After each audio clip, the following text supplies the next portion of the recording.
All right. Are we live?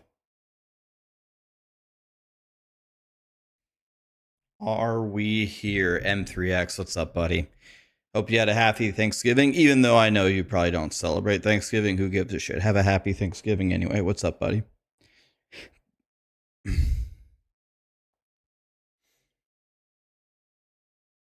Nice to see you. Guys, someone linked me this video called The Story of Grinding Gear Games. I think we should watch it.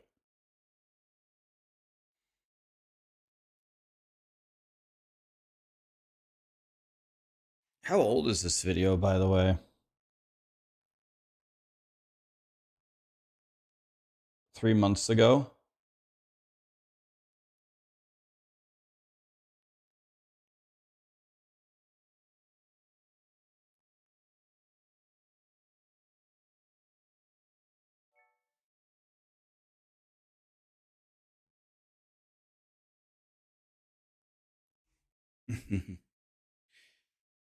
Good morning, everybody. Guys, you ready to give away a PC in 3 hours? We're going to give away a PC. Paragon 299, you're going to hit 300, then go to PoE 2. That's what I did, man. Is 16 gigabytes of RAM enough for PoE 2? Oh, I'm sure it is.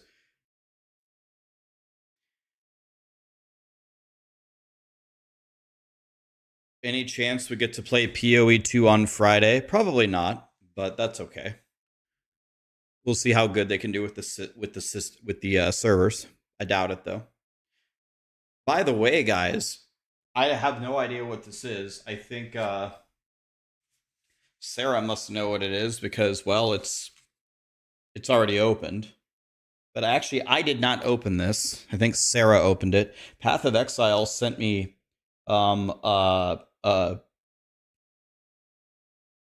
a shirt and a hoodie, and I have no idea what this is.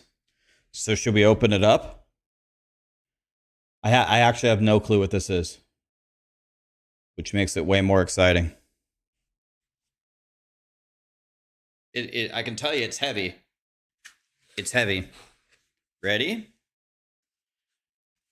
I don't even know how to open it. Okay. Yeah, you can see it's already open. Sarah opened it already. I actually don't know what this is.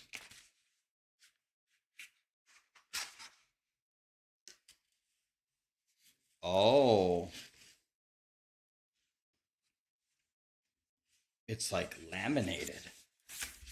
The art of Path of Exile 2.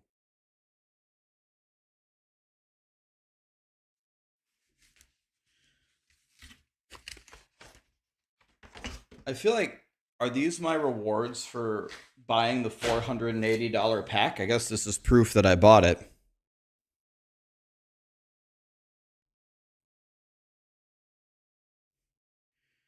It's the art book. Open it up.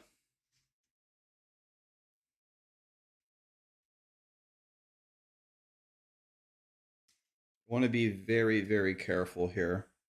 This thing is in absolute pristine condition.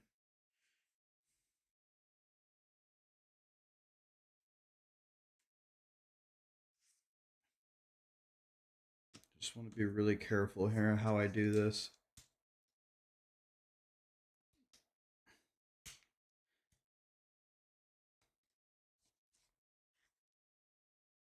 I can probably bite more precisely than I can tear.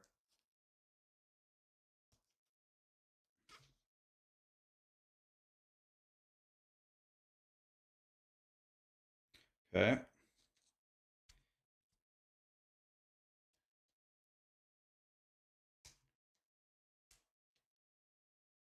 Just doing this very carefully here. I don't want to damage it. It has spoilers.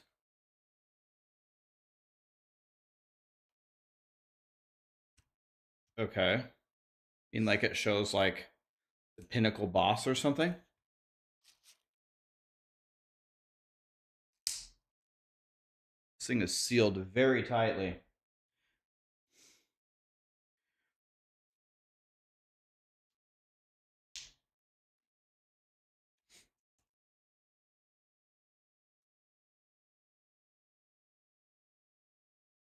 did a review of it. Okay, well, I'm not gonna spoil anything for you. Thank you for warning me. We're not gonna spoil anything. So we'll look for enemies that we've already seen before, like King of the Mists or something. We've already seen him a million times. Okay, I've almost got it here. Almost. Could have just gotten a knife or a pair of scissors, but where's the fun in that?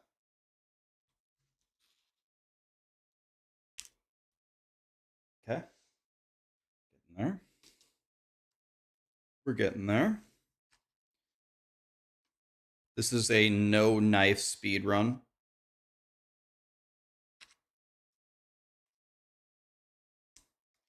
Okay, actually, now that I've done that, it actually makes it harder to open because now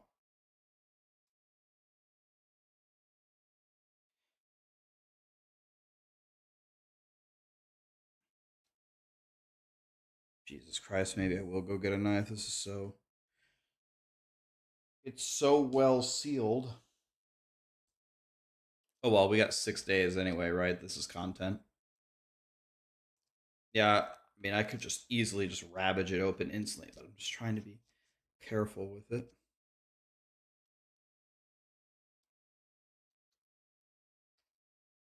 Hey, the problem is I can't grab it.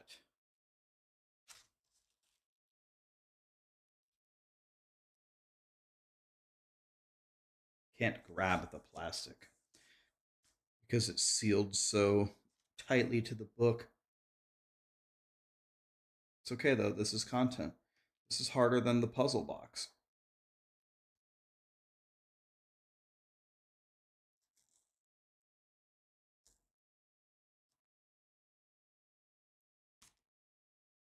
There we go. Another chunk of plastic removed.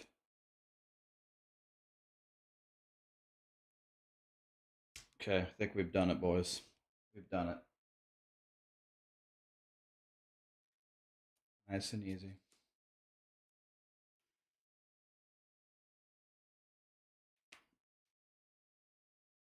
Yep. Okay, it's opened finally.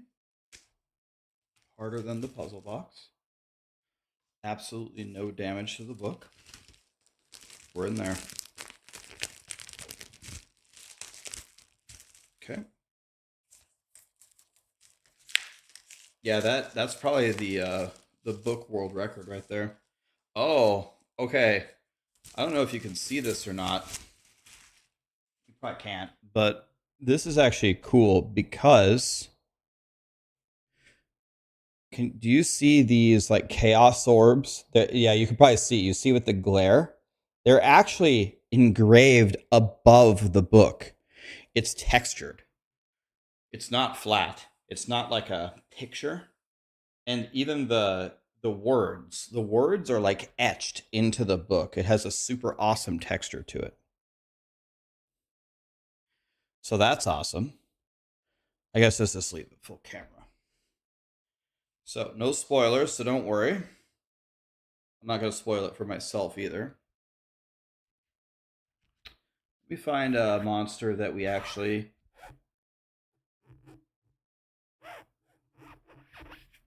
here. We know Act 3, right? We have Act 3 in the early access. Act 3 is going to be the Val Empire. Let's see what it says. The greatest civilization to ever grace Rayclast, at least in their own estimation, the Val once populated cities across the continent.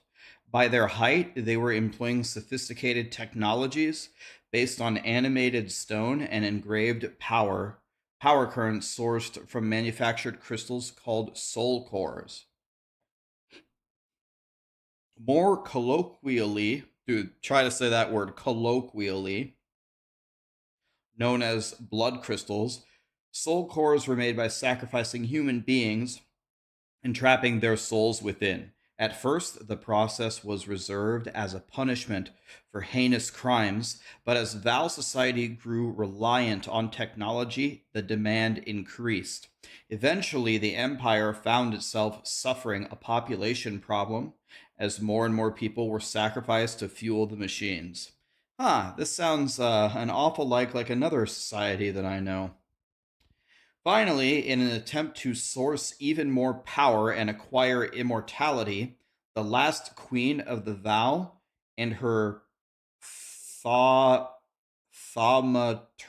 is that a word? Thaumaturgus initiated contact with a being far beyond their understanding.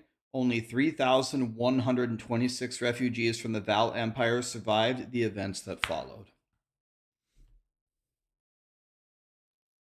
Did I say that word right?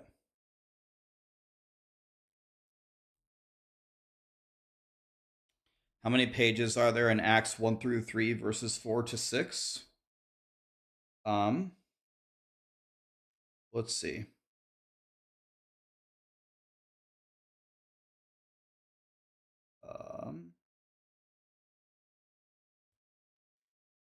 Act 3.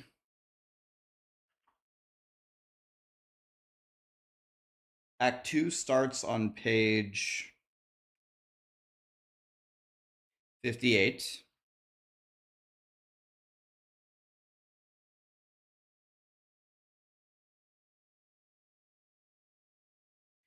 Act 3 begins on page 98.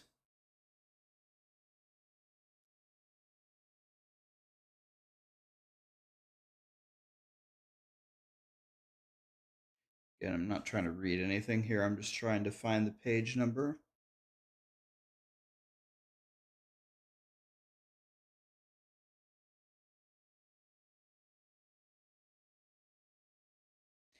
Act 4 begins on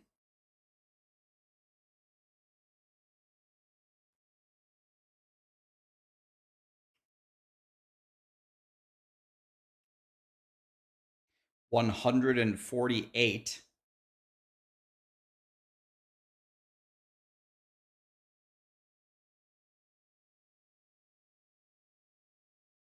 Act 5 begins on 186. I don't know if is there even an Act 6?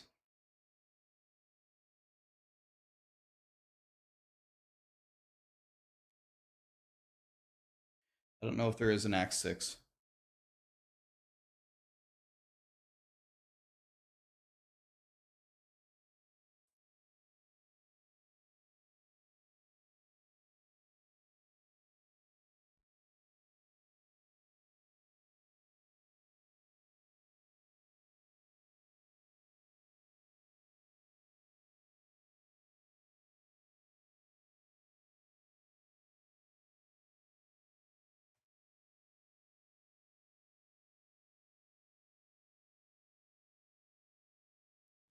Check out this. Here's the concept art for The Witch, what we'll be playing at the start of early access, right? Check this one out.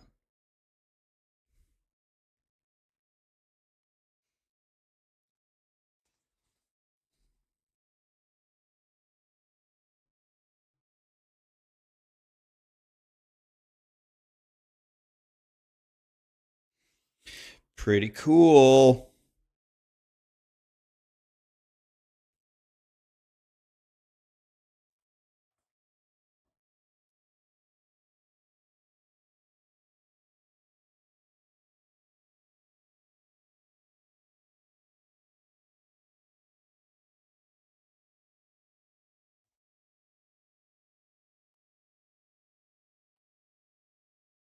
Wait, does this have all 12 classes in it?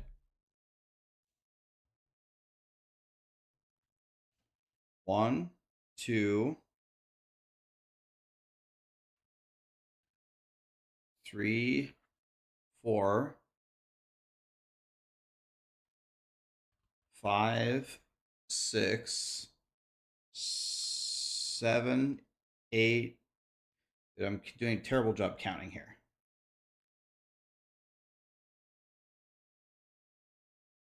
1, 2, 3. Okay, maybe I wasn't doing a bad job. 4, 5, 6, 7, 8, 9, 10, 11, 12. Oh, yeah, I know all 12 starting classes. Oh.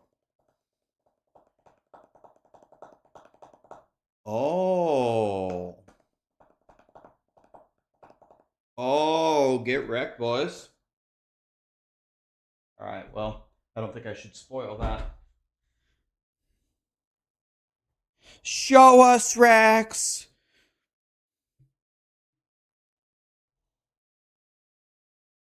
No, no, no, no, no.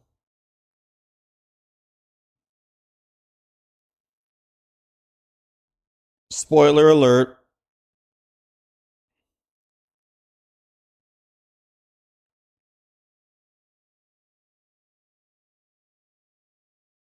I don't want to get in trouble with grinding gear games, guys, so I don't want to spoil it. I don't know if they want me to, so I mean, you could just buy the book and get the answer. I'm sure there will be a piece of shit content creator out there somewhere who will spoil it all, but it's not going to be me.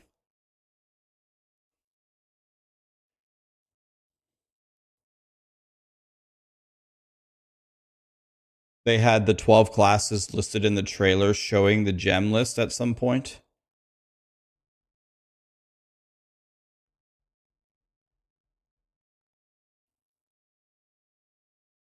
Are the key giveaways PC only? They might be. I don't know what platform the keys are bound to. I should check Fextra Life's review of early access. I try not to watch content from content creators that like cheat the system. Fextra Life was the biggest scam streamer ever. So I will try to never watch Fextra Life's content in along with some other content creators. We do not want to support Fextra Life. Fextra Life ruins sponsorships for a lot of content creators.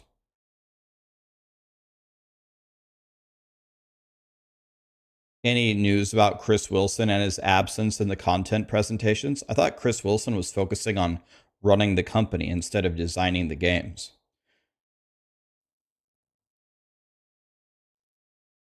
When are the code giveaways? We'll do them later. I don't know what time.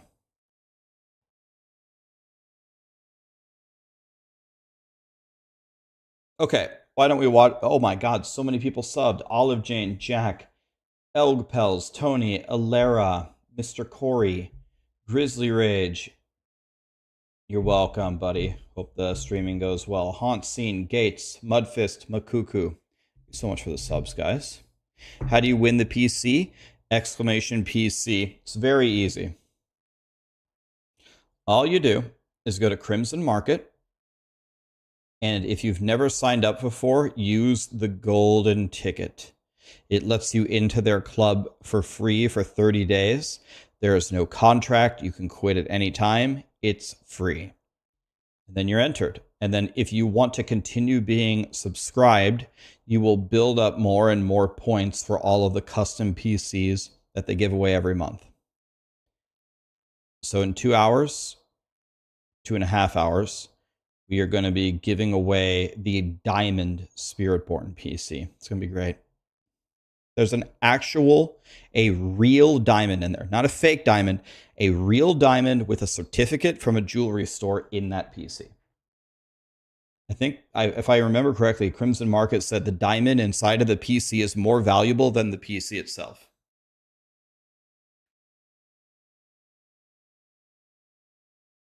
Oh, yeah, I forgot to put the command on YouTube. My bad. I got you, YouTube. Hold on. I got you. I got you. Hold on. Here, I'll just pin it. I'll make it even easier on you. I'll just pin it for you if you want the link to join. Pin. There you go. Should be at the top now. There's the link. It's at the top. Just refresh your YouTube chat. Okay, let's watch the story of Grinding Gear Games. I don't know. I know they started coding in a garage. That's all I know about them. So why don't we watch this so I have some perspective on where they came from. Player plays a character who's been exiled from their homeland. They've committed a crime, which varies depending on their character class, and have been exiled to the world of Raxxanterax, which is a very hostile, forbidding continent. Everything, ranging from the monsters to the environment to other players, are out to get them here, and they have to forge their way in this world. But we stress, it isn't about the player saving the world. In this case, they're trying to save themselves, and to gain tools that allow them to survive against the wilderness. Greetings gamers, I'm Gav. This is the story of Grinding Gear Games and the creation of their amazing title, Path of Exile. From Chris Wilson's garage to where they are today, GGG's consistent communication and openness with the community regarding their development set a new standard in the space. A connection between the player and the developer that's unfortunately been lost over time in many genres and titles. They do right by the fans of their game and are constantly delivering fantastic content. Officially announced in 2010, Path of Exile has continued growing its dedicated player base year over year ever since. In this video, I'll start from the very beginning when the studio and game were first being established, all the way to Barricade, how we doing, buddy? Game in 2013. I won't be going over every patch or how the game has evolved over the years, but perhaps in a future video we can take a look at the patch-by-patch progression of the game. I'll list off what I think are the top 3 major contributors to Path of Exile's long-term success. And at the end of the video, we'll take a brief look at how they're bringing over a decade of experience into their highly anticipated sequel, Path of Exile 2, which is set to release in early access later this year. Alright, let's venture all the way back to the beginning and dive in. At the age of 5 in the mid-1980s, a young Chris Wilson stared longingly at the new Amiga 500 computer system that his parents had brought home. He was still a bit young and his parents were apprehensive about allowing Chris to use it just yet. Keeping the computer away from him, however, only sparked his curiosity further. By the age of 7, Chris had already started to program on that very same Amiga 500 system. His obsession had begun. Fast forward to Chris's teen years spent at Avondale College, a secondary school located in his hometown of Auckland, New Zealand. Let's get to the history of the company. Chris. Yes. Jonathan. How and when did you guys first meet? So, at high school, there was this computer in the library that had a copy of Quick Basic installed on it. And that was kind of because they didn't have it in the computer labs, of course, because why would you do that? So I'd go there in the library at lunchtime to do some programming, and this is when I was like 16 or so. And so one time there's this kid on the computer, and I'm like, hey, kind of, you know, so so I introduced myself. So he's a serial killer, or? And so we started talking about coding, and kept in touch pretty well as I went to university. Then he went a few years later, and we were good friends, and eventually decided that once we get out of university, we're going to go make a game. We weren't sure what it was yet. And I think we had a vague idea. We had ideas, but it was there inspiration for that game at all? Yeah, a little bit. Well, we both played a lot of D2 together.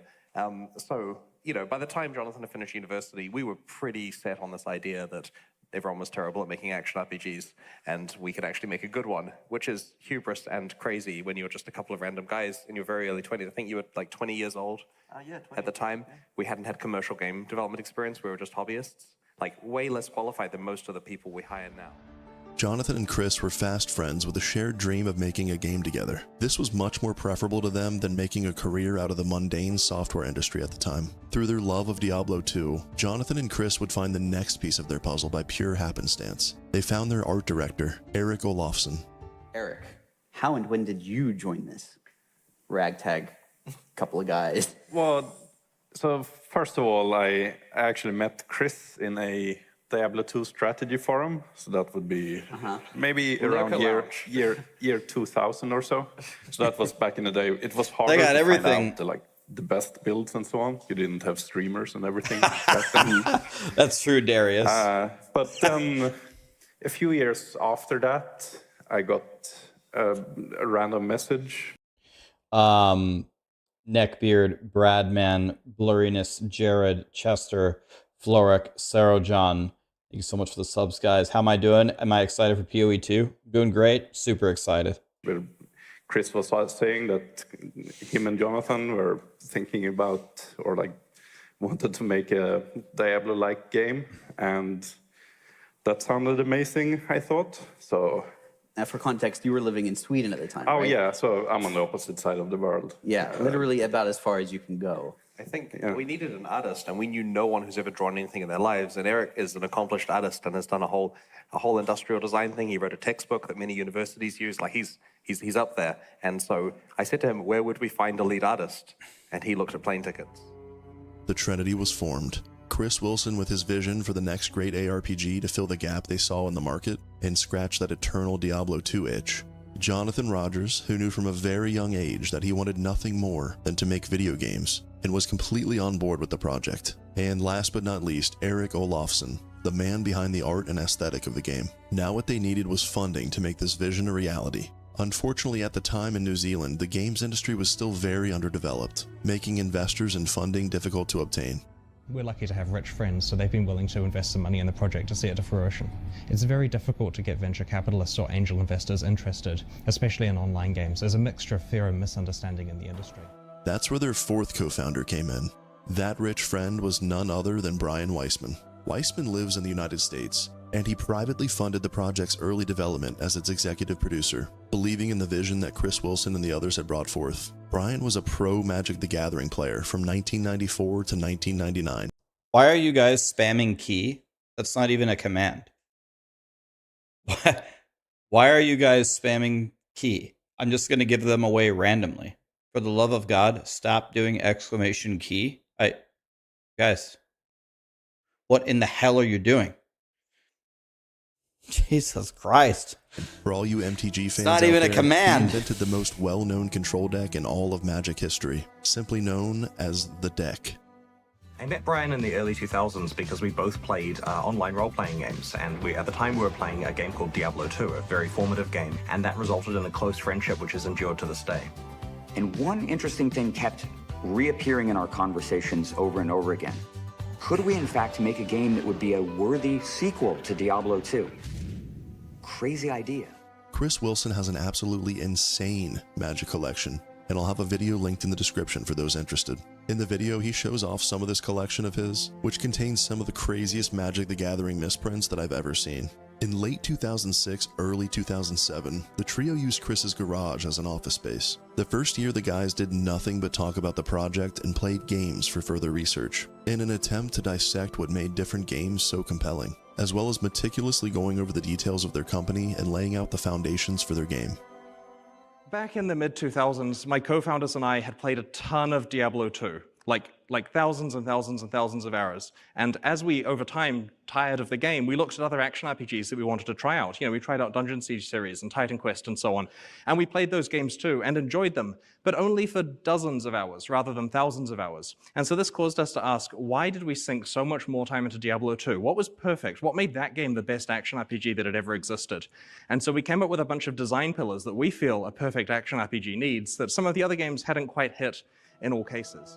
Those design pillars are still used by Grinding Gear games today, albeit a bit more refined and expanded upon. Their unpaid research and development time that first year was well spent. Brian Weissman's funding aided in their ability to hire salaried workers and contractors, as well as rent out actual office space as the team grew. Their vision was starting to become a reality, and after much debate, the co-founders had finally decided on a company name, Grinding Gear Games. The name had a hidden double meaning which they thought was clever, and it fit perfectly.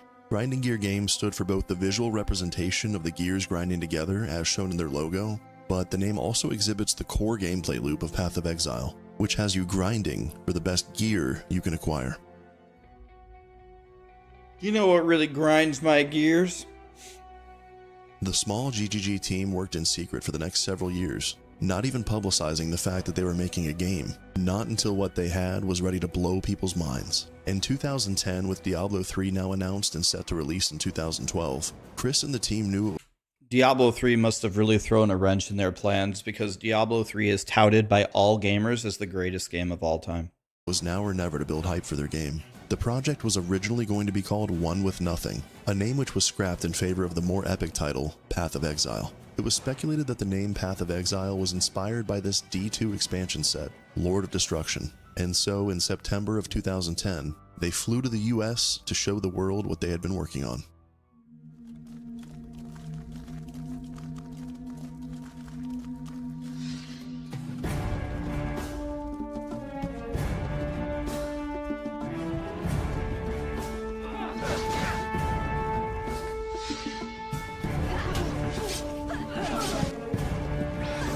So first of all, of course, I absolutely appreciate the origin story, their perseverance, them working in the garage, working with no funds. It's incredible. Separate comment from that, this looks fucking horrible.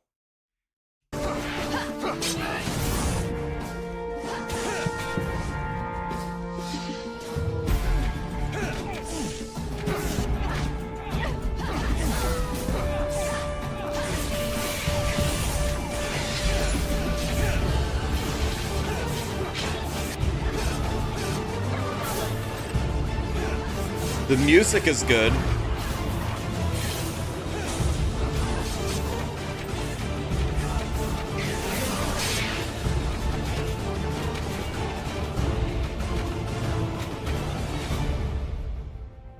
Grinding. The music was very good. Everything else about that trailer, I never want to speak about it ever again.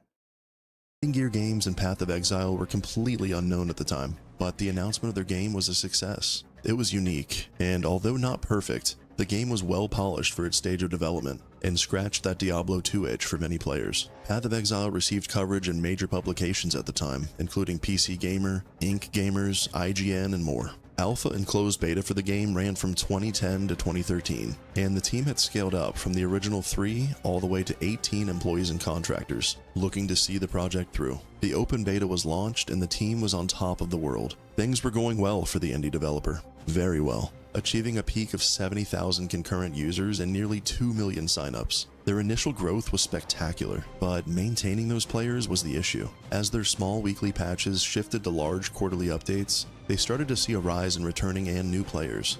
These large content updates became known as challenge leagues, which would reset the economy and bring forth a ton of new content. Leagues and expansions allowed for both experimentation for future game mechanics, and also did its job in bringing players back fairly consistently every update. On October 23, 2013, Path of Exile was officially released.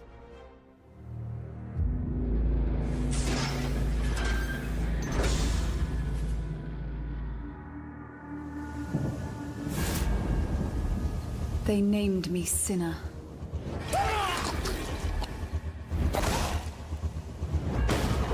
They stripped me of my life.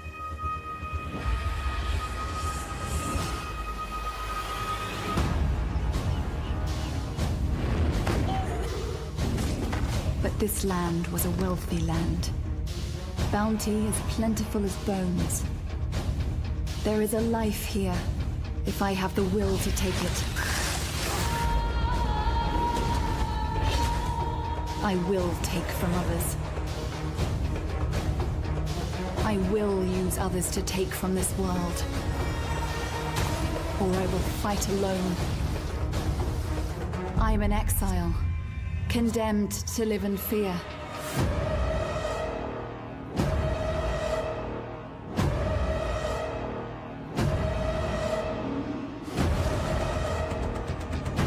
If I am to survive, I must do but one thing.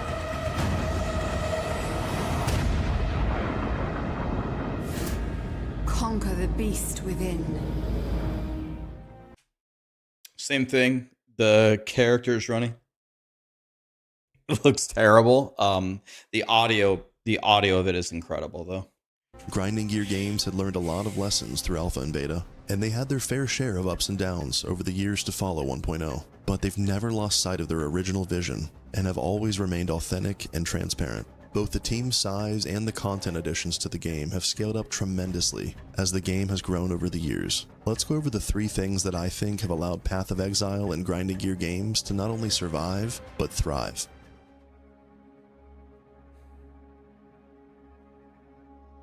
There are many more factors than the 3 that I'll be going over here, but I'm going to list off the top 3 things that I think have allowed the game to grow relatively consistently year over year. First up has to be their free-to-play business model. In 2006, when they were first laying out their foundational principles in Chris Wilson's garage, this one was near the top of their list. At the time of Path of Exile's inception, they would have been one of the first free-to-play Western games on the market.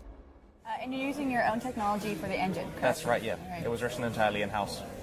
Why'd you do that?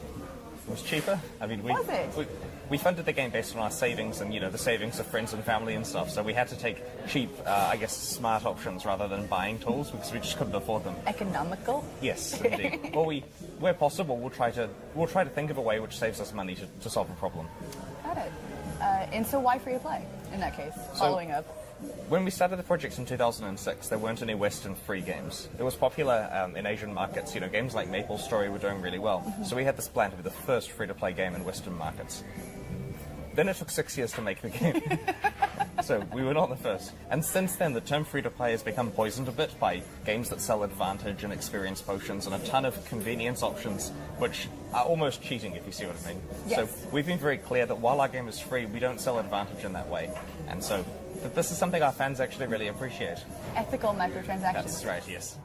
They knew that their monetization model would prove effective, but they were completely unaware at just how effective. It all started out as a crowdfunding program on their website. As funding grew thin for their beta development, they looked to the success of Kickstarter campaigns for other games. Kickstarter was riddled with fees that they didn't want to pay, so they decided to run their own variation of crowdfunding containing different backer tiers on their official Path of Exile website. The $10 tier contained a closed beta key, and the higher up you went, the more rewards you would receive. No pay to win, ever. The company raised over $2.5 million during this campaign, the early stages of what would later become supporter packs. These packs would contain physical items from the developers, such as t-shirts, mouse pads, decor, art, and otherwise. They would also contain some pretty exclusive and amazing in-game cosmetics. To add on to that, you would receive the monetary value of that supporter pack as store points to spend on anything of your choosing. For instance, a $100 supporter pack contains all of the merchant cosmetics that are listed, as well as 1,000 in-game store points, which is the equivalent of the $100 that you just spent. They try very hard to cram value into these packs, and they seem to get better every year. By allowing everyone to try your full game out for free, those that stick around and receive hundreds of hours of enjoyment out of the game actually want to help with the funding of continued development. It's a direct incentive, especially when the content updates have done nothing but increase in size and quality.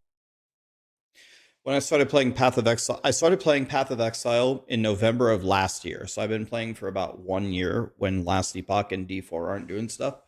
One of the very first things I did when I started having fun is I bought the $480 super supporter pack for PoE 1, praying that it would go to the further development of Path of Exile and Path of Exile 2.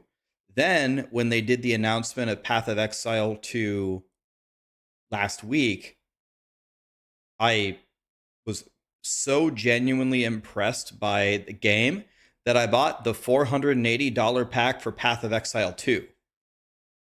So I bought both of them, and I didn't need to buy either of them. And it's not like, oh, I'm a little angel or whatever. It is very much up to us to support the gaming companies that are trying to make good games. And it's very much simultaneously, it's very important that we, I don't know if don't support is the right way, but we are very vocal about all the things that we don't like about games. And not everybody agrees, but I think if enough of us band together, I think that can actually make some changes in the industry.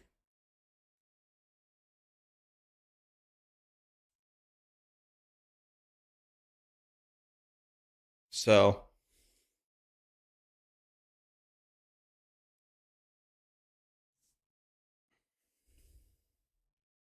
over the years. This free-to-play model that they've kept the entire time has been pivotal to Grinding Gear Games' success in my eyes. Zero barrier to entry.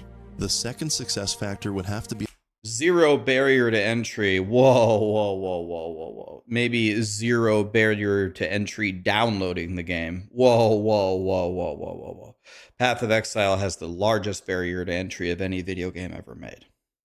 Be their leagues and overall content release cadence. Chris Wilson likes to attribute the realization of this lesson to his now good friend and infamous zero gamer, barrier to login. The final story is one that I did not realize myself. I wish I was smart enough to think of this, but this actually came from Kriparian, the awesome streamer who played a lot of Path of Exile at the time. And so Kriparian and I were chatting on Skype, as I like to say that we did occasionally. And he said to me, you know what, Chris, I've got a lesson for you that really helped me with my streaming. He said, every day I will wake up and I'll stream at a reliable time. I'm there right at that moment. And I'm going to stream until a predictable time. And then I'm going to work on my highlights video and I'm going to post that at a predictable time. And then I'm back tomorrow doing exactly the same thing. And I'm going to try not to take days off. I'm just going to stream at these times. And the reason he explained was because that way when someone comes home from work and they're wanting to watch Kriparian, if that's the time of day that he's streaming, then they'll be able to watch him. And if they want to watch a video before they go to bed or whatever the timing is, it will be there. And the day that it's not there is the day they look on the internet and say, what will entertain me? What else is there in the world? And they'll find some other thing, maybe another streamer, maybe a TV show, and now that's the thing they're doing for entertainment. And he felt that his numbers dropped significantly if he deviated from his very rigid schedule. So exactly this, I didn't learn this from Kriparian, but so I'll tell you a story. I'm not going to say who it is, and I would actually doubt that any of you guys could guess who it is. I don't think you'd be able to guess it. But there was a streamer. When I started streaming, after I streamed for about a year and I was having some success, one of the old school streamers reached out to me. And he said that he wanted to tell me a story. I was like, okay. And he said he was on the rise to being a very, very successful streamer. And he had streamed every single day for 1 straight year. And then he told his audience that he was going to go on a 10-day vacation, and he was going to come back and then be refreshed and just blast, right? And he said when he came back, his stream was essentially dead. Never recovered, and he essentially quit streaming. And he said that no matter what, that when he came back, people in those 10 days that had gotten so used to watching him, they just ventured out and watched other streams for those 10 days. And then they found out they'd rather watch other people than him. Simple as that. So I actually got told this story pretty early into my career. Now I said I was going to stream every day for 10 years. I just stream every day, just because. But I actually have a little bit of an opposite theory here. So I am not interested in non-authentic or inorganic success, let's say. So I would actually prefer the opposite. I would prefer, and you can tell that this is true because every single time I end my stream, I raid someone. I raid people. I've raided everyone in the Diablo 4 category. I already pretty much have raided everyone in the PoE 2 category, and I will continue to do so. I'll raid them all many times because I would rather all of you get exposed to everybody and choose to watch me. If you don't want to watch me, if I raid everybody and you find someone else you want to watch, I want you to watch them. Simple as that. I don't want to just have an audience when all the other great streamers aren't on. I want to be a great streamer. That's it. And so I will actively promote and raid everyone as I have for 5.5 years because I want people to watch me because I'm a great streamer, not because I picked my schedule or my timing or I just brute force it. You know what I mean? So this is great advice, I think, if you don't have confidence in your stream. Now, he's a powerhouse of streaming, right? He's amazing. And he recommended that we do a similar schedule with Path of Exile because he said, look at your graph of what you've actually done in 2014. I made this graph, not him, but this is it was all over the place, right? We've got medium leagues at 20 weeks, big ones at 16. They arbitrarily get small and close together. No Path of Exile player is going to think anything other than, is that game dying? Like, what's going on with them getting smaller, and what's with the timing? No one can predict anything. And so he strongly suggested we have a rigid schedule, because that way it's more convenient for him, because then he knows when to stream it, but it's also convenient for everyone else. And so we tried this out. So this was our new schedule, the new era of leagues, as it's called. And so they're every 13 weeks. So this means exactly 4 of them fit into a year. That means that we know that they're going to be on the second weekend of the final month in each quarter, or whatever we do. And this perfectly fits having one a few weeks before Christmas, and a week before GDC, and a week before E3. It just matches everything, and it's great. So we started doing this, and we were initially doing some pipelining. We work on a small one while working on a bigger one in the background. And then in the second part of the cycle, we release the big one, and then repeat this. And that enabled us to experiment with scope and so on, because at this point, we still weren't 100% sure how large these had to be to have the correct effect. We were pretty sure 13 weeks, which is roughly 3 months, was the right amount of time. During this game development conference talk, Chris continues to explain how players quitting your game is inevitable. Their goal was to ensure that with this new content release cycle and predictable schedule, that the players that did stop playing for whatever the reason may be, would have a plan to return for the following league, and that they would know reliably when the following league would be released. This content cycle has been working out very well for both GGG and the players ever since. And so when you look at it in the context of all of the Path of Exile history, you can see that we were clearly declining. There's no argument about that for the first few years, and then really clearly climbing. They were clearly climbing indeed, and with their latest patch 3.25, Settlers of Kalgur, which was released on July 26th of this year, they continued that same growth trend. On the same day as the release of 3.25, the game exceeded its all-time peak on Steam with over 229,000 players online concurrently. And what some people neglect to remember is that Path of Exile has its own standalone client as well. And as long as they keep the quality and cadence consistent, I don't see that stopping anytime soon. My third and final, arguably most important factor is the community that they've built. The game was in development for over 7 years. For at least 4 of those, Grinding Gear Games did no press or announcements for their game. No one knew about them or the game that they were creating. From the time Path of Exile was announced in 2010, Chris Wilson was extremely active on their website's forums. He made weekly dev blogs on their YouTube channel to update everyone on their development, and he was constantly involved on Reddit. Not only did this allow him to quite literally shape the community and keep the messaging of his company and game authentic, it was something the fans of the game really appreciated, and Chris really enjoyed it too. Between constant news updates, announcements, and otherwise, Chris earned the trust and respect of the players. And in 2014, Chris said if they raised over $25,000 for the Child's Play charity, that he would shave his head for the community. They did just that, and it was time for him to ascend to his true form.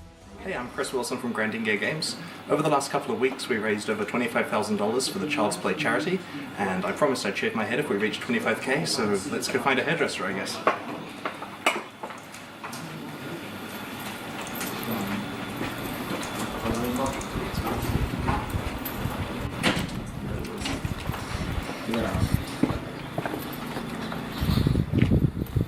This one looks good.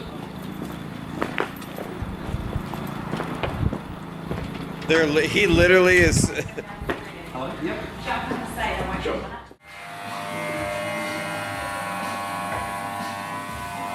Yep.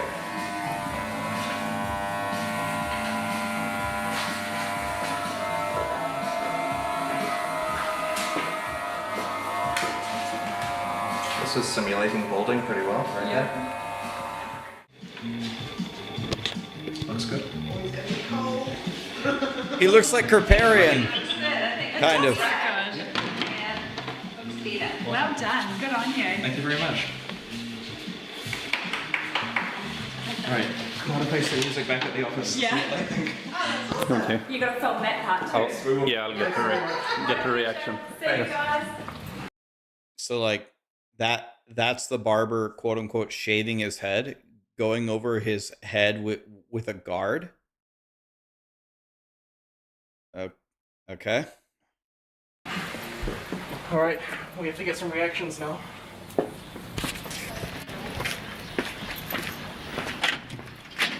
you got it. It's pretty cold out there. It's like 10 degrees. Need some cold resist. That same year, he also did the ALS Ice Bucket Challenge.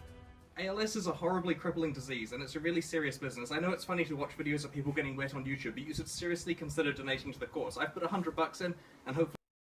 It's really funny watching people get wet on YouTube. Oh man, dude, that could be clipped so out of context. you guys do as well. I'd like to nominate 3 people. First person is Max Schaefer from Runic Games. The second one is Mike Diskett from 5 Live Studios. And finally, Sean from Protein Pill. Okay, well, we've got this nice and cold for quite a while now, so hit me, guys. Okay. I need more cold resist. The game was really solidifying itself in the market, and the team was earning respect and admiration across the board. Chris and the team at Grinding Gear Games have not only built a fantastic game, they've handcrafted and curated an amazing community of fans. Fans that will follow them and support them until the end. There are a million more factors I could mention, such as their highly unique and versatile skill system, their passive tree, whether that terrifies or delights you, maps, items, and all of their meta systems. And way more that I could list off and talk about, but I wanted to keep the length of this video relatively reasonable. I'd love to hear about what your favorite thing about Path of Exile is, and what keeps you coming back every league. If you'd be so kind to let me know down in the comments. Now let's wrap up this video and take a look at how Grinding Gear Games plan to carry forward this recipe for success in Path of Exile 2. Originally announced at ExileCon in 2019, Path of Exile 2 was meant to be a major content update to the original game. It was going to be the 4.0 patch. And we're really proud to finally reveal Path of Exile 4.0. The gods are dead, but left on their own, men will always seek to take their place. Criminals! Your sentence is to be hanged from the neck until dead. Let your souls feed the first ones, and your bodies feed the land. The only result is pain and death. The demon is escaping! Kill her! Get her.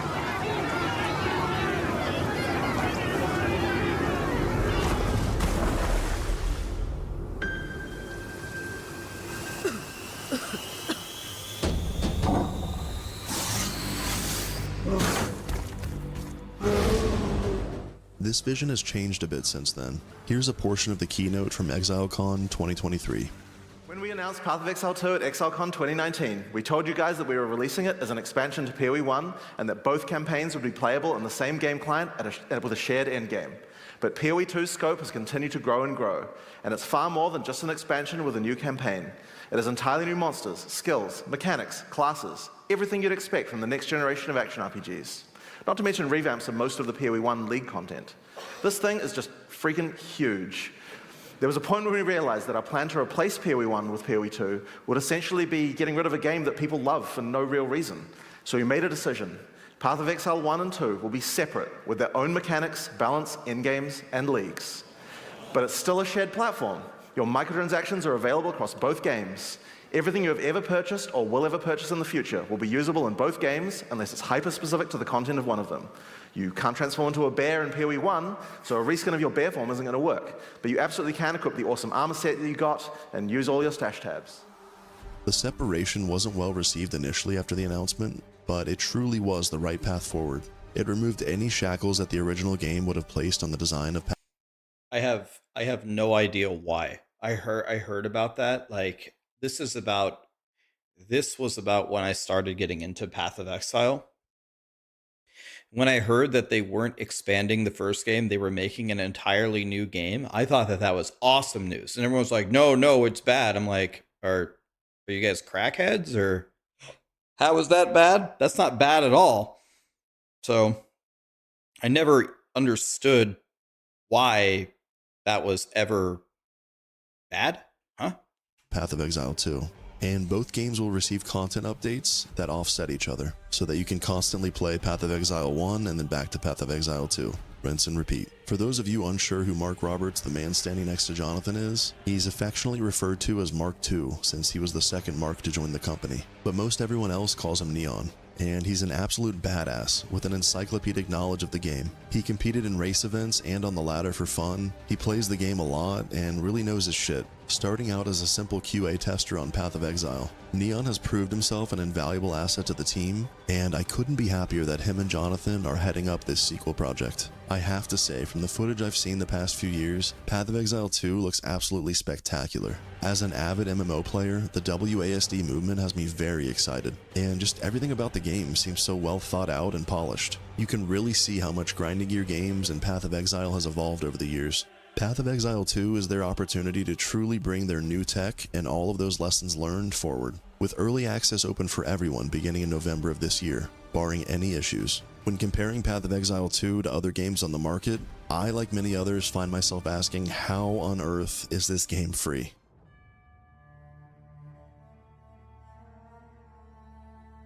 Grinding Gear Games has achieved the impossible. Their continued growth can be attributed to a lot of strategy and luck, but the amount of hard work and passion that has been poured into this company and game cannot be understated. I personally began playing in Breach League myself and have returned off and on ever since. I absolutely can't wait for Path of Exile 2, and I'll definitely be covering it and maybe even the lore on this channel come November.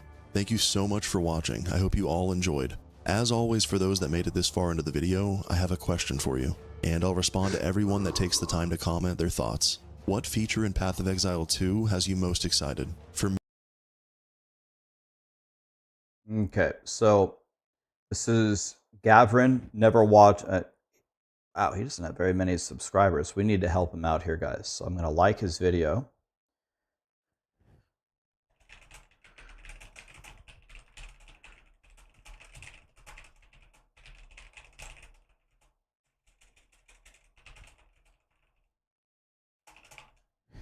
I'm going to comment here to pump up his viewers, and I'm going to share it with you.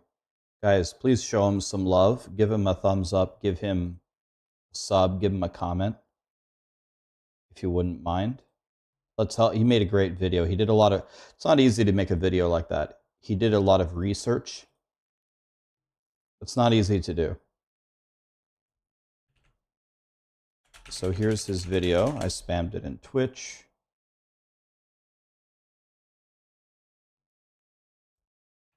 And here it is on YouTube.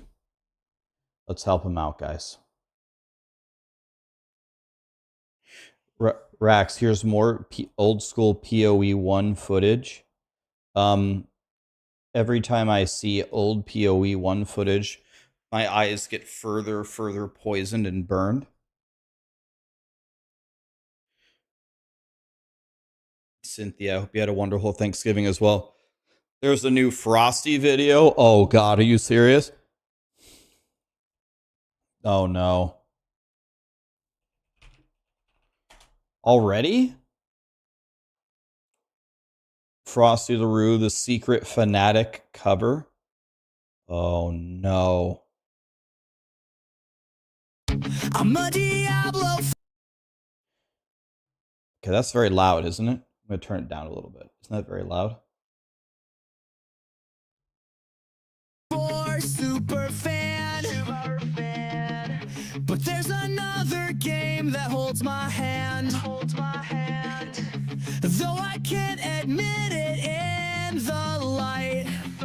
Path of Exile keeps me up at night.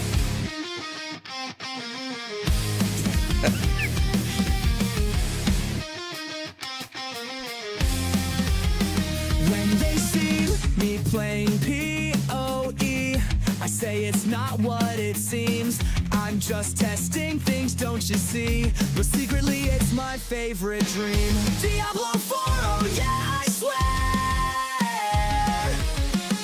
I love it more than I can bear. But in the shadows I confess, Path of Exile is my true unrest. In the forums I pretend devotion, praising D4 like it's the ocean. The ocean. It's exposed. To PoE, it's clearly posed. I'm a secret. Damn, listen to that breakdown. Exile's tragic, cover it up with sarcastic lines. But but PoE's where my heart intertwines. Diablo 4, oh yeah, I swear, I love it more than I can bear. But in the shadows I confess, Path of Exile is my true unrest.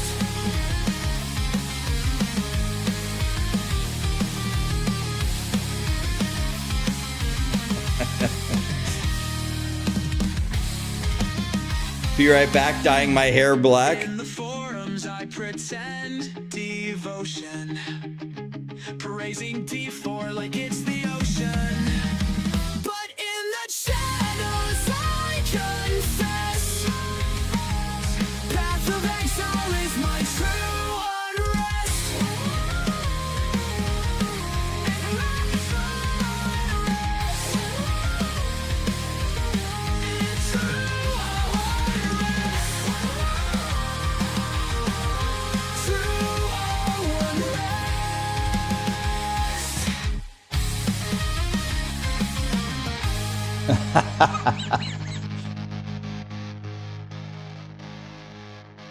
Dude, Frosty is good at what he does, man.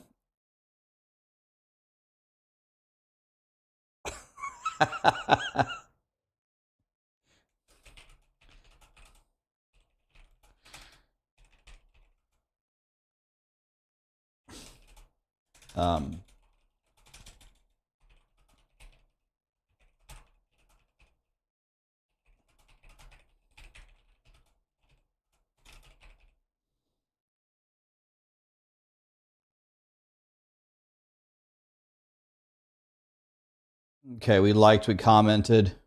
You guys, if you guys don't know Frosty by now, he trolls everyone about everything. If you like meme lord content, Frosty and Hog are the best in the business right now. They're far ahead. All right. Okay, so I'm gonna do the PC drawing in an hour 50. Are there any other? There was some really awesome video that people told me to watch. I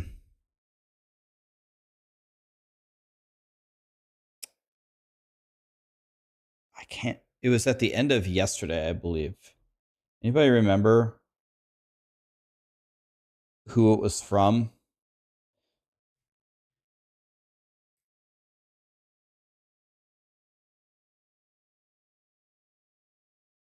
Do I have any Vessel of Hatred keys? I don't.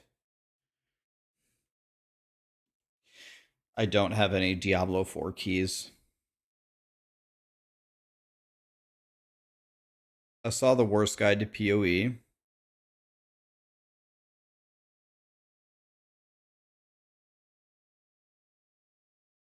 I don't think it was the Korean developer interview.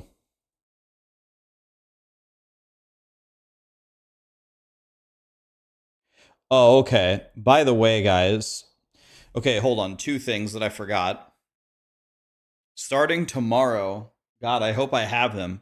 Starting tomorrow, the entire month of December, except for maybe when the day Path of Exile releases, I'll probably wear the Path of Exile hoodie that they gave me. Every day in November, I promised you as a subathon, I would wear a shitty ass Christmas hoodie. So I'm going to start wearing them tomorrow. Also, every month in my hoodie store, any member of my hoodie store gets entered into a drawing for a free hoodie, and it's the end of the month, so we're going to do a drawing right now. So there are 20 people eligible to win. So I'm going to click this generate, and then Lee's going to tell me which member that is, and you win a free hoodie. It's simple as that. Number of course. It couldn't have been any other number, of course. So the 17th member in my hoodie shop, you just won a free hoodie. You'll tell me who it is in a second. Of course.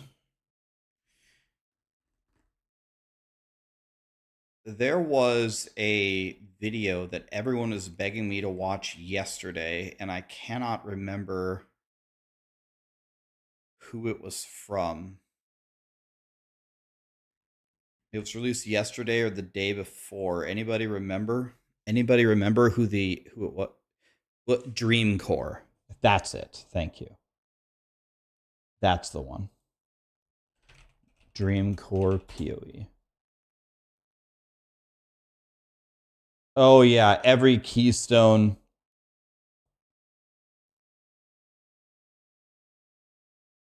Okay, I really want to watch these. It looks like he's talking about mechanics.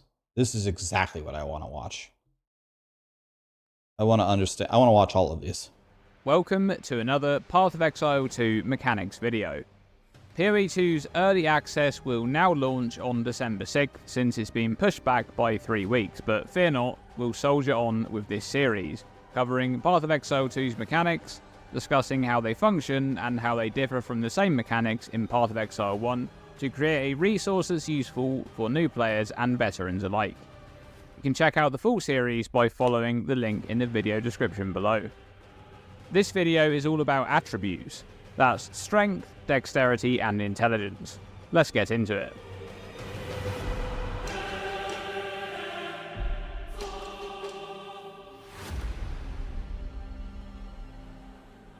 Attributes in Path of Exile are stats which are used as gateways to using certain gear or abilities. For example, a character needs to have at least 293 strength to be able to equip this Royal Plate body armor. But attributes are more than just a requirement for gear and skills, as they also provide stats of their own. In PoE 1, every 10 strength grants +5 to maximum life and 2% increased melee physical damage. Every 10 dexterity grants +20 accuracy rating and 2% increased evasion rating, and every 10 intelligence grants +5 to maximum mana and 2% increased maximum energy shield. Attributes and the stats that they provide are aligned with the passive skill tree and the classes that begin in those locations. For example, intelligence is primarily found at the top of the passive skill tree, along with many nodes that scale mana and energy shield. It looks like a Power Ranger helmet. Strength is primarily found in the lower left third of the passive skill tree, where you also come across many life, melee, and physical nodes.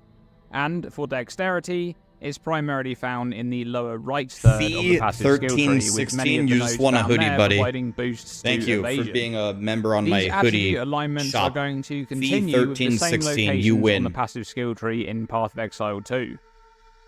Classes also have basic starting attributes, again based on their passive tree starting location. We don't know just yet if these will be the same in PoE 2. However, in PoE 2, attributes and their related stats are going to play a larger role in defining a build archetype. This is due to two key changes. Firstly, attributes will now not only be required to equip gear and skills, but you have to meet a new attribute requirement based on the number of support gems you want to equip. Support gems in Path of Exile 2 will no longer have a fixed attribute requirement like gear or skill gems. Instead, they'll add a flat amount of attributes to your existing requirements. For example, this Area of Effect support gem requires an additional 5 intelligence to equip. The attribute type is based on the color of the gem. Blue gems will add an intelligence requirement, green gems will add a dexterity requirement, and red gems will add a strength requirement. Each support gem will add 5 to their respective attribute requirement. This will mean that an endgame character may need upwards of 150 combined additional attributes to satisfy this new support gem requirement. However, that's not the only change that will make attributes a larger factor in the average build, because in Path of Exile 2 you'll also be gaining more stats from attributes than you do in PoE 1. We currently lack the numbers on this one, but Jonathan has said that they needed to increase the amount of life gained from strength due to the warrior class feeling a bit weak. This change may also mean that other attributes will also provide more stats.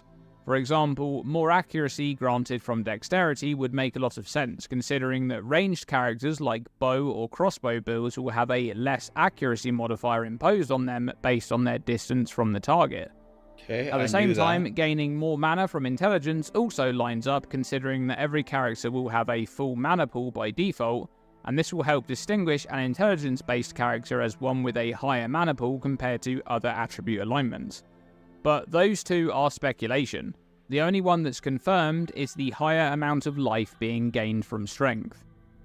This is interesting because we know that in Path of Exile 2, the passive skill tree will not have any increased life modifiers, and this will mean that a strength-based character, for example a mace-wielding warrior that uses many two-handed slams, they'll have a high strength requirement due to the natural skill and support gem allocation that they're going to be using, which will in turn provide a naturally high life pool.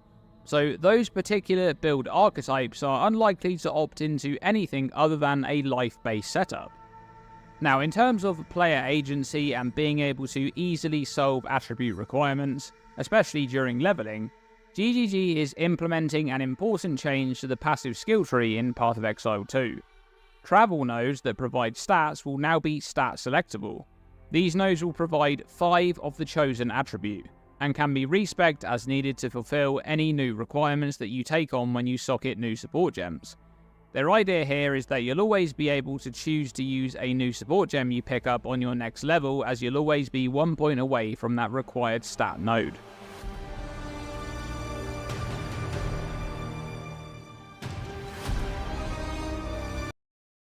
Okay, I knew pretty much everything in that video, except the fact that the colored gems, increase the stats. Okay, let's see what else he has.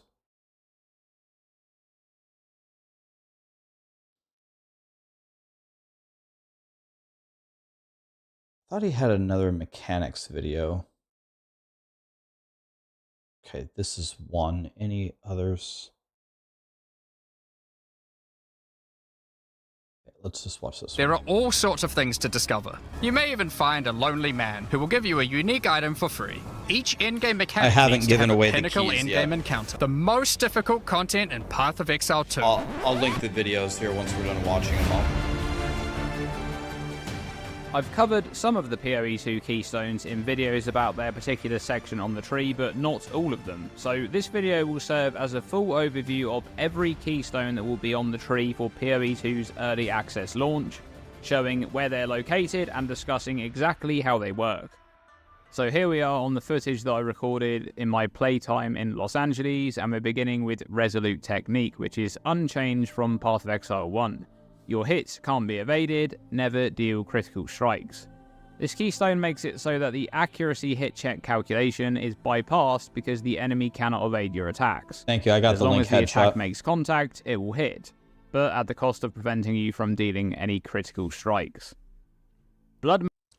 Guys, just real quick, I'm not trying to stir up drama, but any entity or content creator that, for lack of a better word, does not make content that I like to align with, I'm not going to watch their videos. So people keep saying, watch Fextra Life's video. Fextra Life ruined sponsorships for many content creators. They were the biggest scam artists in streaming history. I'm not going to watch any of their content. There are other people besides Fextra Life that I'm also not going to watch. Obviously, do whatever you want to do, but I would encourage you to not watch the people that either clickbait the shit out of you or spam you with ads or just in general produce garbage content. Fextra Life would be one of them. I won't watch any of their videos ever, and I'm not going to their website either. Magic has changed a little bit, and it's also moved quite significantly on the tree, now finding itself at an equal distance from the strength and strength int starting locations. This one removes all of your mana and makes skills cost life instead of mana.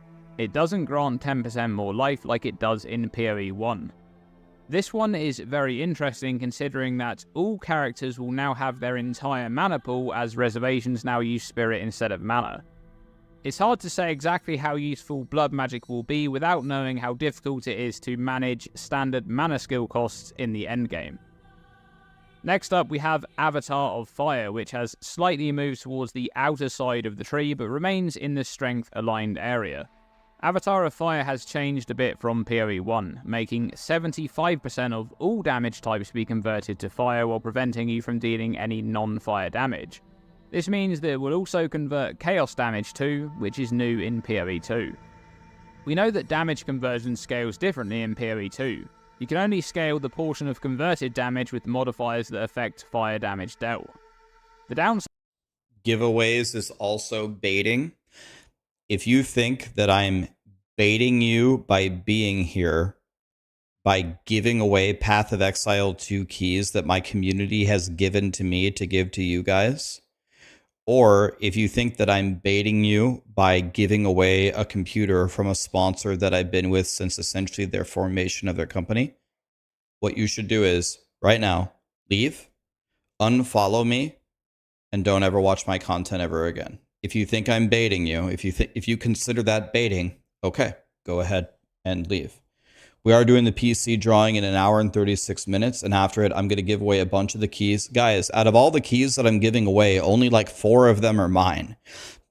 People keep messaging me on Twitch that they have extra keys that they would like to give away to the community. Every time I give them away, I tell you their username. It's not, most of them are not even from me. But listen, I'm not even insulting you. What I'm saying is, if you, with your moral code and your values, if you think that I'm baiting you by doing it, then don't watch my content. Do not support me. Side modifier of preventing non-fire damage on this keystone means that you'll need to find the remaining 25% conversion before you take the keystone to prevent losing a chunk of damage. But overall, this keystone has a lot of potential to completely convert any damage type over to fire and allow abilities to be played in completely different builds. Giant's Blood has been a fan favourite since the moment it was leaked from the Tokyo Game Show a few months back, and we're finally able to get the confirmed wording on this one. You can wield two-handed axes, maces, and swords in one hand. Double attribute requirements of weapons. So, this keystone is confirmed to not double the level requirement of two-handed weapons, as I had speculated may be the case in previous videos, and you can dual-wield two-handed weapons, but to do so, you'll need a mammoth amount of attributes, particularly strength. This keystone is such a fun one, and it's hard to say how strong this is without knowing how accessible attributes will be, or how high the standard attribute requirements are on the top-tier two-handed weapons. But if PoE 1 is anything to go by... Guys, there are so many people subbing. Sorry, let me take 2 seconds to thank everybody. Zakasi, Ms. Seekers, hello. 1.5 years, thank you. Plum, Chrome Angel, Saint Huff, The Fallen, Biggie Vapes, Dean, Lord, Baron, Grim, Gluten, Bafla, Dracure, BV, Thorost, Dr. Foots, Raindown, I'm going to get this. Zanrius. I say that right? Waskers. Philip. Face. Lozo. Sergeant. Bioman. Bioman. Just gifted 10. Cost just gifted 10. Jesus Christ, you guys. Guys, spend your money on you and your family. Spend your money on Black Friday and Cyber Monday. Thank you, guys. And Thoros just gifted 5. GG with the Prime. Flint with the sub. Thank you, guys. I really appreciate it. That's a shitload. That was 25 gifted subs right there. Thank you, guys. But remember, spend your money on you.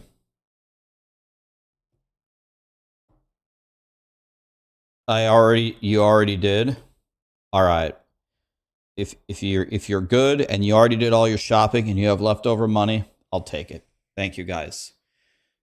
Zeshio, thank you so much for the 1,000 bits. Lex, SJ Crane, that came close. Thank you so much for the primes, guys. You may need somewhere in the region of 850 strength if you want to dual wield the highest level two-hand maces. That's a lot of strength, but there is a very big difference in what is gained from attributes going into PoE 2, where you not only gain a lot more life from strength, but you also have extremely limited life scaling on the passive skill tree, making this investment into strength a lot more useful than just satisfying the Giant's Blood requirements. That's a good point. I expect to see some fun builds using this one. I like the way... Next. I like the way this guy thinks. This guy seems to approach making a build, I can already tell the way that I think about it. It's, okay, you double the requirement. Okay, obviously I want to wear two-handed weapons if I'm a warrior. And you double the attribute requirements. So what does that actually mean? So like the strength requirement is doubled. Okay, so I have to get a shitload of strength on the tree. What does that actually mean? And from his other video, they're buffing the life that you get from allocating strength, but they also removed life nodes from the passive tree, and the warriors seem to have low defense from the early testing. So exactly as what he said is exactly how I would view it. Running around and picking up strength nodes is something that I would borderline want to do anyway. So I don't even mind that penalty, which makes the node even stronger, right? Next up, we have Unwavering Stance, which has moved a little bit closer to the edge of the tree. This is a really interesting keystone with a massive trade-off. You can no longer make use of the dodge roll, but your stun threshold is doubled. Now, from everything we know about PoE 2's endgame bosses, the dodge roll is going to be an extremely important factor in staying alive. But this keystone seems to suggest that it may be possible to tank some of those very dangerous abilities given the correct setup. Stun threshold is based on a character's maximum life, so this keystone naturally pairs well with a character that is investing a lot into life scaling, such as one using the aforementioned Giant's Blood keystone. We're also not sure just yet how difficult it will be to invest into defense against stuns. We don't know if stun immunity will even exist. Bulwark's location is exactly... I'm sorry, did he explain it? What exactly even is stun threshold? Can I listen to this again? This is a really interesting keystone with a massive trade-off. You can no longer make use of the dodge roll, but your stun threshold is doubled. Now, from everything we know about PoE 2's endgame bosses, the dodge roll is going to be an extremely important factor in staying alive. But this keystone seems to suggest that it may be possible to tank some of those very dangerous abilities given the correct setup. Stun threshold is based on a character's maximum life, so this keystone naturally pairs well with a character that is investing a lot into life scaling, such as one using the aforementioned Giant's Blood keystone. We're also not sure just yet how difficult it will be to invest into defense against stuns. We don't know if stun immunity will even exist.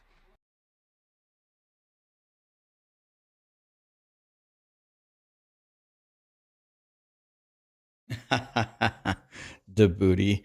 Ryan is looking hot. That's no slander. Chat, I can confirm Rax has a two-hander. Jesus Christ, the booty. He's not wrong. Thank you, dude. Insano, thanks for the prime. Jeremy, I appreciate your content, your originality, and you being genuine. Thank you. Thank you, Jeremy. All right, so... Okay, I'm sorry. What is stun threshold? What is it? I understand what those two words mean. Is that like... If you have a higher stun threshold, when you get hit by a larger attack, you don't get stunned? Your shield break bar. What happens if you aren't using a shield?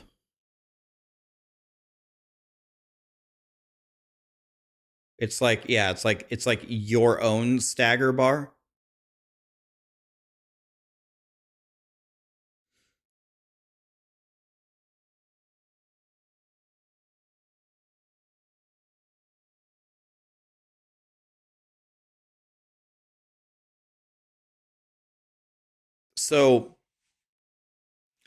So if I have a lot of life and I took Unwavering Stance and I have dual-wielding weapons, if I'm fighting an endgame boss, I can't dodge roll anymore, but maybe some of his big slam attacks would also stun me if I didn't have this stance. And now that I have this stance, it's not going to stun me. I'm just going to take the damage, but I can keep moving. Is that the idea?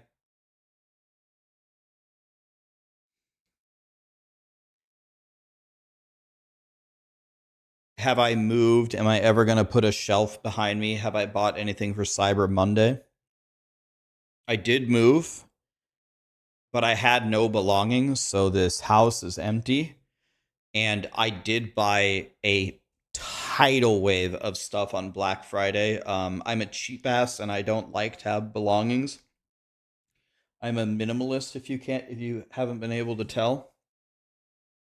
But the room will look a lot better in a week or two.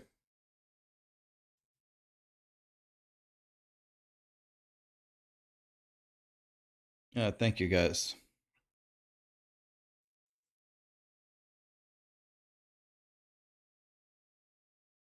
Yeah, Brandon has the right idea on YouTube about Effextra. That's exactly it. Bulwark's location is exactly opposite Unwavering Stance, which is fitting considering it also modifies the dodge roll, but these two keystones can't be used together. Instead of disabling the dodge roll, Bulwark makes it so that you lose your avoidance frames at the beginning of the dodge roll and you'll no longer avoid those incoming projectiles or strikes. In return, you'll take 30% less damage while dodge rolling. Okay, this one actually seems to be very good for a few reasons. One is the location on the tree. Many builds here will have good life scaling and decent recovery, which pairs well with consistent mitigation. But something really important to mention about Bulwark is that the 30% less damage from hits should be present for the full duration of the dodge roll, not just the avoidance part of the roll towards the beginning. Add to that the fact that this keystone makes it so that your dodge roll can now be used to help mitigate the damage of any incoming area of effect hits that previously couldn't be avoided with a dodge roll, and I can actually see this keystone being picked up quite a bit. Yeah, it seems extremely strong. So I did very high level rating in WoW for many, many years, and there would always be tanks that say that they have built like mitigation. They always built like chance to dodge, chance to parry, chance to block, and they just stacked that infinitely, and these were, without exception, by far the worst tanks. Because what would happen is you'd take them to Black Temple or you take them to Sunwell, and 99% of the time they take almost no damage, so the healers don't have to do anything. They're just overhealing. And then they get hit for 10,000 damage and die instantly the one time that their hit doesn't get mitigated. So what's a million times better in raiding, as someone who was a main tank for a top guild for a long time, is just to stack a shitload of health. You just stack health. You just have more health than any other tank. You're taking a lot of damage, but it's very consistent. It's very predictable. And then you don't have any surprises. You don't have any surprises, and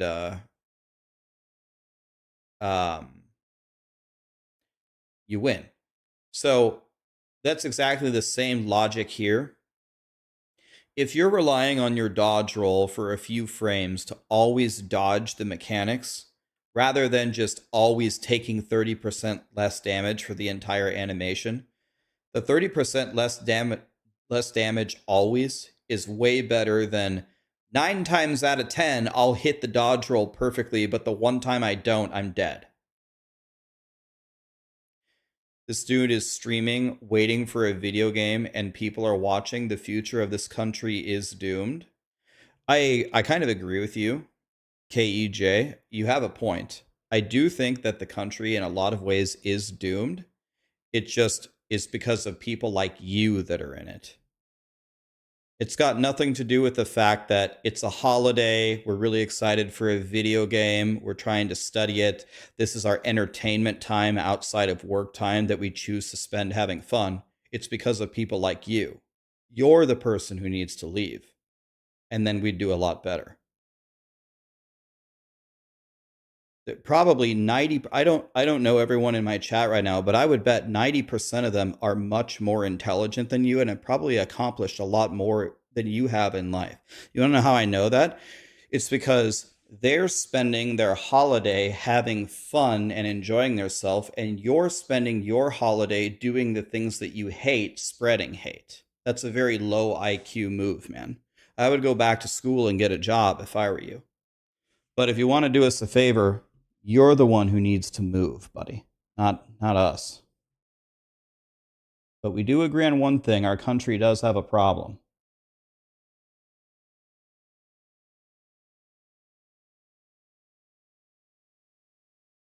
Guys, I would advise anybody, if you're gonna go online and talk trash to somebody, talk trash to a streamer to elicit a reaction and feel good about yourself, that it's a fair strategy. I feel sorry for you, but it's a fair strategy to do. Don't do it in my stream, because I will bury you every time, man. I've been doing this for a long time. In World of Warcraft Battleground chats, I think I've had no fewer than 800 different people quit playing the game over having a dialogue with me. You don't want to engage with it with me. I'll bury you every time. I'm sorry, but that's the way that it goes. Iron Reflexes is unchanged from PoE 1 and finds itself in a very similar place on the passive skill tree as well. This one converts all of your evasion rating into armor, preventing you from evading but improving mitigation against physical hits. However, there is something important to mention here about conversion in PoE 2. We know that damage conversion will work differently, in that it will no longer remember its origin types and therefore will only scale with modifiers that affect the end type. One would assume that the same conversion system would exist across all mechanics in the game, and that would mean that the portion of armor you gain from converted evasion wouldn't scale from any increased evasion modifiers, and would instead only be affected by modifiers that would affect armor. Glancing Blows has moved... Okay, hold on. What? We need to understand what he just said there. That's very important. So did he just say that if you convert your evasion rating to armor, that if you have anything that buffs evasion rating, it doesn't work? It only buffs your base evasion rating?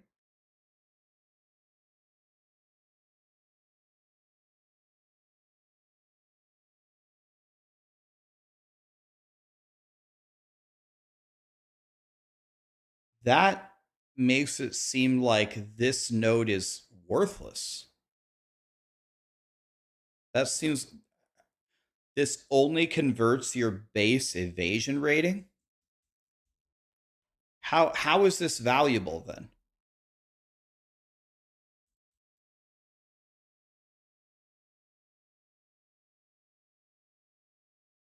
Yeah, we're watching Dreamcore's video, and of course I will share the video after we're done, guys. Don't worry. I will never watch someone's video and not give them credit for it, not like, not comment, and not paste it for you. It's never going to happen. The previous video I liked and commented, it's the same channel. That's why I'm going to link it at the same time. He's wrong. In PoE 1, it worked just fine, but he's saying it changed in PoE 2. PoE 1 is not PoE 2, right? This is something that's very important, because if that's true, then this node sucks, unless I'm missing something.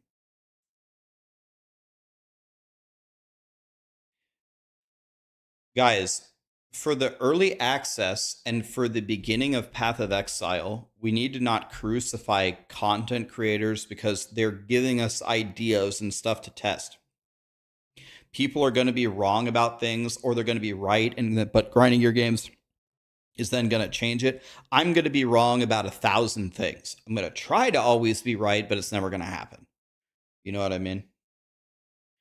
But if that's true, then this is garbage. Unless I'm missing something. Cutlass, Dread, Militia, that's that right? SK Rawls, thanks for the subs and the primes, guys. It'd only be affected by modifiers that would affect armor. Glancing Blows has moved all the way to the lower side of the tree and has been restored to its original pre-nerf state. Block chance is doubled, but you take 50% of damage from blocked hits. By default, a blocked hit does no damage, but this keystone will help in being able to more consistently block incoming hits thanks to having a higher block chance, at the cost of now taking half of the damage from those hits.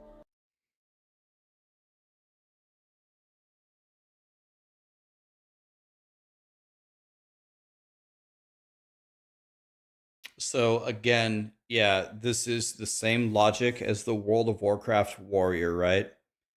I would rather block all the time, but just take half damage from blocked hits than block sometimes and block the entire thing. We need to not die. We need to not die consistently. And part of not dying is not 99 times I take no damage and 1 time I get one-shotted. It needs to be, the damage needs to be spread. So blocking all the time with half damage versus hardly ever blocking and blocking everything, I would prefer to take this node.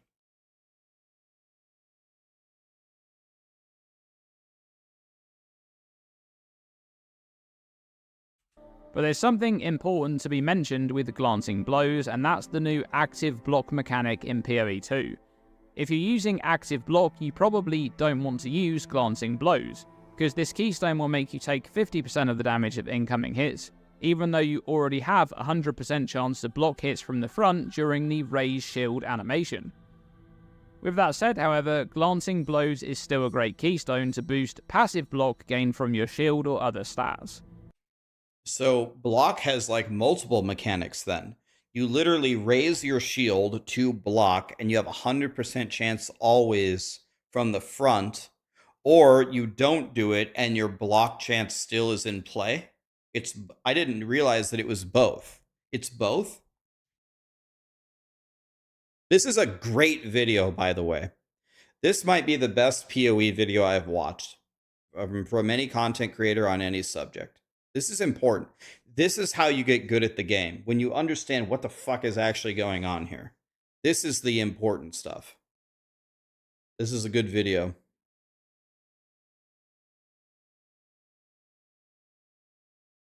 Have I not looked up any PoE 2 info before now? I mean, yeah, I look at it every single day, but there's a lot to learn.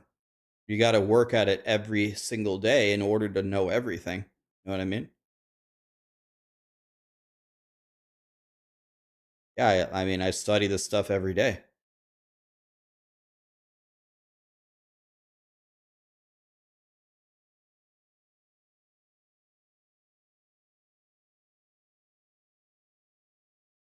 A Choppa, Christian, Abstract.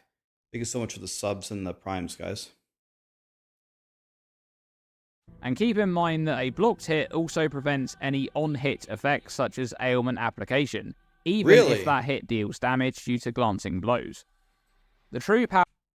But wait a minute. Any blocked hit does not apply ailments, but what if a blocked hit, what if a hit, like, drops a pool of poison under you? Does the pool of poison not even happen? Or does the pool of poison happen and does it hit you? Or does it actually negate it entirely?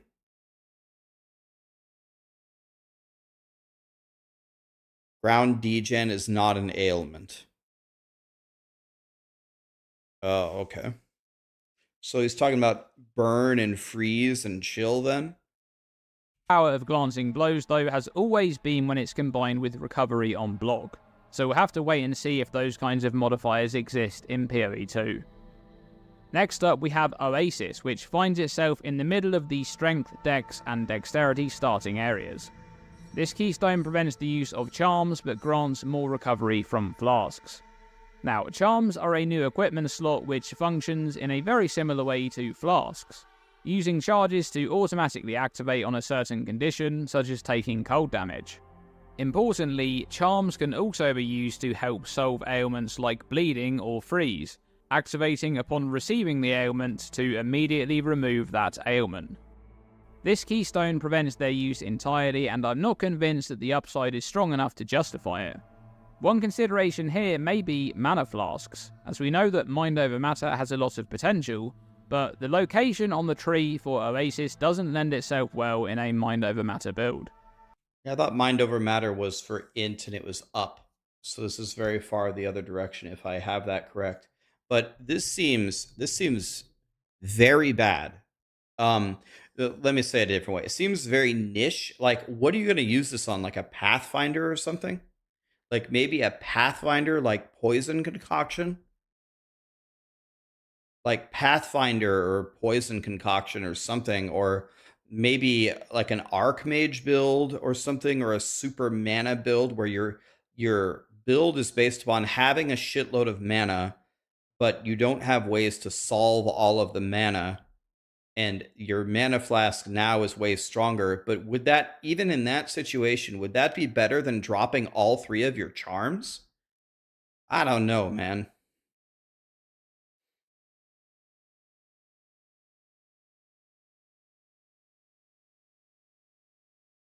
Three items you don't have to care about, but feeling good, charms are automatic.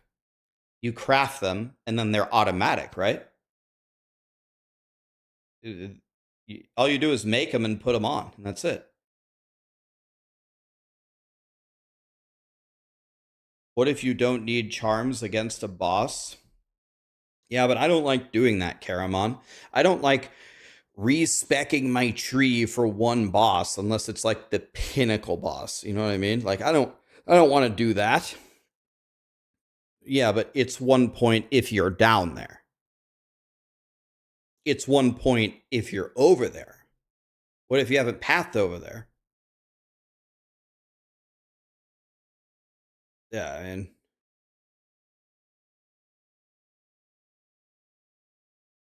I'm not very excited for this.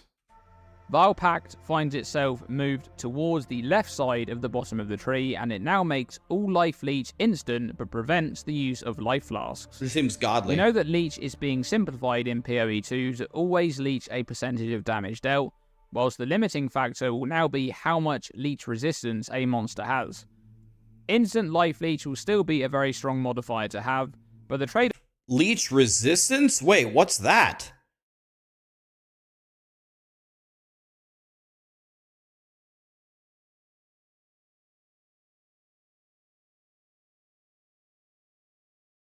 Leech resistance? I'm going to be right back. 1 second. I think somebody's here. I'll let the video play, but I got to go back and watch it when I come back, though. The trade-off here is that you need to kind of always be dealing damage in order to recover that life, as you won't be able to use your Life Flask in situations where you're required to stop attacking and move out of the way. One notable change from PoE 1's version of this Keystone is that life regeneration is still in play for the character, so it's possible that you could forego the Life Flask entirely and just focus on Life Leech and life regeneration as your sources of recovery. Elemental Equilibrium is similar to PoE 1's version, but instead requires a specific damage type to then inflict the correct exposure. If you deal fire damage, you'll remove fire exposure and inflict lightning exposure. Cold damage will remove cold exposure and inflict fire exposure, while lightning damage removes lightning exposure and inflicts cold exposure. An important note here is that it looks like this Keystone will no longer provide a larger exposure than other standard applications, and it will likely inflict a 10% exposure as long as that remains the default exposure applied by non-specified sources. This Keystone will be very strong if you're able to inflict ignites with cold damage, if something like the Elementalist exists in PoE 2. Heartstopper has moved to the middle between the Dex and Dex Int star locations, and it's been changed quite significantly. It now lessens damage over time taken by 75% if you've started taking damage over time in the past second, but makes it so that you take 50% more damage over time if you haven't started taking damage over time in the past second. The use of this Keystone will reward fast response times to moving out of damaging areas or cleansing damaging ailments, to ensure that you're never taking damage over time for longer than a second, preventing the downside modifier from proccing. Remember that this Keystone doesn't track each damage over time instant separately, and instead just checks if you're taking any sources of damage over time. For example, let's say you get inflicted by a bleed which barely deals any damage to you but lingers on you for a long while. If you step into a damage over time ground effect and the bleed has been on you for longer than a second, that means you're no longer considered to have started taking damage over time in the past second, and you now have the downside modifier active on you, and you'll be taking 50% more damage over time from all sources, including both the bleed and the ground door. The upside of this keystone is incredibly powerful, but the downside is equally as devastating if you fail to notice a damage over time effect on you, so you need to be very careful when using this one. Next is Acrobatics, which also finds itself between the Dex and Dex in starting locations, right on the outside of the tree. Acrobatics changes the type of hits that you can evade, from being just projectiles and strikes, to now also including previously unevadable area of effect hits, but it does so at the cost of causing you to lose half of your evasion rating. The downside of this keystone is absolutely brutal, but its effectiveness really relies on how much evasion a character is reasonably expected to obtain. This keystone is likely to be very powerful in boss fight situations where you now have the chance to evade powerful slams, and a lot less powerful in a standard mapping setup, as in those situations, your evade chance will be much lower against far more incoming hits. Eternal Youth finds itself moved all the way across the other side of the passive tree, in the middle of the Dex Int aligned portion of the tree.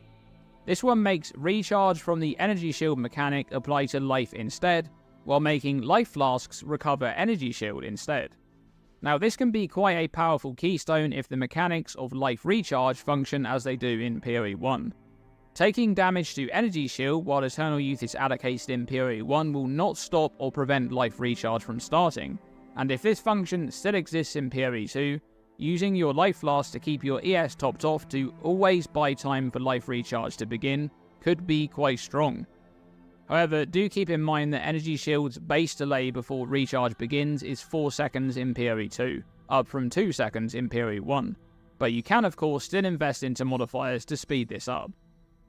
Chaos Inoculation finds itself in the same location in PoE 2 as it was in PoE 1, and it also does exactly the same thing. Your maximum life becomes 1, and you're immune to chaos damage. In PoE 2, a hit that would cause bleeding must deal damage to life to inflict that ailment, which means a character using Chaos Inoculation is effectively immune to bleeding. Chaos damage also removes twice as much energy shield by default instead of bypassing it in PoE 2. But CI makes you immune to this damage type, completely negating that downside. At the same time, Poison bypasses energy shield by default in PoE 2, but since Poison deals chaos damage, that also won't be an issue for a character using CI. Depending on what gear is accessible and if there's any powerful ascendancies that lend themselves well to making use of CI, such as the PoE 1's Trickster, this keystone has a lot of potential to be really strong. Resonance is located close by and changes the types of charges you gain by changing one out for another. Power charges are gained instead of frenzy charges, frenzies instead of endurance charges, and endurance charges instead of power charges. This one will be one of those keystones which immediately enables a build or two in allowing you to gain a type of charge and spend that charge in a build that previously had a hard time in doing so. Keep in mind that charges in PoE 2 do not grant any inherent stats, and are used exclusively to empower ability usage. Speaking of charges, Conduit is located in the middle of the Int and Dex Int starting locations and makes any charges you gain be gained by allies in your presence instead. Because charges no longer grant stats, this one is unlikely to be useful for any minion builds and is instead targeted at group play, allowing for a character to generate charges for their party members to quickly spend on powerful abilities. Eldritch Battery is in a very similar place to its location in PoE 1, but its modifiers are massively changed. This keystone will now convert all of your energy shield into mana. That is wild. We know that in PoE 2, mana is going to be much more of an interesting mechanic on the average build, as all characters will have access to their full mana pool to make use of unless they're using blood magic. Eldritch Battery is going to be a way for characters to gain incredible amounts of mana, which will be particularly useful with Mind Over Matter, which now makes 100% of damage be taken from mana before life. There's potential here for a character to use this keystone together with Chaos Inoculation and Mind Over Matter and completely focus on building a giant mana pool and having a large amount of mana sustain, as mana then becomes their only hit pool. However, just like with Iron Reflexes, it's important to mention the change to conversion. If non-damage conversion follows the same formula as damage conversion, The portion of energy shield converted to mana will not scale with any modifiers to energy shield, and will instead only scale with modifiers that would affect mana. Whispers of Doom now moves more towards the top middle of the tree and is now a keystone, providing the additional curse but doubling the standard curse activation delay. We know that curses in PoE 2 will have an activation delay after they've been cast before they take effect. This keystone is very strong if you're able to apply curses using another method, such as with Blasphemy or Hand of Chayula to fully bypass the I just downside. asked my friends. Necromantic Talisman I just is asked my the same friends what as they want to Necromantic eat, and they build. said Runza. We're having While Runza. Pact finds itself God, moved Runza is towards good. the I'm left so glad side they of the voted bottom for of the that. tree, and it now makes all Life Leech instant but prevents the use of Life Flasks. We know that Leech is being simplified in PoE 2 to always leech a percentage of damage dealt, whilst the limiting factor will now be how much leech resistance a monster has. A god tier hamster. Instant Life and- Leech will still be a very strong modifier to have, but the trade-off here is that you need to kind of always be dealing damage in order to recover that life, as you won't be able to use your Life Flask in situations where you're required to stop attacking and move out of the way. One notable change from PoE 1's version of this keystone is that life regeneration is still in play for the character, so it's possible that you could forego the Life Flask entirely and just focus on Life Leech and life regeneration as your sources of recovery. I would love to make a build like that. Elemental Equilibrium is similar to PoE 1's version, but instead requires a specific damage type to then inflict the correct exposure. If you deal fire damage, you'll remove fire exposure and inflict lightning exposure. Cold damage will remove cold exposure and inflict fire exposure, while lightning damage removes lightning exposure and inflicts cold exposure.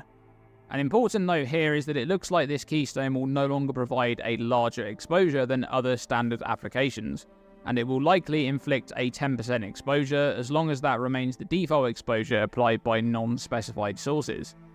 This keystone will be very strong if you're able to inflict ignites with cold damage, if something like the Elementalist exists in PoE 2.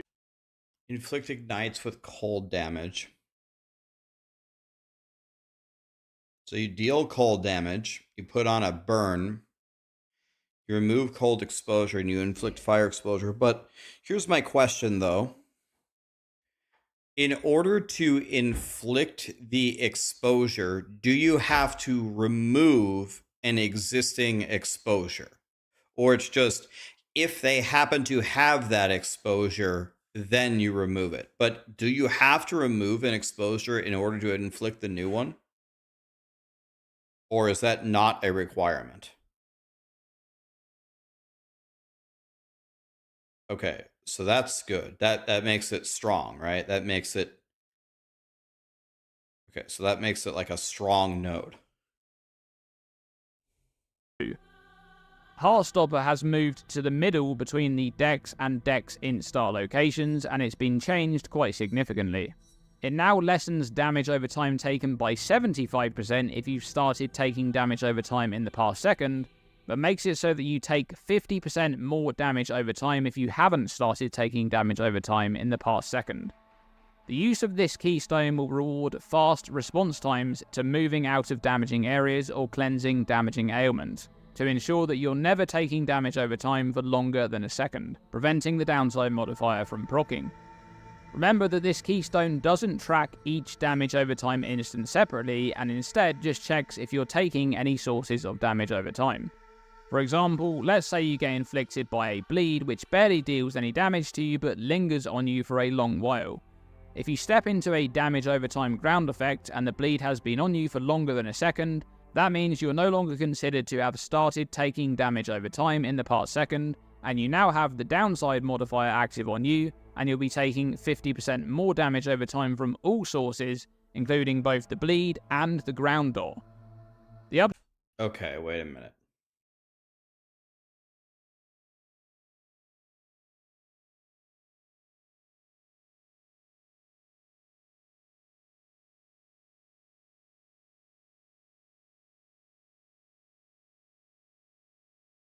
Wait.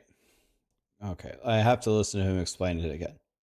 Over time instant separately, and instead just checks if you're taking any sources of damage over time.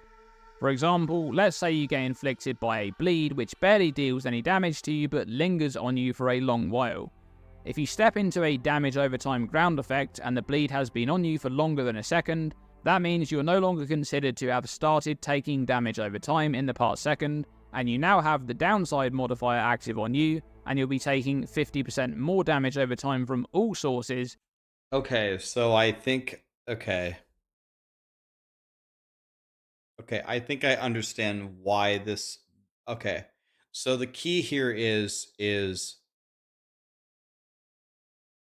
if you have if you have persistent damages over time on you, then if you're consistently getting hit by damages over time with no interrupted time between it, then eventually you're not going to get helped by the first thing, and you're just going to be eating the penalty of the second thing.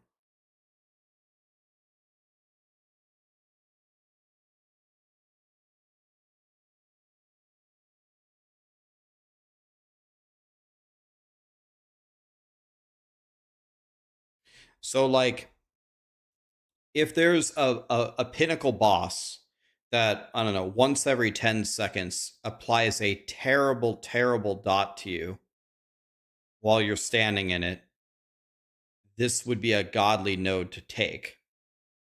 But if you're running through a big poison area where monsters are perpetually poisoning you, then this would borderline get you killed, right? Because the first poison is going to take no damage, but if you can't cleanse it, then you're going to die.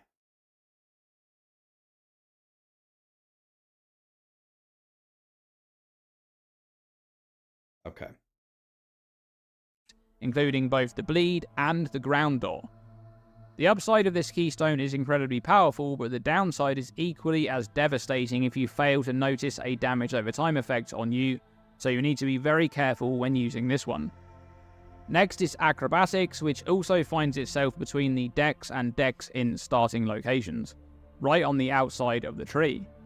Acrobatics changes the type of hits that you can evade, from being just projectiles and strikes, to now also including previously unevadable area of effect hits, but it does so at the cost of causing you to lose half of your evasion rating.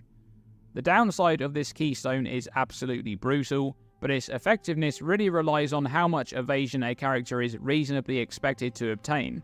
This keystone is likely to be very powerful in boss fight situations where you now have the chance to evade powerful slams, and a lot less powerful in a standard mapping setup, as in those situations, your evade chance will be much lower against far more incoming hits.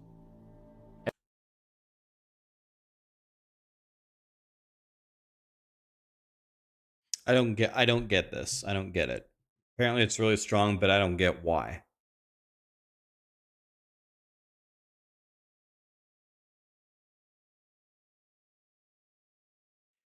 This now lets you evade AoE. Okay. I get why that's good. I get the upside. I don't get the downside. Why is the downside so bad?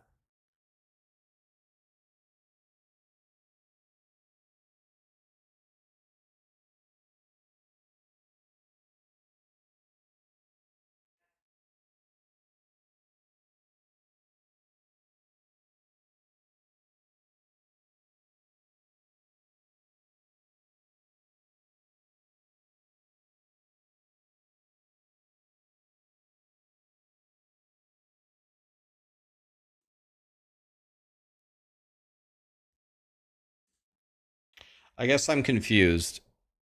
I guess I'm confused. Why is lowering our evasion rating bad if we can evade all hits? Like, what am I missing here? If we evade everything, if we have less evasion rating, why is that bad?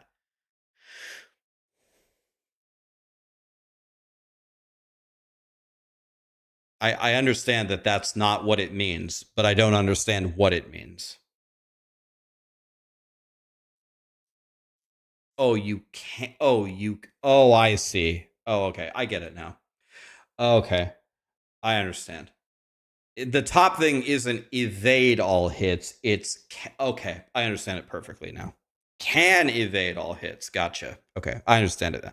I was so confused. I'm like, evade all hits, 50% less evasion rating. How is that even a downside if I evade everything? I get it now. Okay. Okay, I understand now. That makes, okay. That one word changes everything. Okay, I completely get it now. It makes perfect sense. One word changes everything. Yes. You're now able to evade any hit, but it cuts your evasion in half. Okay, I understand. Did I quit playing Diablo for good? I have quit playing Diablo for good. I will never play again. Just kidding. I'll be on the PTR in 3 days trying it out. No, I have not quit Diablo. Eternal Youth finds itself moved all the way across the other side of the passive tree, in the middle of the Dex Int aligned portion of the tree. This one makes recharge from the energy shield mechanic apply to life instead, while making life... Okay, let me thank everybody. There's so many people subbing. I don't want to miss anybody. Serg, Nug, Chewy, DreRD, did I say right? Telenroid, Wallycorn or Whaleycorn, Exor, Lilith, Mommy, O Killer. Thank you so much for the subs and the primes. Toys, T3 for 53. I love my minion build. I smashed Exarch last night. No clue if it was supposed to be hard Kappa. You're getting very strong. You're getting into mapping. You're getting into the end game bosses. You're getting started. Remember, there's 4 or 5 main bosses, right? There's Exarch, Uber Elder, Shaper, Maven, Cirrus. And then there's the Uber versions of those bosses, Eater of Worlds, and then it gets way harder.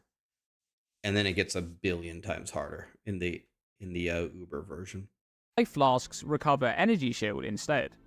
Now this can be quite a powerful keystone if the mechanics of life recharge function as they do in PoE 1.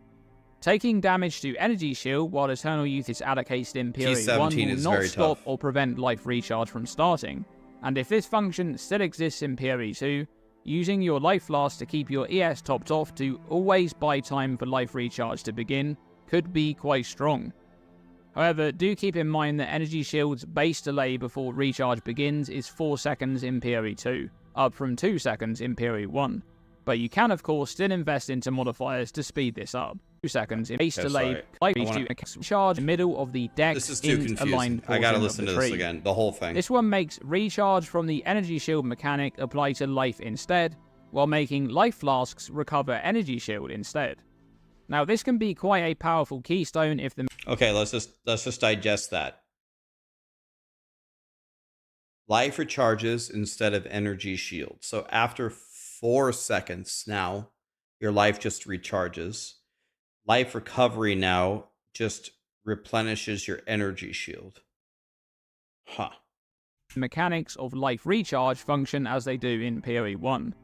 Taking damage to energy shield while Eternal Youth is allocated in PoE 1 will not stop or prevent life recharge from starting, and if this function still exists in Taking damage to energy shield won't prevent life recharge from starting. So they have to actually damage your life to stop it?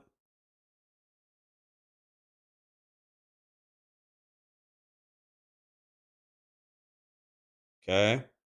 PoE 2, using your life flask to keep your ES topped off to always buy time for life recharge to begin could be quite strong. However, do keep in mind that energy shield's base delay before recharge begins is 4 seconds in PoE 2, up from 2 seconds in PoE 1, but you can of course still invest into modifiers to speed this up. Chaos Inoculation. So you can use Flask to pump your energy shield. Your energy shield, as long as you haven't been damaged through your energy shield and hit your life, will recharge your life automatically after 4 seconds. I'm trying, like, where is this useful? What kind of a build do I use this on? Where I have a super high energy shield, a protected energy shield, or I'm spending resources that drain my life instead of my mana, or... Yeah, I'm thinking of like maybe like the Blood Mage Ascendancy or something.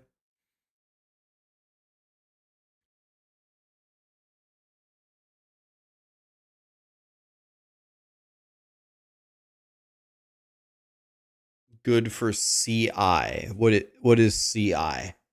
Or CL? What is that? Chaos immunity. Chaos inoculation. Okay, I don't know what that is.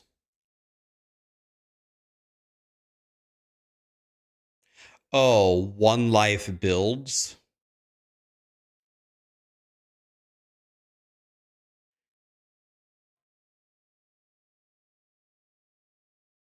Okay. Inoculation finds itself in the same location in PoE 2 as it was in PoE 1, and it also does exactly the same thing. Your maximum life becomes 1, and you're immune to chaos damage.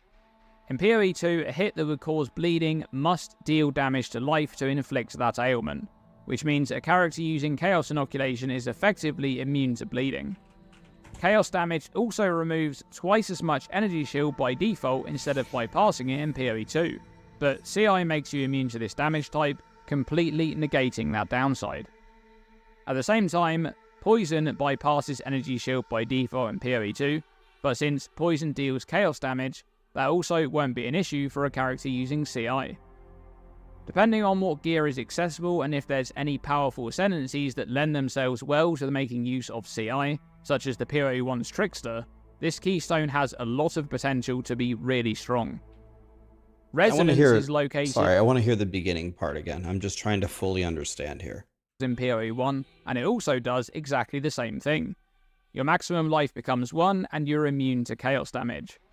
In PoE 2, a hit that would cause bleeding must deal damage to life to inflict that ailment, which means a character using Chaos Inoculation is effectively immune to bleeding.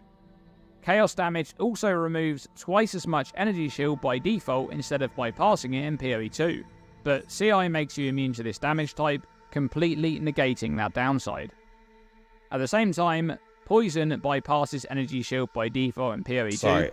What did it do? What did it do in PoE 1? Instead of bypassing it in PoE means a character using Chaos Inoculation is effectively immune to bleeding. Chaos damage also removes twice as much energy shield by default instead of bypassing it in PoE 2, but CI makes you immune to this damage type, completely negating that downside. So if anything, this got buffed, right? Because in... Well... No, it's the same. It's the same, right? Because before it would bypass the energy shield, but you're immune to it.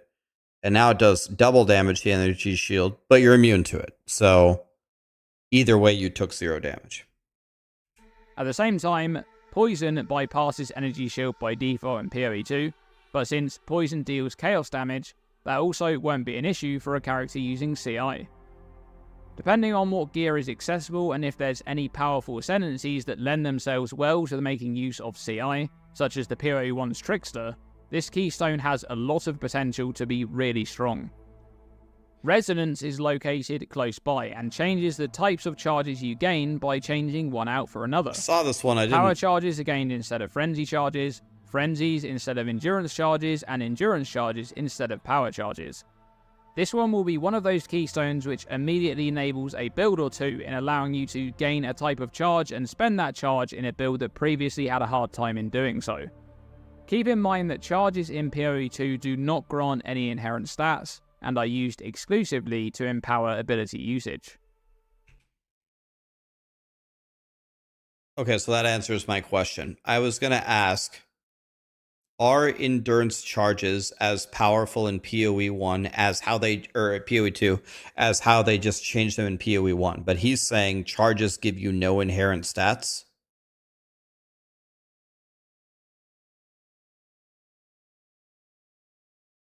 Huh. You know, it's kind of an interesting balance, right? It's kind of an interesting balance because in part of the allure of PoE 1 after you really get into it is there are so many little mechanics here and there. Like sometimes you pick up endurance charges just for the sake of having endurance charges and not for having endurance charges does some other things for you later on. And you would have the choice of doing both or one or the other or whatever. But it seems like a lot of the mechanics, a lot of them have been very, very simplified. And I am glad that this will bring in a lot of new players and the barrier to entry is lower. So I guess overall it's a good thing, but I hope they don't just do this everywhere. I hope they don't just make PoE 2 just way more simple and direct, because that's part of the reason why Path of Exile 1 is a great game. There's a lot of different mechanics, and it's a balance. They need to make it more simple, but I don't think they need to make it too simple. Speaking of charges, Conduit is located in the middle of the inn and decks in starting locations and makes any charges you gain be gained by allies in your presence instead. Because charges no longer grant stats, this one is unlikely to be useful for any minion builds and is instead targeted at group play, allowing for a character to generate charges for their party members to quickly spend on powerful abilities. The Orobots are back. Eldritch Battery is in a very similar place to its location in PoE 1, but its modifiers are massively changed. This Keystone will now convert all of your energy shield into mana. That is wild. We know that in PoE 2, mana is going to be much more of an interesting mechanic on the average build, as all characters will have access to their full mana pool to make use of unless they're using blood magic. Eldritch Battery is going to be a way for characters to gain incredible amounts of mana, which will be particularly useful with Mind Over Matter, which now makes 100% of damage be taken from mana before life. There's potential here for a character to use this Keystone together with Chaos Inoculation and Mind Over Matter and completely focus on building a giant mana pool and having a large amount of mana sustain. Is Archmage in PoE 2?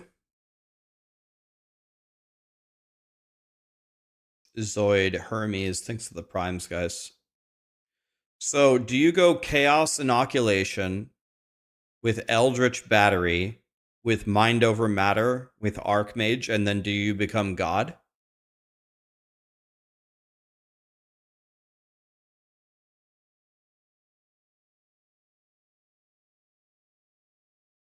You can't do CI with Eldritch Battery? Oh, right. Right, because if we get rid of our energy shield, then we have 1 life. Oh yeah, we die instantly. Well, no, we wouldn't die instantly, just don't get hit.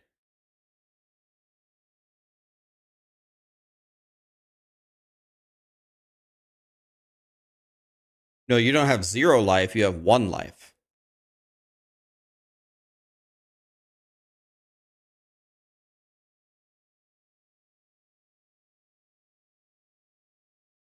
But Mind Over Matter, the damage comes from mana first.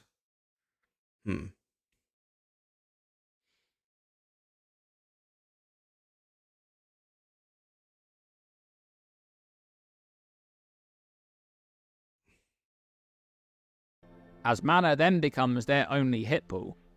However, just like with Iron Reflexes, it's important to mention the change to conversion. If non-damage conversion follows the same formula as damage conversion, the portion of energy shield converted to mana will not scale with any modifiers to energy shield, and will instead only scale with modifiers. So this is the second time he said that. To energy shield. However, and Mind Over Matter and completely focus on building a giant mana pool and having a large amount of mana sustain, as mana then becomes their only hit pool. However, just like with Iron Reflexes, it's important to mention the change to conversion. If non-damage conversion follows the same formula as damage conversion, the portion of energy shield converted to mana will not scale with any modifiers to energy shield, and will instead only scale with modifiers that would affect mana. I mean, I just don't understand, man. Like, let me say it again. I understand, but that seems like it really, really nerfs these nodes.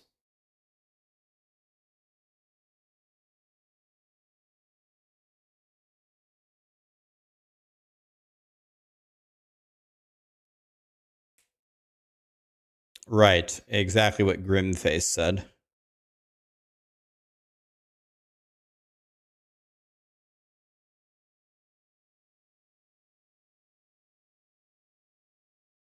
It's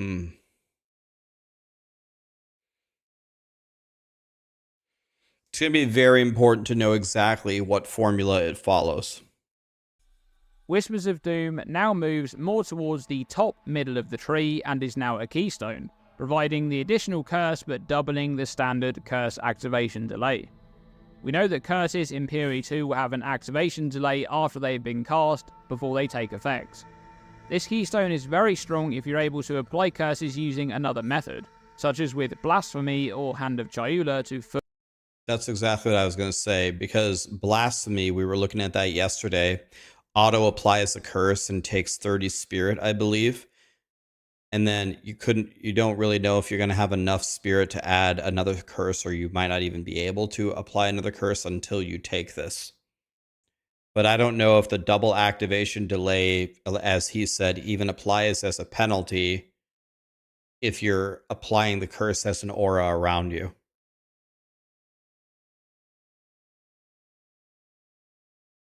Fully bypass the downside.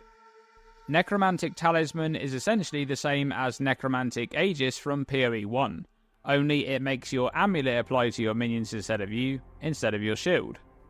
We don't know too much about amulet modifiers in PoE 2 or whether there are any interesting unique amulets to pair with this Keystone, but the loss of the amulet slot in the context of PoE 1 is quite significant in terms of scaling minion damage, so we'll need to wait and see what's available for this Keystone. Okay, but wasn't there a node in PoE 1 that says all minion buffs or modifiers now apply to you? And then, so would that work with this? You take an amulet, it has stats for you, it only applies, now it applies to your minions, but then it gives it back to you?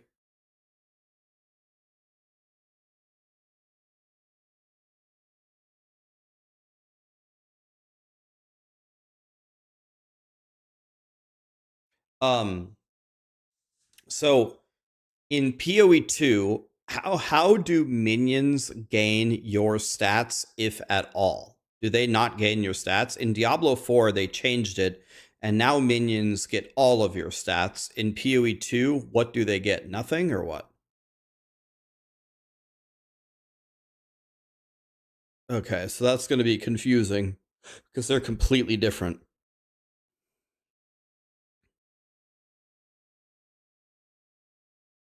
So if you're gearing your character, if the stat doesn't say minion stat, if it just says life or strength or anything, it applies only to you and not to your minions.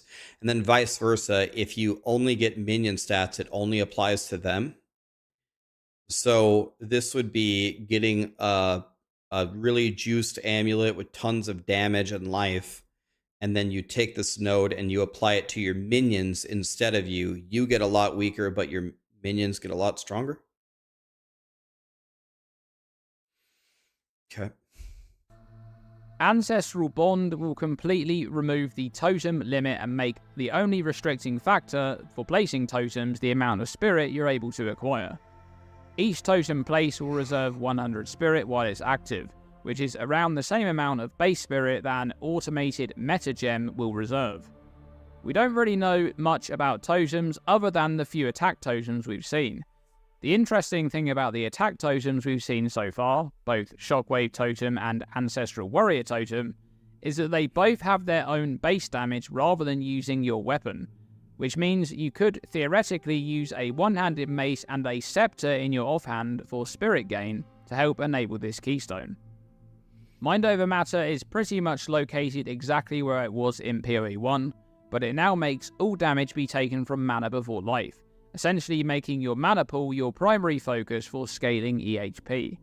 The downside of 50% less mana recovery is very significant, however, as this affects all forms of recovery over time, including regeneration, leech, and I've mana taken flask this note a usage lot unless when it's I played instant. PoE 1. This new version of Mind Over Matter unlocks some synergy with the new Eldritch Battery and with Chaos Inoculation, a combo which previously didn't function together.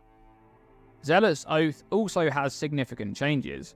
This keystone now makes excess life recovery from regeneration apply to Energy Shield whilst preventing Energy Shield from recharging.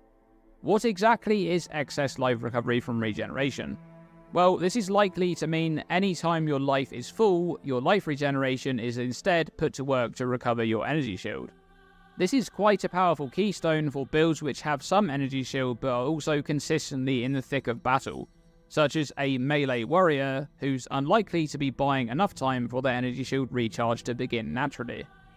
However, what if you took Zealot's Oath with that keynote that we saw earlier where you can't drink life flasks but your life leech is instant or something?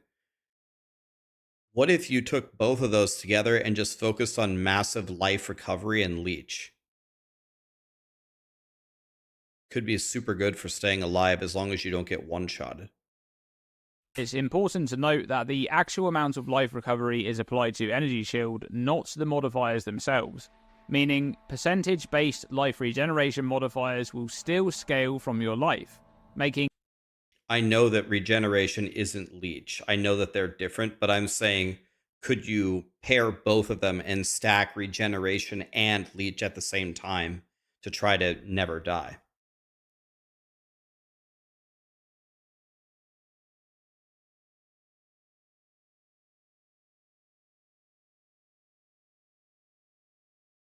It doesn't say that you can't generate Energy Shield. It says that it doesn't recharge.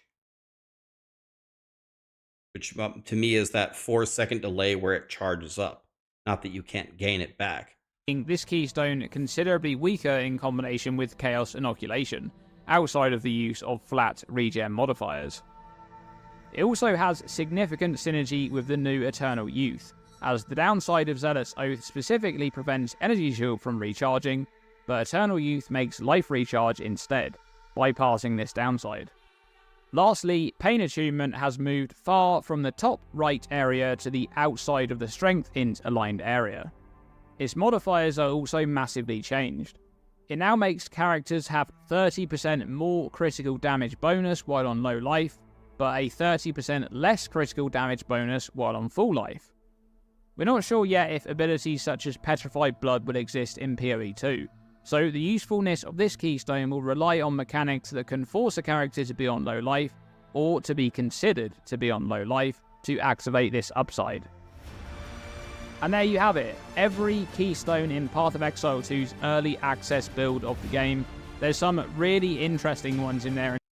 That was a super awesome video, man. That was very high quality. That might be the most high quality video I saw, the most informative.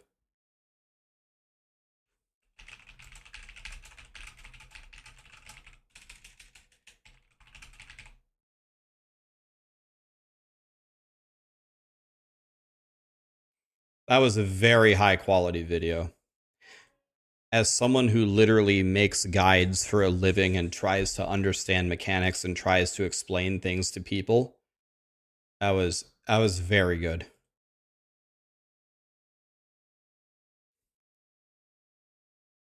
That was very good. Let me share it with you guys.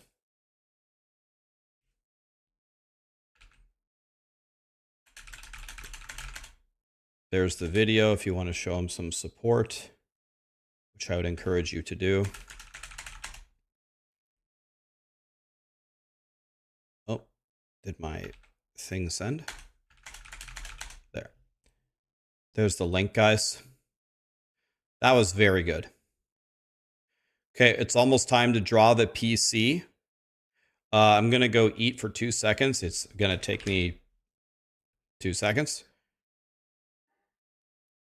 So when I come back, we're gonna do the drawing for the PC, and then I'm gonna give away and then we're gonna give away PoE2, some PoE2 codes. Be right back 1 second. Let me turn on the music as well. I'm sorry, YouTube, we don't get to watch, we don't get to listen to music. We don't get to have nice things.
Guys, Callie shit herself, so I gotta clean a spot off the carpet.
Well, that's one thing that I need to add to my Black Friday shopping list is doggy carpet cleaner. We ran out of it.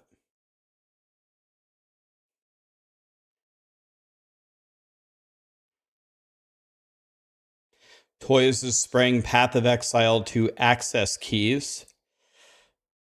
Okay, that's actually a good idea. We're going to do, let's give away 2 Path of Exile keys, and then let's give away the PC.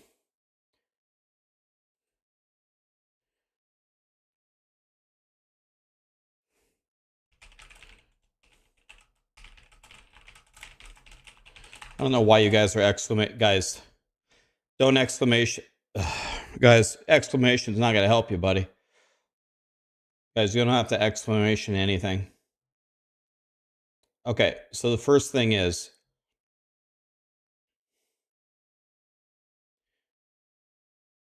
oh my God, there's 858 people in the drawing. That's awesome. First thing here.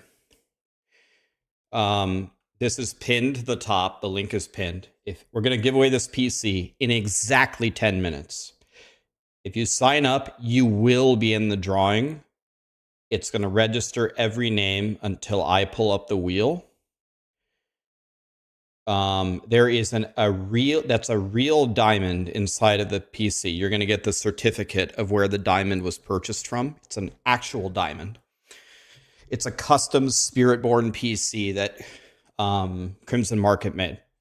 What you do when you're at this page is you join using the golden ticket. It makes it free.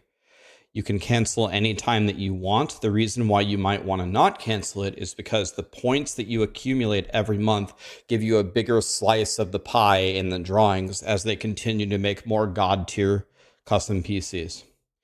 So come here, go here, use the golden ticket. The first thing will be free and you'll be in the drawing. It's that simple. That's it. It's not a scam. We've given away these PCs once a month for about a year already. It's be like our 8th or 9th one or something. Not a scam. Somehow people are still exclamation PoE 2. That does absolutely nothing. You can donate keys, Alvin, if you would like. Can. Just message me on Twitch the keys if you have extra and you don't want them. Pyramid scheme PC. I mean, that's fair. It actually literally is. Okay, let's give away a Path of Exile 2 key. Let's do it with marbles. This will be for Twitch. And then we'll give away another one to YouTube. So let's give away one to Twitch first. On Twitch only, Twitch only, Twitch only, not YouTube, Twitch only, exclamation enter. Exclamation play, excuse me, I lied. Exclamation play. I lied. Play, play, play, my bad. Play, play, play. Not enter. Play, play, play, play, play. Get in there, boys. Path of Exile 2 key. We always do this map because this map screws people over the hardest.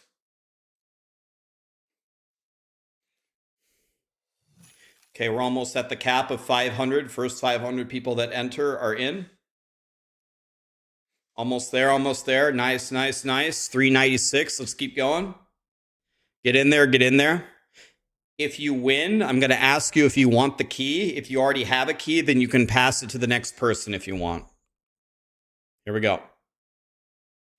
And then for YouTube, we'll do a trivia question after this because YouTube can't join marbles.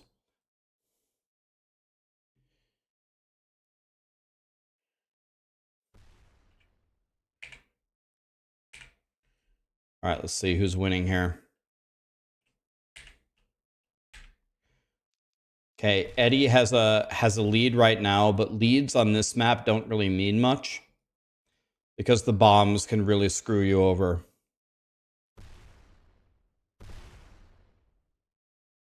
Okay. Eddie is dead. Now we're on Antherion. But he's not in first. It's actually God's fortune right now. Can he do it? 28 people are already dead. It's Lord and Captain Honor Seeker at the front. Oh. Going the wrong way, buddy. Okay. Oh. The bombs are merciless. Okay, is he gonna... Oh, I thought he was gonna get boosted forward there. Okay, we got to be close to the end here. Can Zucatan figure it out? Okay. Okay. Oh.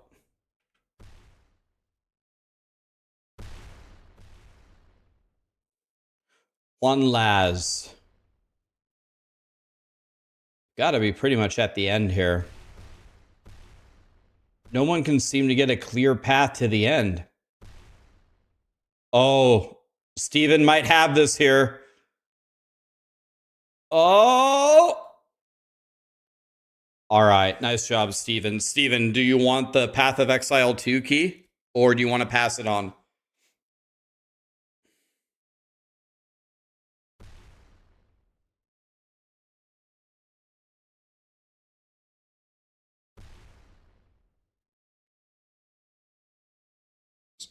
I can't see the message from him. He said pass it, did he? Yeah, he said pass it. Okay, who got second? Tourette guy, do you want it? Tourette guy, do you want it? And if it's not Tourette, it's going to be Sench. Or Turret guy. Okay. Turret guy wants it. Okay. You're going to get the key. Here we go. So, message. People keep messaging me Path of Exile keys. Thanks, guys. I have so many of them now. All right. Turret or Tourette guy. All right. Now, I have to do these codes in order. I have a lot of them.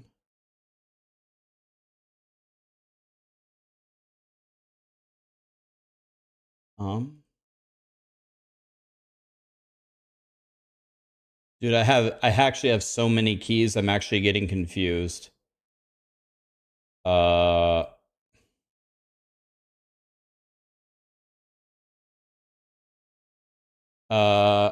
hold on. I'm getting confused.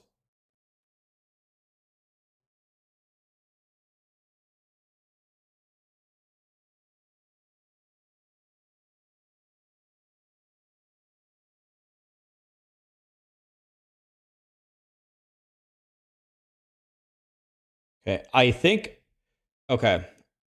So these codes are from Sour Patch Bros.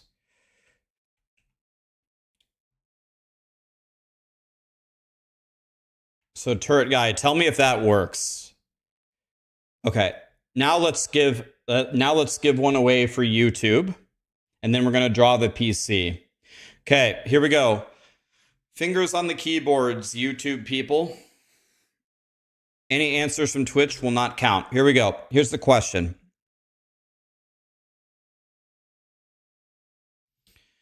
Path of Exile sent me a book this morning. What was it of?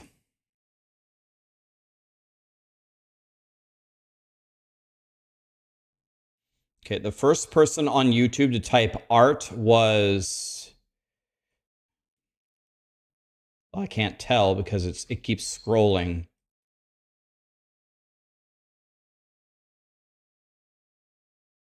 I actually, this thing is so bad, it won't hold still. Dude, this is such a shit feature. Well, I can't read it, dude. It's impossible. So let me try this. I'm gonna have to go to YouTube itself. Okay, here, I can figure it out. It is Eagle 23, I believe. Eagle 23 is the first thing I see on YouTube that said art. Eagle 23 was first, and then Megs was second, from what I'm seeing. Eagle 23, do you want the key?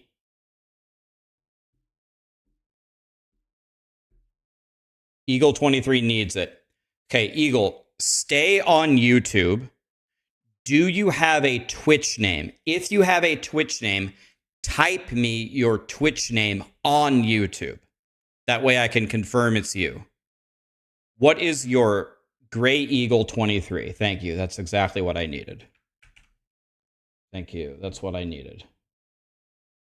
Okay, I am giving you the code now.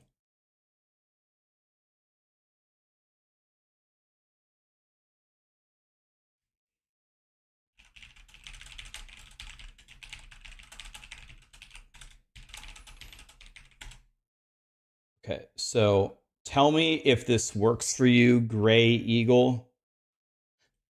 I'm giving you codes from other people that they've given to me to give away. So you just have to let me know if it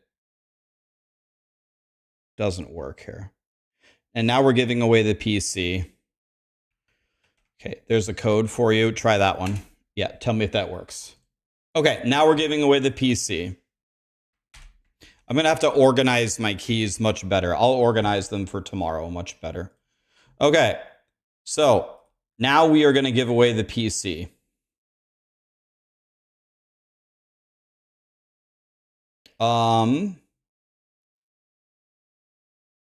Let me grab the...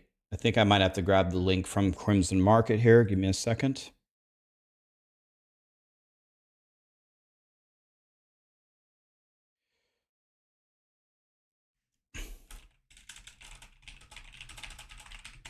Guys, you don't need exclamation anything. Okay, I've got the wheel. Here we go. Here we go. Okay, here we go. The AI generated wheel is right here. Here we go. Oh. So you can see people that have been here for a very long time have a huge, huge slice of the pie here. Okay, I'm guessing I just click it and it spins. Let me zoom out a bit here. Okay, ready? Here we go. Spin. Spin the wheel.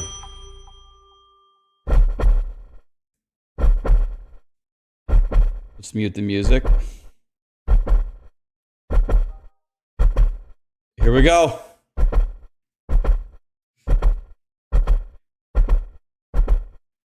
This is all the people who joined. By the way, the reason why the names are hidden is for privacy reasons. Some people don't want their names shown, so that's why it's purposely almost impossible to read.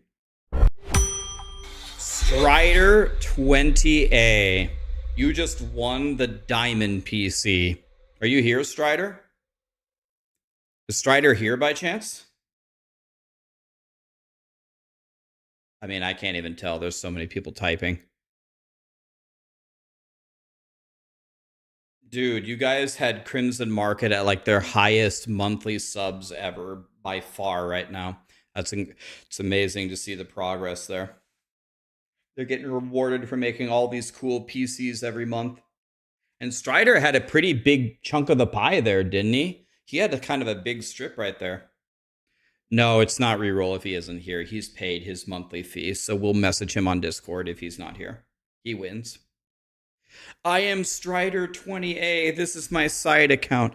Yeah, for some reason, everybody in chat is Strider 20A.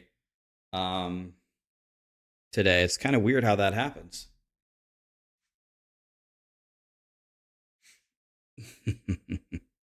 What class am I going to play on early access? I'm going to play all 12 of them. I don't know which one I'll start with, but I'm going to play all 12 of them.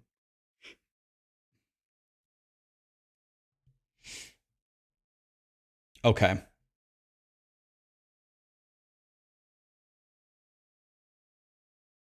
Okay. Beautiful. We almost got to 1,000 people in the running, guys. That was insane. That was insane. They made the wheel better. I liked the heart-pounding music. I liked the drama there. Lilith Mommy just gifted 5 subs. Thank you, Lilith. So nice of you. Runza, yes. I'm glad someone knows what that is. Yeah, that wheel is pretty cool. That's way cooler than what we've been doing before. So we'll have another custom, or I think next month is going to be a partnership with Starforge, I believe, and then the month after that is going to be a custom Path of Exile 2 computer, I believe.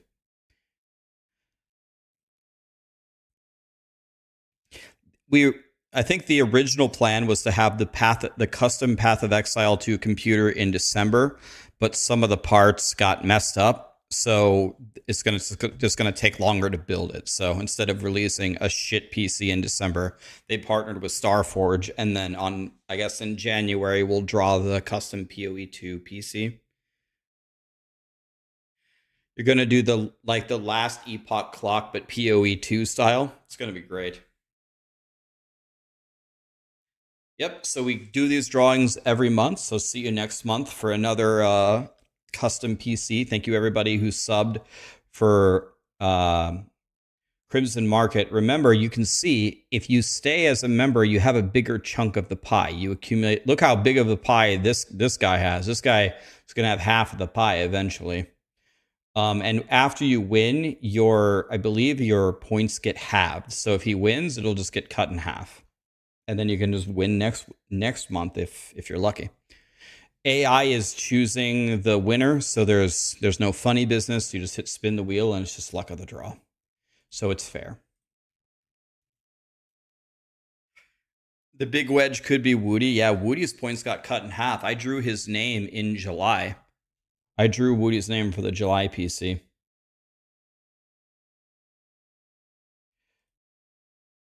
Okay, Tourette guy is good. And Gray Eagle is good. Okay. Okay, a bunch of people are messaging me codes. Thank you so much to everybody who did. Tonight, I will organize them all. And I'm going to have to start giving away larger batches of codes every day. I'm going to have to give away like 5 a day until I got to count my number of codes, and we're just going to give away a lot more than we have been.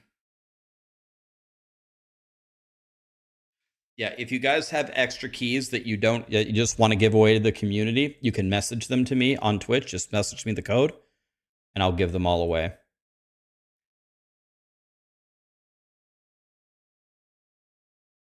Yeah, I just need to organize. I have too many codes from too many different messages. I'll figure it out.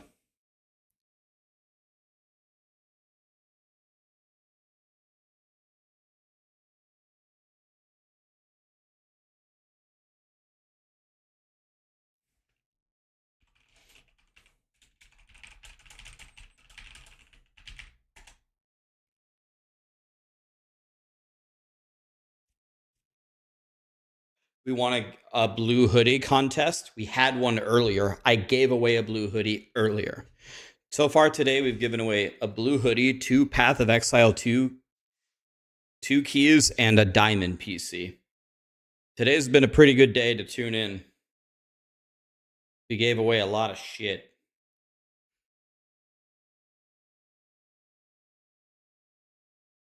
I need to randomly choose you for a code.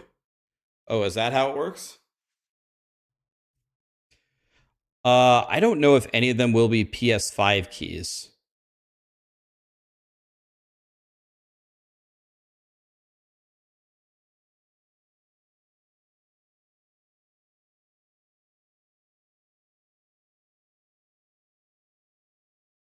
They don't even exist right now? Yeah, Toys is spraying PoE 2 codes like all the time. All you got to do is watch Twitch chat like a hawk, and he just sprays them everywhere. When am I going to buy you a Starforge PC? I should buy you a Starforge PC. I thought you had a good PC, Cajun. Didn't you just upgrade your PC?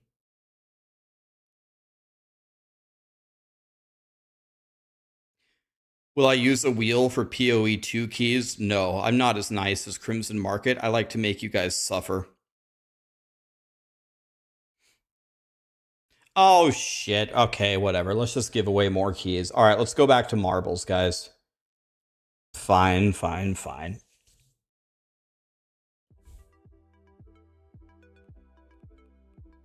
People keep throwing me key. By the way, I can't stress this enough. I'm going to say it's like 10 more times.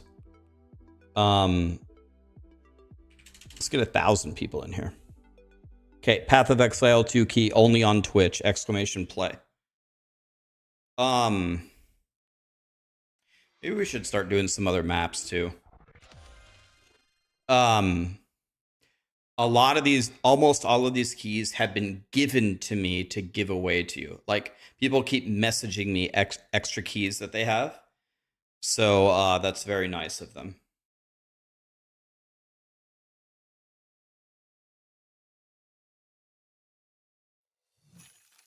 Okay, guys, get in here. Let's go. Free key.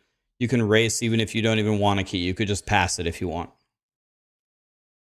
Guys, if you can't make friends the normal way, you buy them. That's what I'm doing. I'm buying your viewership like an absolute piece of shit. Where can you buy a key? At pathofexile.com at the shop. Play me, daddy.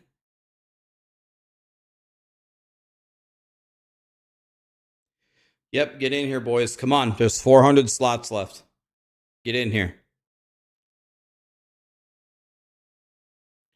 We'll do 2 races. And then we'll do another trivia contest for YouTube.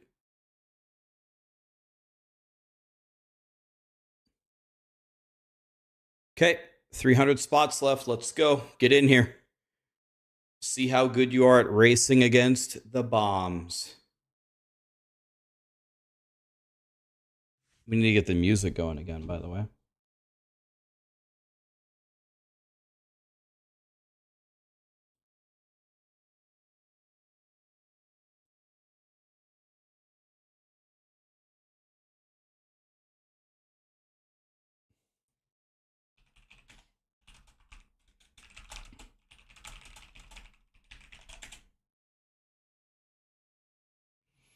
Okay, it's 7:14. I'm going to give you guys 30 more seconds. Let's try to get to 1,000 racers. Come on.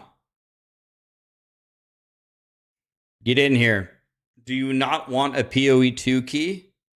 Or you could give it to your friend or something?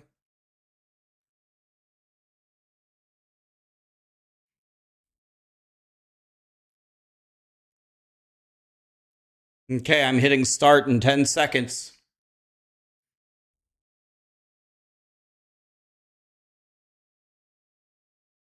You guys don't like free stuff or what?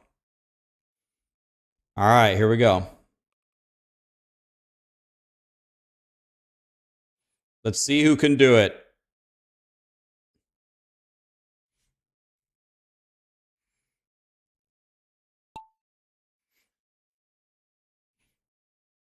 Okay, here we go. Oh.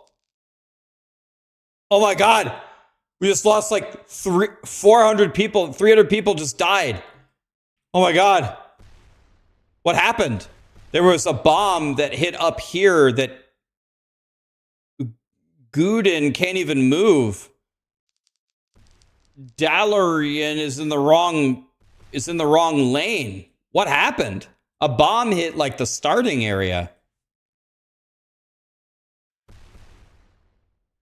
Okay, it's Vengeance versus what's his name? Almighty something. Okay, Vengeance is winning right now. Oh, he got a forward boost. Wait. Is he doing it? Wait. And back he goes. He's still very far ahead. The dreaded moo, though. Slow and steady wins the race. Oh. Oh, 1 million people just died?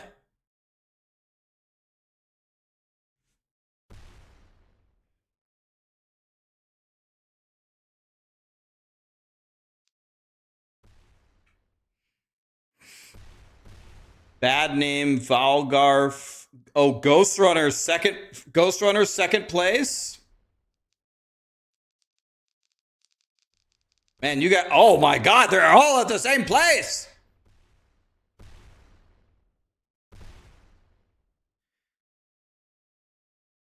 Gugelis. He's almost there. He can see the end. He got a, he's dead. Dreaded Moo is dead. Oh my God. Boxaholic.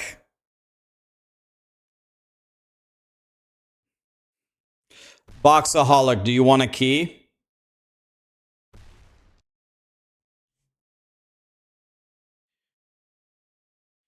Boxaholic does want it. Okay.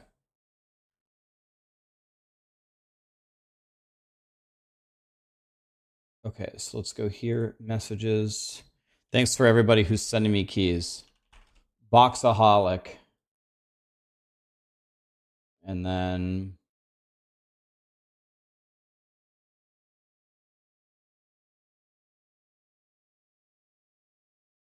here is your key, Boxaholic.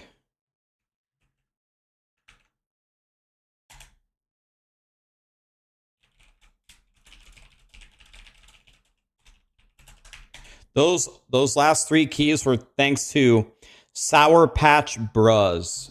Thank you, Sour Patch. Okay. Well, let's go again. I'll give away another key. Let's try. Let's do this one in outer space. Okay, exclamation play, guys. You know what to do. Get in there right now. Come on. You want free stuff?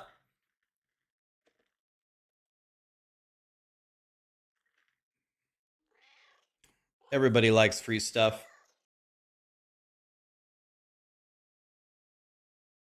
Get in there, boys. Come on. We need 1,000 plays quickly.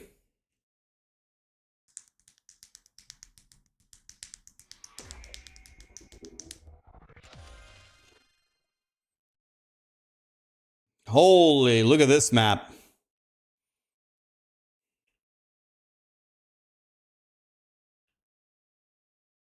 Okay.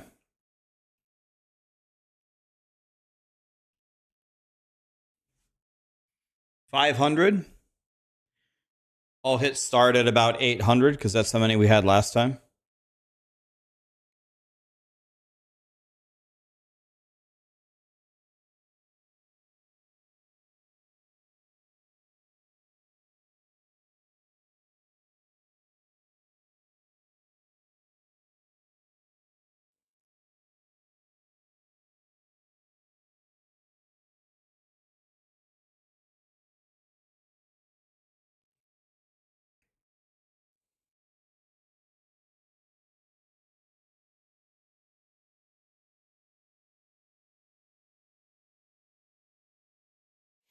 Guys, if you have sent me a Twitch DM with the codes, first of all, thank you. And I've got them. I got a system to systematically give them away. And so far, by the way, everyone who has messaged me has actually given me a real code. Not one of them has been fake, so that's nice. I was worried that people are going to give me a bunch of fake codes and it's going to be a nightmare to give them away, but they've all been real. All right, we're about at 800. Let's go here.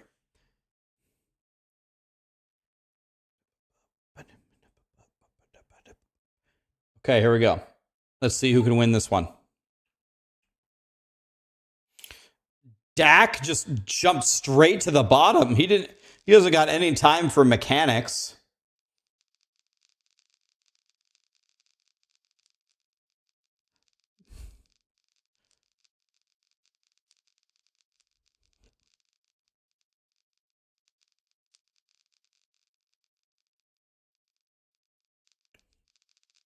Okay. This is going to make or break people. People are dying. What? Caillou just skipped half of the track? How? How did he do that? He's way ahead. He skipped all the mechanics. How? But he's got no speed. He's wasting too much time roly-polying up and down.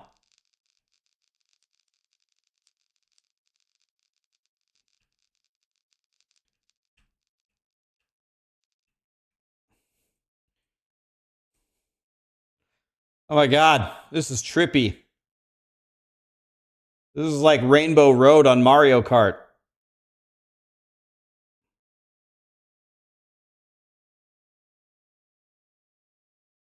DJ Uppy or Dejoopy. Okay. Vixie's right behind him.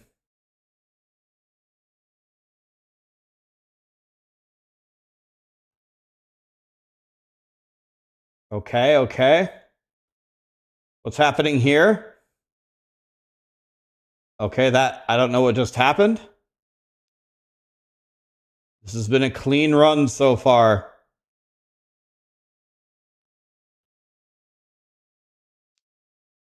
Okay, that was clean.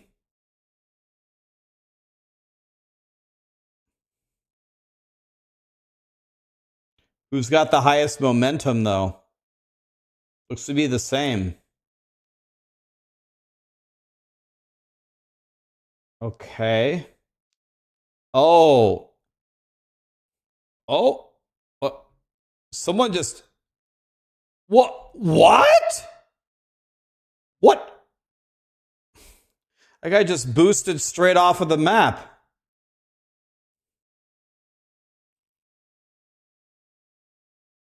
There's the end. What's going to happen?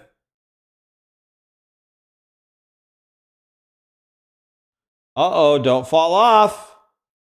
Uh-oh. Wait, wait. Oh, right past it. Okay. Oh, just straight over it? Okay. Okay. One more obstacle. Not bad, not bad. Not bad, not bad. Oh, he's dead! Oh my God. Is Vixie gonna do it? No!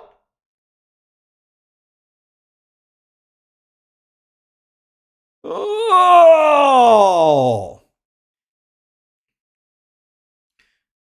Yagurushi? Yagurushi? Do you need the key or no?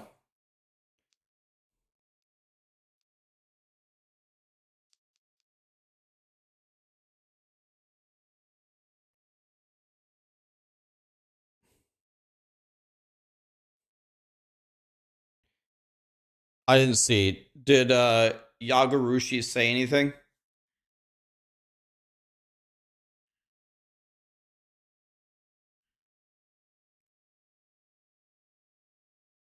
No, give it to someone else. Okay, Vixie, do you want it? Or if Vixie doesn't want it, Easy, do you want it?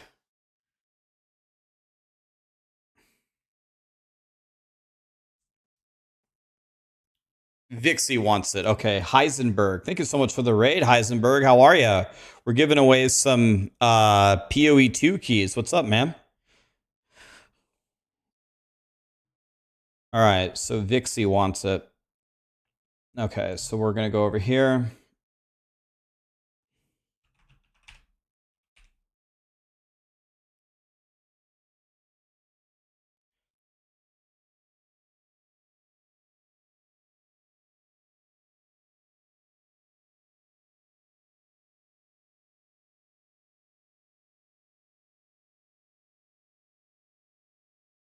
Okay, I got to do this correctly or I'm going to get confused. Hold on.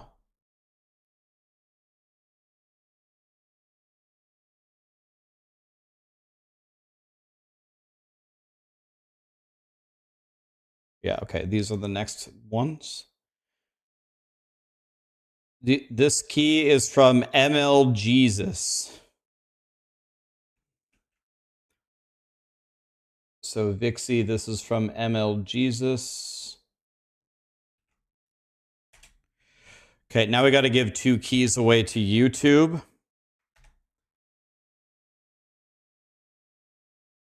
Guys, please help me identify the first person to answer this, because it's freaking impossible.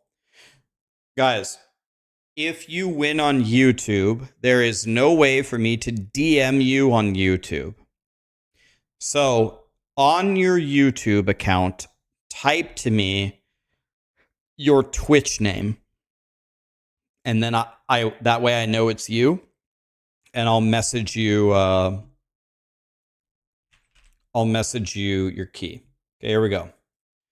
Everybody on YouTube, you got your fingers on the keyboards here? Here we go. You don't have to exclamation play. Just it's a trivia question, guys. You don't have to exclamation play. Here we go. All I need you to do is type what I'm drawing. Ready? Here we go, YouTube.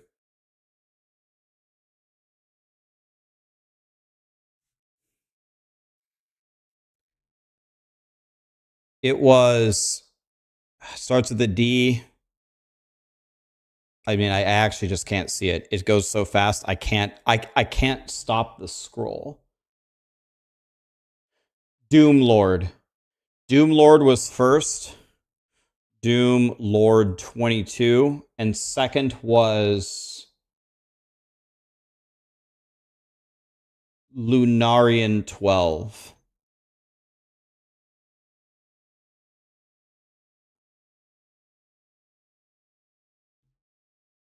Doom Lord, do you want it or no?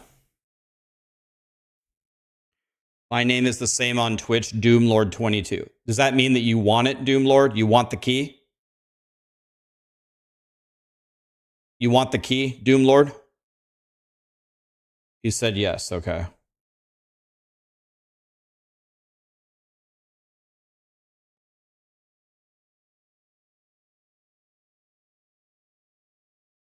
Okay, this key is also from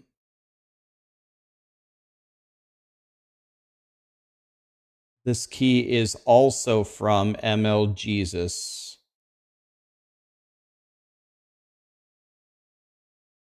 Okay, we're going to do one more trivia question for YouTube right now.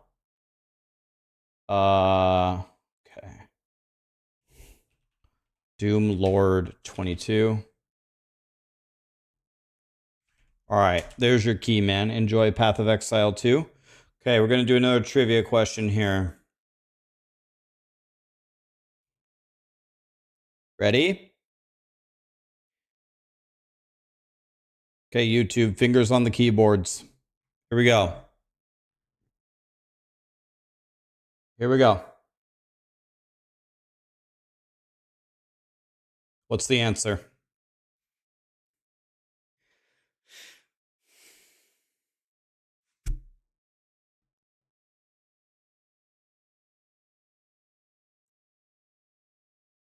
Okay. The one that answered it first was Luke, correctly. And then the second person that answered it is some foreign symbols that I cannot read. So Luke, first question, do you want the thing? Otherwise, we're going to whatever this is. Actually, let me redo this. Here's what I'm seeing on my screen. Luke and then that. Okay, what did Luke say? Holy Half Dead on Twitch. Okay, I see you, Luke. I didn't know your name was Luke. I know you, by the way. Do you want the key, Luke? I didn't know your name was Luke. Does anybody know what this means, by the way? Can anybody read that? I can't.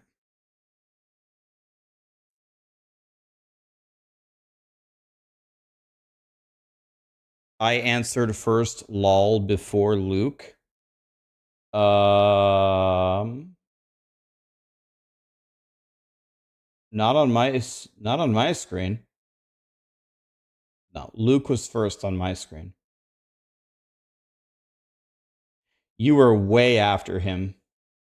You were fourth on my screen, quickly. You were fourth.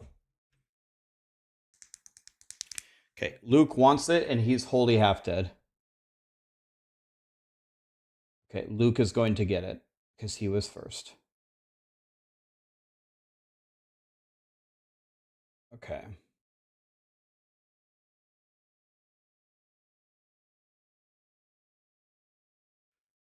Okay.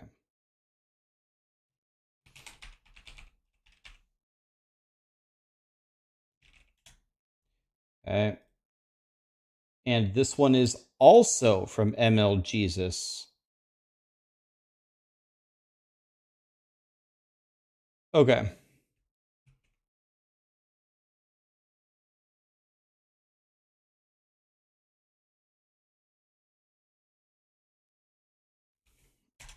There you go, buddy.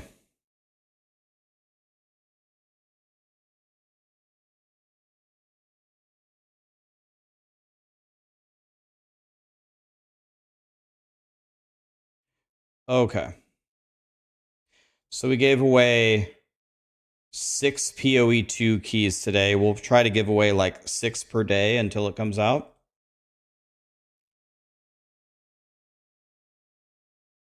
Okay. We gave away about 6 keys today. That was good.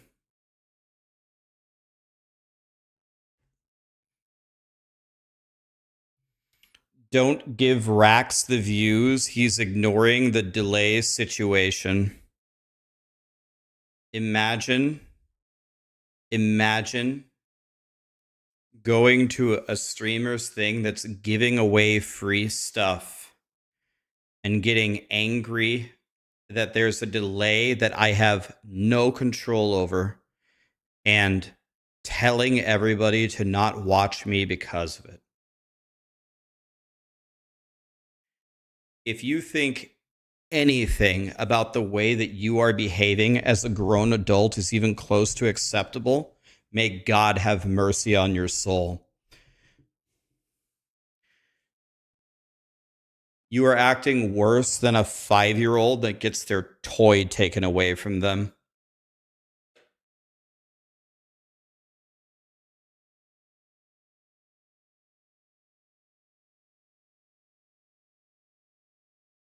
Who said anybody is angry? Make it random, bro.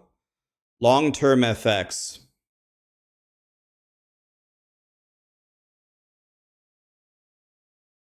Are you so delusional that you can't understand how unbelievably childish you are acting?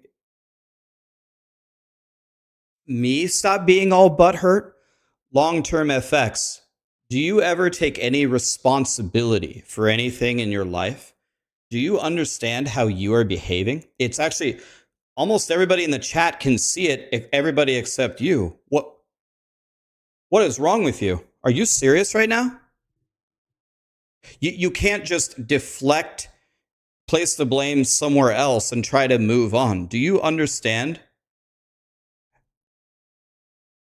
how you're behaving is so completely unacceptable?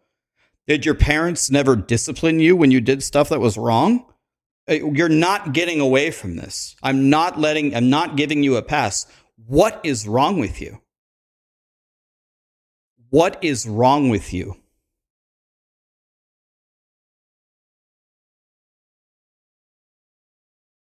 Once again, everybody is complaining about the delay. You need help long term. You need help. You needed help a long time ago. May God have mercy on your soul. Okay, let's not focus on long term. Let's move on. Doomlord, Camrod, thank you for the primes. Dan, L. Porco, Mac Yoda. Strider 20A is here. Hey, Strider, How does that new PC feel, buddy?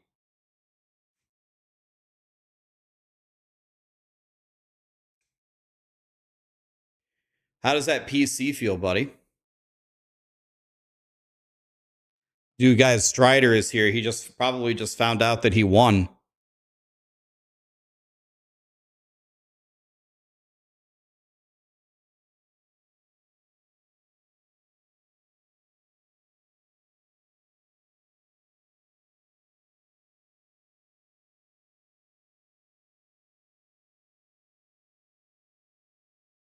Dude, you just got a new PC for Christmas. It's got a diamond in it, an actual diamond with a certificate from a jewelry store. Real diamond, more valuable than the PC. It's an insane upgrade from your GTX 1600 Ti. What's the model number? I thought it was 1600. The 1660? The 1660, yeah. I think I had one of those a couple years ago, didn't I? Yeah, Strider, you win, dude.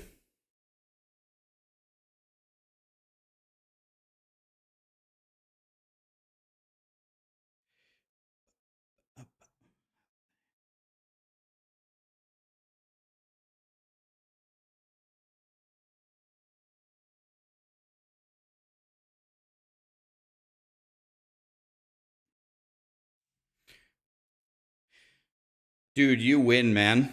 I'm happy for you, dude.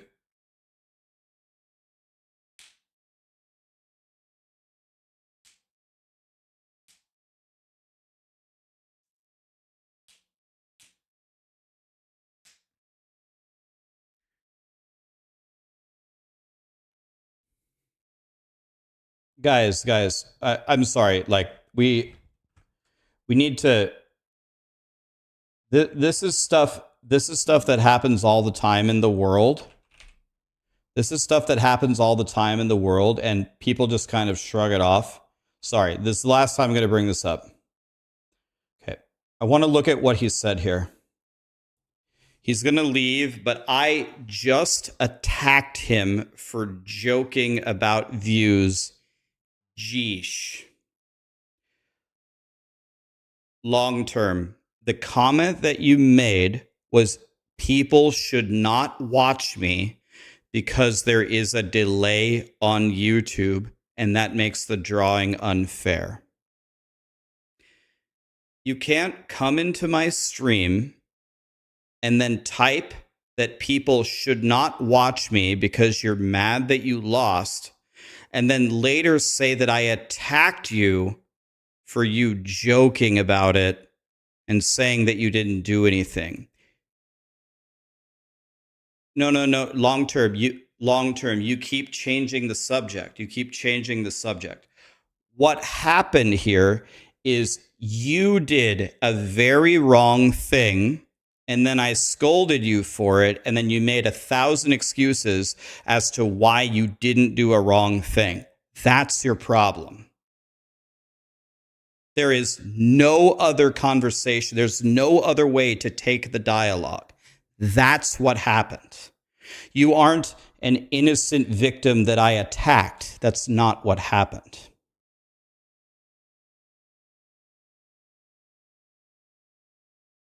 You are not. I didn't just randomly attack you for joking. Who said I was mad? Another deflection to a point of the conversation that has nothing to do with it.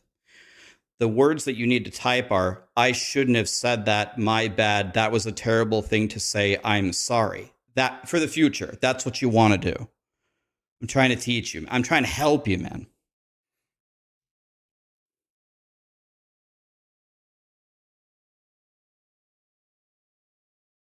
It happens all the time in real life. People be like, this guy, like, I'll be streaming.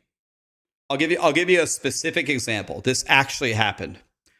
I was streaming, and then a couple of people in my chat said, Rax, you won't believe it. Zizarin just had a meltdown. And I go, what happened? And they said, Zizarin attacked a viewer for asking for help with his build guide. And I'm immediately thinking, I guarantee you that's not what happened. And I go, Zizarin attacked a viewer for asking for help? That doesn't sound like Zizarin. Zizarin makes build guides and helps people. Is that really what happened? And most people said, no, not really. But some people were like, yeah, that's what happened. And then I went back and watched it. And I said, okay, let's watch Zizarin have a meltdown for someone asking for help. And what happened was Zizarin was explaining his build guide of a build. And someone in his chat was spamming over and over that Zizarin needed to stop explaining his build, and instead the user tried to make a different version of his build and it wasn't working, and he wanted Zizarin to stop his explanation of his build and go fix the user's build. And after the user said it over and over and over, Zizarin said something to the effect of, guys, there's a reason why I made my build. My build works. If you make a different build and it doesn't work, I'm not going to interrupt what I'm doing to go solve your build. And which is super perfectly reasonable. But some people were saying that Zizarin was attacking people or didn't want to help people. It's like, are you on crack? That's not what happened at all.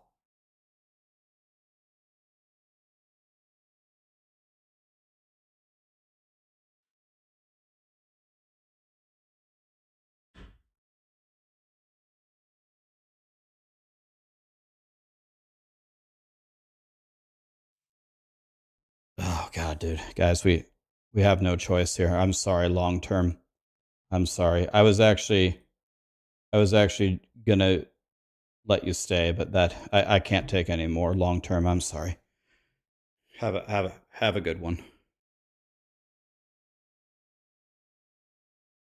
It's unfucking believable, man. It's unfucking believable.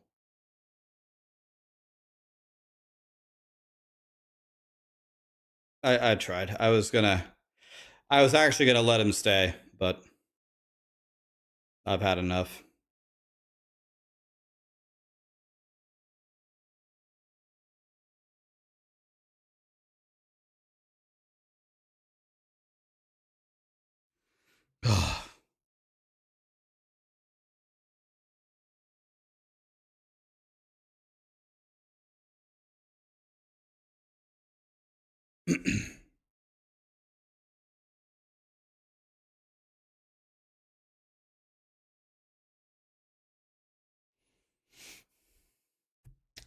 Guys, yes. Okay, so to address the elephant in the room, I am very well aware that despite I have no delay in my stream, that YouTube is Twitch is 20 seconds ahead of YouTube or whatever. So what people do is they listen to the question on Twitch and they type on YouTube. I'm very well aware of that. It's happened for the last year.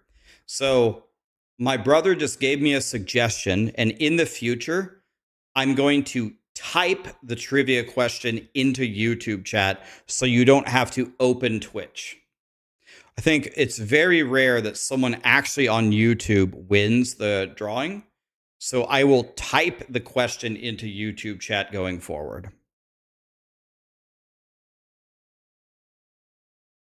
So you don't have to open Twitch.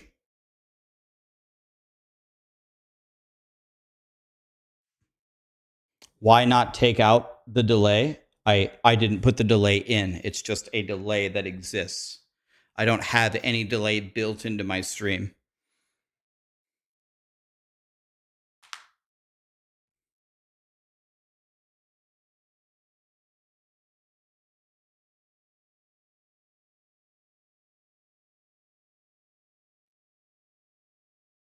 Yeah, guys, I think that it's kind of like Dr. Jekyll and Mr. Hyde. I like to think in general, I am one of the absolute nicest streamers. I will help you with anything. I'll make a guide for anything. I'll even play with you. I've given away so many items in Diablo 2, Diablo 3, not really Diablo 3, so there's not really trading. Diablo 4, PoE, where they let me, PoE 2, I will help you with anything. But the moment someone disrespects me, I have a zero tolerance policy, and I think the world is actively worse when people who just insult and disparage other people aren't cut down. So when someone does that to me or someone in my chat, I don't let it go. I don't let it go. I pursue it vehemently to the end of the conversation. Letting it go is exactly what we shouldn't do.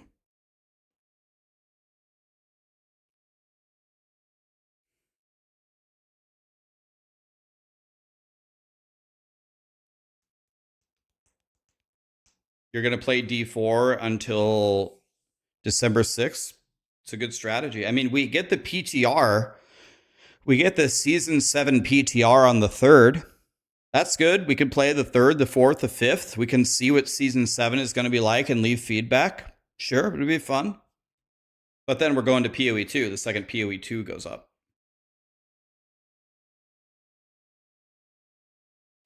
I heard that, Glass Spider. They messaged me and they said I could try to use the giveaways, or the wheel.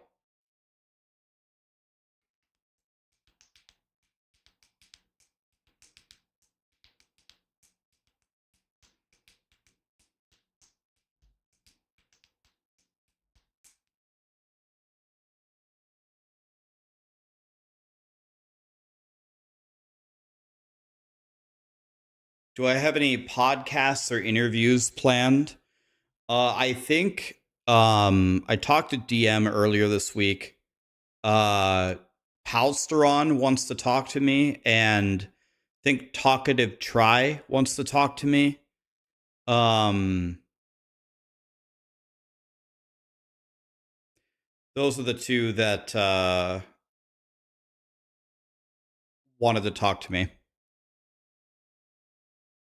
Talk no, Talkative Try, Weird Champ. Do you guys not like Talkative Try? Whenever he wants, Blaze Wrath. Whenever he wants. It's up to him. Probably next year, 2025.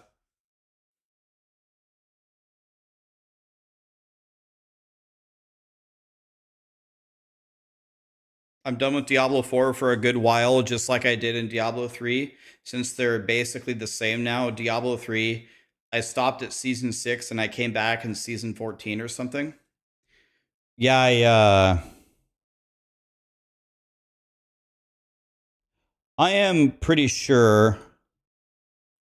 I'm pretty sure if Path of Exile is even close to as good as I think it will be,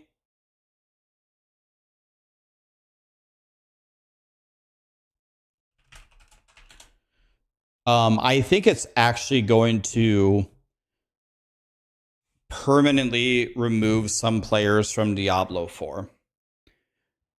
I do think that people, there's going to be some people that are going to be fully converted.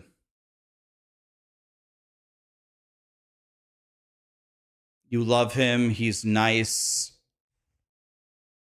He's too clickbaity for you. I'll be honest with you, I've never seen his content before.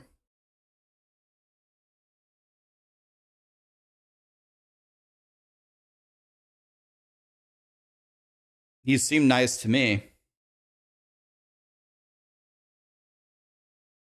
Diablo 4 Diablo 4 removed players from Diablo 4.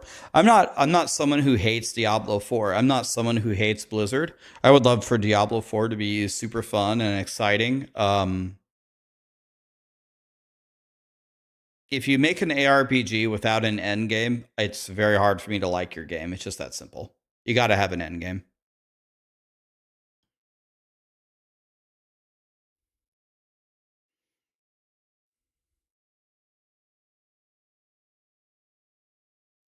Talkative is okay. He just likes taking shots at D4. I think a lot of creators do that, man. I think that's very common.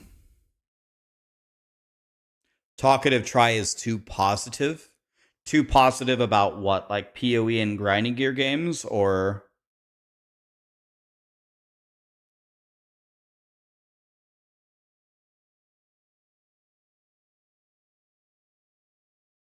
Here's an honest question. Here's an honest question. I bet there's going to be some people, and I'm not trying to start a war here. Is there anybody in chat who genuinely thinks that Diablo 4, after seeing like the PoE announcement and what's coming for Diablo 4, is there anybody who thinks Diablo 4 looks more fun than PoE 2? Or not really?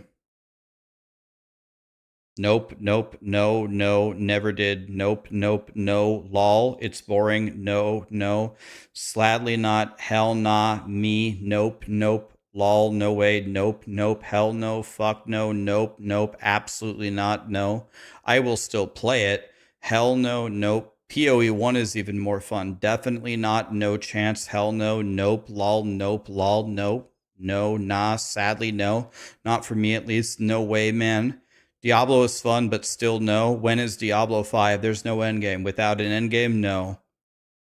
Yes. Okay, so we got 2 yeses out of that. Okay, so that's actually not very... and this is like a more Diablo 4-centric chat.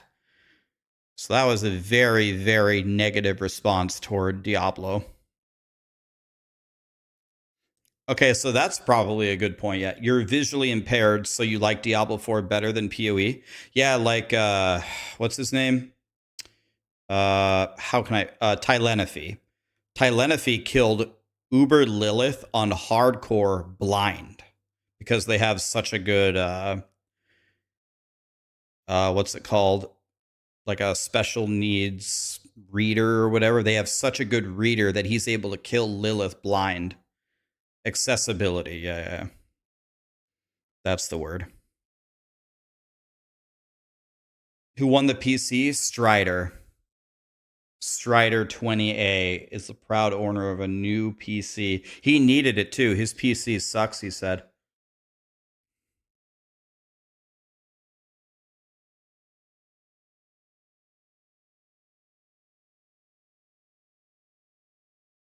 What's my definition of an endgame? My definition of an endgame is a very enjoyable, repeatable system that allows me to progress through the system itself and progress my character. So, for example, why doesn't Diablo 4 have an endgame system? I can be in Torment 4, max level 60. I don't know what Paragon level. Let's say Paragon 150. Paragon 150 with Torment 4 Uber Lilith dead easily on the first day. So beyond that, the only way for me to improve my gear is to get the same gear that I already have with 2 greater affixes instead of 1, and to fine-tune my masterworking a bit. So essentially, there are no challenges to overcome. There's nothing to grind. The Paragon 300 grind doesn't really give you anything. There are no rewards, there is no gear, there is no upgrading within the system itself or my character. It actually just doesn't have an endgame at all. There's nothing to do. How much content does the PoE 2 have in early access? It has 3 of the 6 acts, and then it repeats the 3 acts on a harder difficulty to simulate the other 6 acts.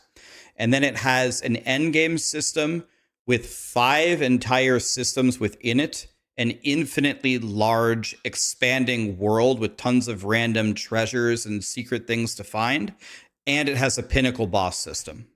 This is what's on early access. They said they will have leagues in early access, And they said that the amount of content on the launch will be probably more than double. I believe they said more than double. So, like I'm saying this honestly. Again, you're talking to someone who is not actively against Blizzard. Most content creators at this point are. I like to call myself a realist. I just say how it is. I'm not blindly following grinding gear games. I'm not blindly following Blizzard. I just like to call it as it is. If Blizzard were to implement the same level of content for the endgame that Path of Exile 2 has released for their early access, I think it would take Blizzard a minimum of an entire year of building it, if not 2 years. And they won't do that because building that does not appeal to their main audience, the casuals. And 2 years from now, Diablo 4 will have been out close to 4 years, whatever, 3.5 years. And then they said Diablo 5 is coming way sooner than Diablo 4. So it makes me think that this kind of an endgame system probably will never exist in Diablo 4. And unless they're going in a different direction than Diablo 5, which I don't know if they will, I don't know if we're going to get in Diablo 5 either. It's hard to see a path where any of this is going to happen.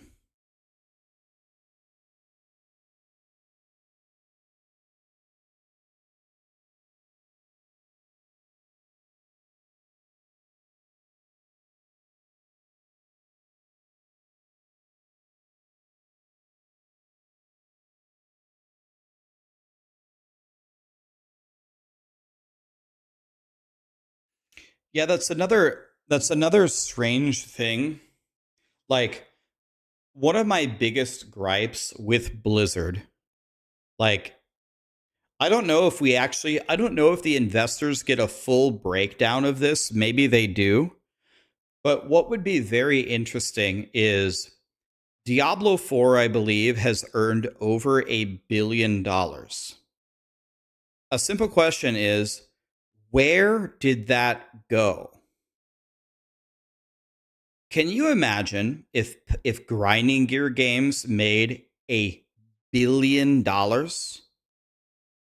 If grinding gear games made $1 billion, $1 billion, what would the Path of Exile leagues look like?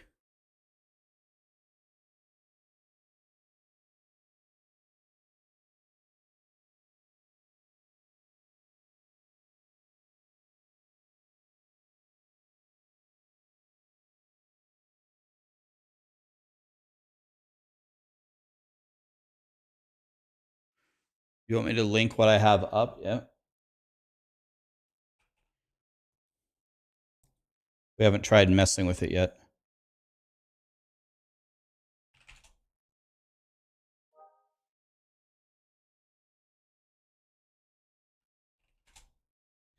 Okay. You want me to link this? Okay. I'm linking it on Twitch. I'm linking it on YouTube.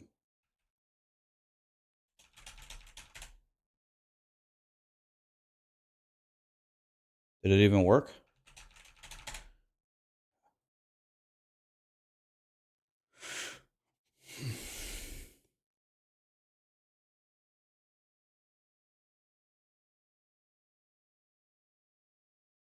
They'd hire more people, get more bloated, and suffer all big company issues.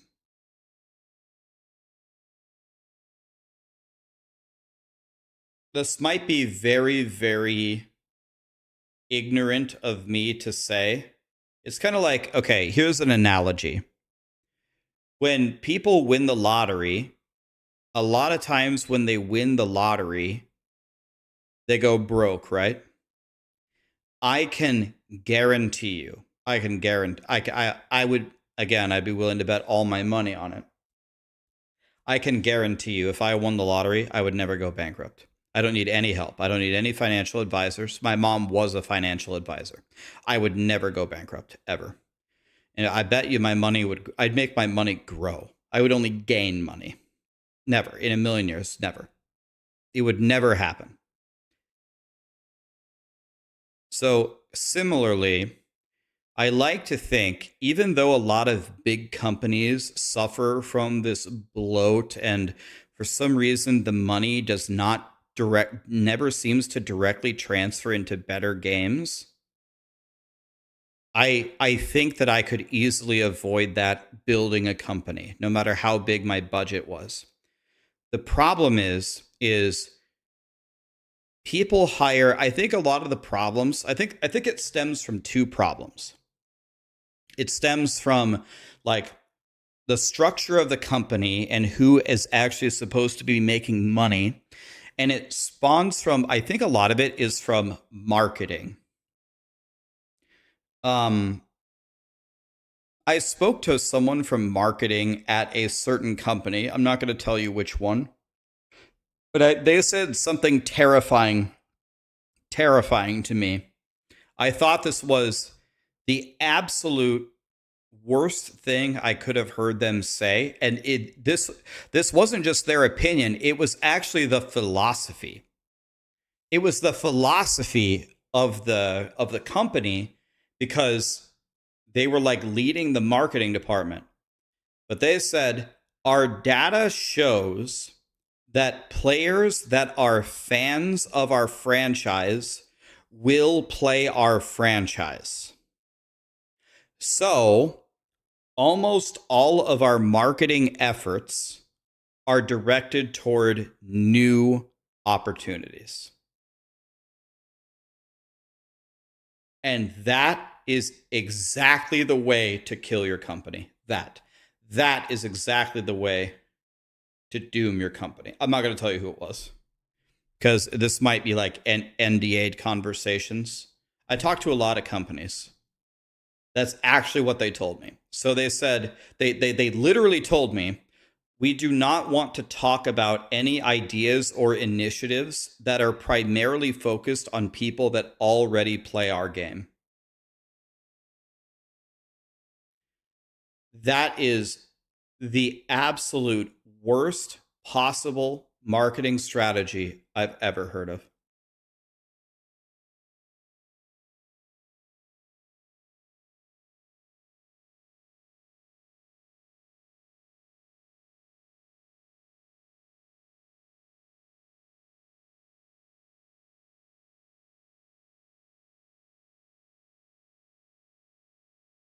There's an updated fork of this tree that allows you to actually path through it.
What is a small?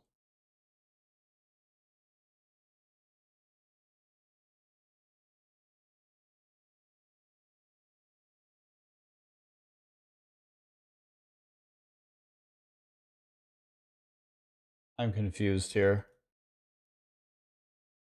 Uncheck, hide unselected.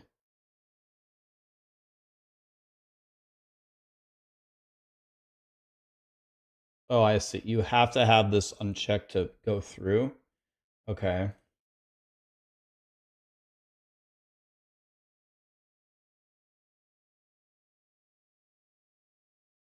Just making some shit up.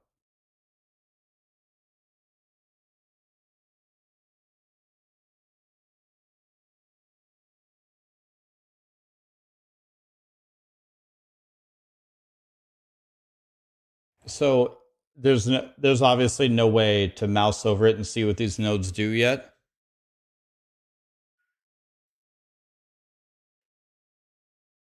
Hide unidentified. Oh, I see.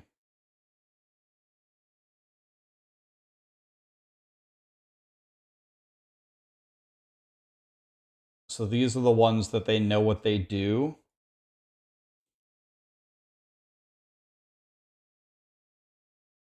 Are they like, they're probably working on updating the small nodes here, right?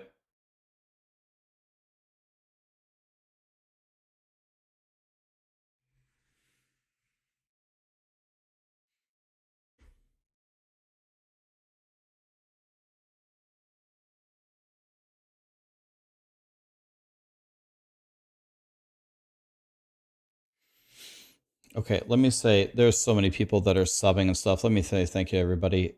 Dan, El Porco, Lord Woodward, thank you, my dude. Mac, Drage, Cajun, Phenomeноx, Sholsta, Captain, Tyrant. Mama Rax is talking to the entitled kid and it makes my day. Thank you, my dude.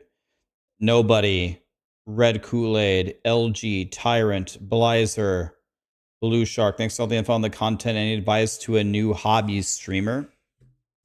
Well, I'll tell you one thing. If you're streaming as a hobby, my God, that is so much, it's going to be so much better and so much easier than streaming as a profession. It works that way for anything, right?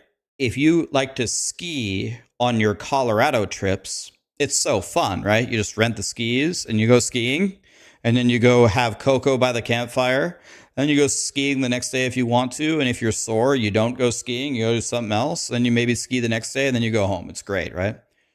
But when it's your job, it's harder. You have to have a schedule. You have to plan your content. You have to stream when you don't feel well. You have to stream when people talk shit to you. Da-da-da-da-da. So, I don't know. My biggest advice about streaming as a hobby is just enjoy it, man. Enjoy it. Engage with other people of the community. Have fun with it, man. Gotta stream when people complain about your giveaways. Yep.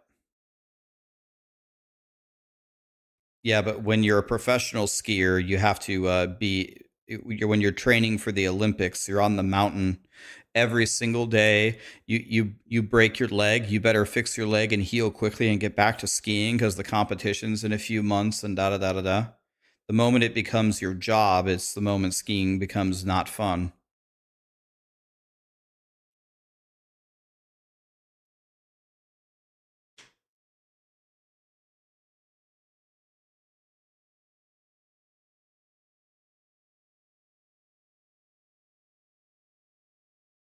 It's impossible to meet people's expectations, Bethesda. Is that what they said about Starfield?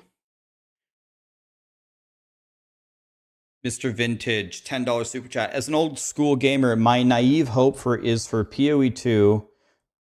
Let me move this over. Is for PoE 2 to be so insanely good that other companies are forced to make good games great because every game will be compared to a new standard. There's a very simple economic principle. The greatest regulator of any market is open information and competition, right? Isn't that the definition of a perfect self-regulating market in economics? Perfect information, competition. I think those are the only, any economics majors in chat, I think those are the only two ingredients.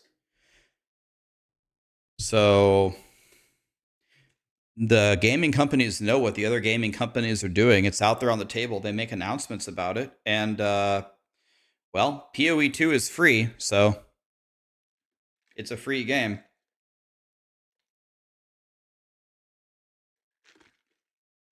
That's a good question that I don't know the answer to. When you die in PoE 2 hardcore, does your character go to standard or do you die?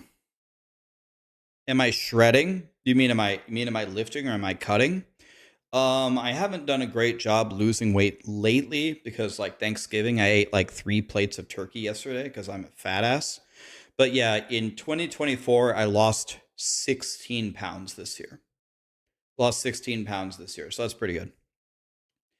Hawkins, Lord, Samurai, thank you so much for the subs. T2 for a year, Samurai. 1 year of content. Looking forward to PoE 2. Keep on keeping on, man. Thank you. Thank you, man. Happy holidays. Tyrant. Can I get an F in the chat? I'm putting together a Murphy bed that came in 4 boxes, and the instructions are wild. What's a Murphy bed?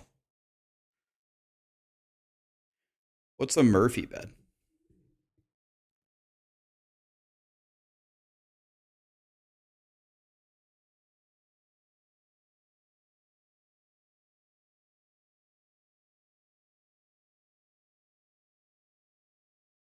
It folds up onto the wall.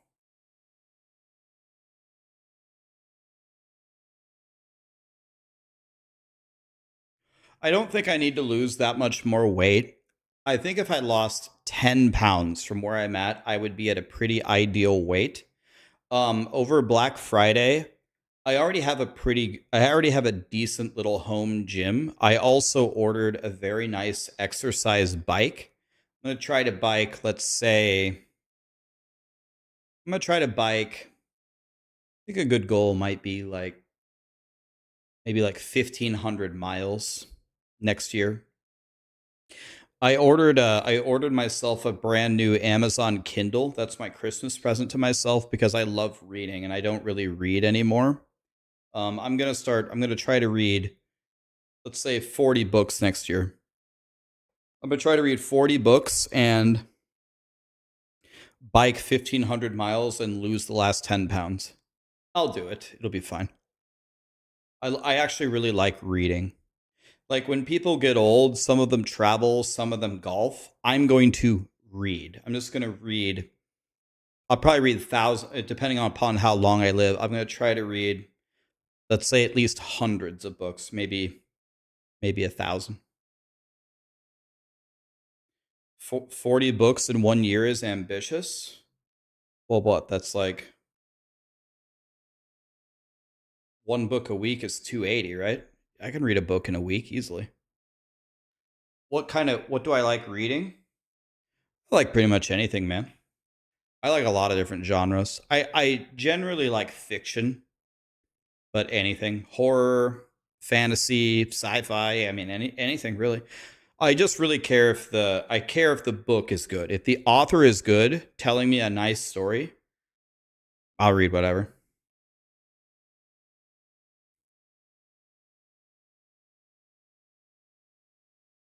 I'm going to be a reader for sure. That's what I'm going to do. I really, really like reading. I always have. I'm actually not that good at it. Like the reading section of the ACT is the only section I didn't ace. And I studied for it and I tried to ace it and I just can't do it. Like I'm just stupid as shit. My mom was a godly reader. Like I wish I could read a fourth as good as my mom can. My mom can read. When we were little, we would go to the library, and the library had a limit on how many books that you could check out at a time because people were unfortunately stealing books from the library. So it was like 5 books per. You could only have 5 books checked out at a time, and my mom thought that was really stupid because my mom could read way more than 5 books a week. So my mom would use I had my library card and so did Lee. And Lee and I would get like 1 book and my mom would get 5 on her card. And then she'd stack an extra 4 on my card to get like 9 books. And then finally the librarians like figured out what was happening. They realized that I was not reading these super lengthy adult novels that my mom was. And so the library, I mean, we're just in a small town in Nebraska. The librarian said, listen, Deb, we get what you're doing here. You can just check out as many books as you want. You want to check out 20 books? You're going to be here in a week and get 20 more. Go ahead. So then my mom started to really rack up the books. My mom's reading ability and speed is like, it was unnatural. It's unfucking believable. I can't even read as forth as good as she can.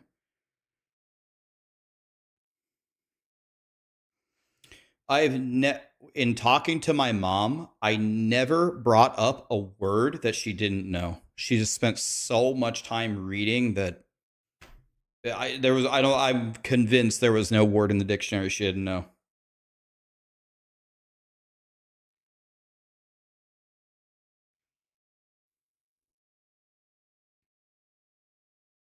My mom would just literally just sit there and she has the stock market.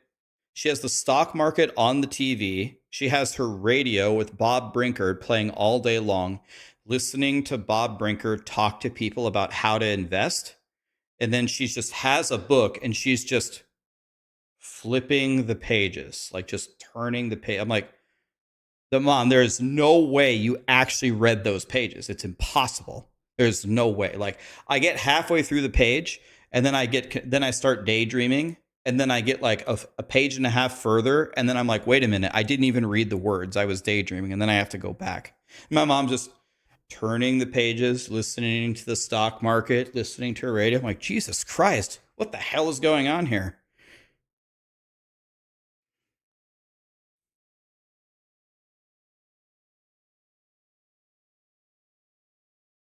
Yeah, I don't know. Whatever the hell she had, it was fucking crazy.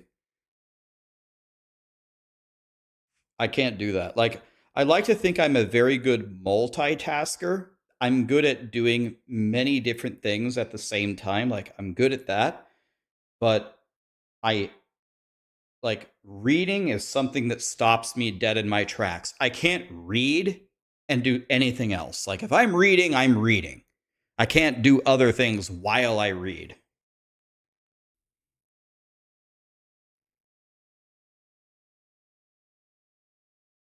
But anyway, that's what I'm going to be doing. I like reading. That's what I like.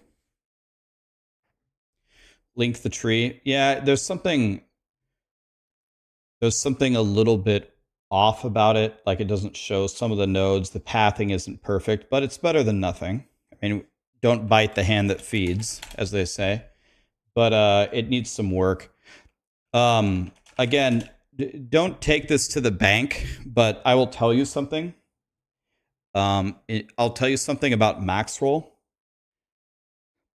Maxroll, almost always, our strategy is on day 1, we will have like everything solved. We'll have all the builds ready.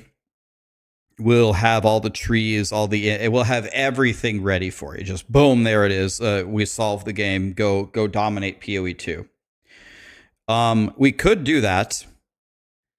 We could, but I don't think we're going to. I think we're going to explicitly make the decision to give like a strong grace period where people can just log into the game and just play a new game. Just go try it. Go make a build, and maybe it's godly and maybe it's a piece of shit, whatever. Let people actually discover it. And then after a while, then we will go in and just solve the game as much as we can.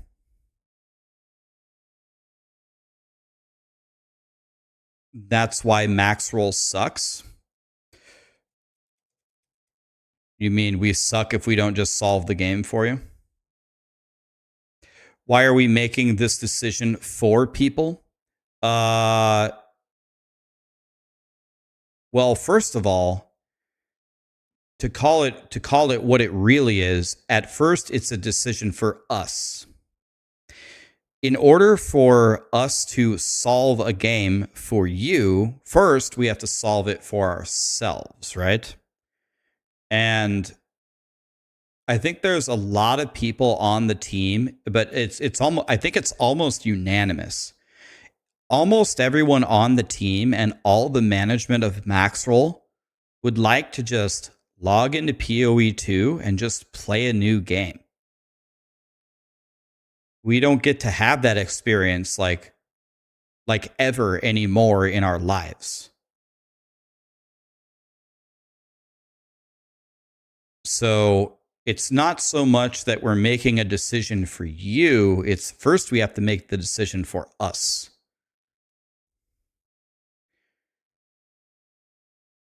That's what I said is different from what I said about a grace period.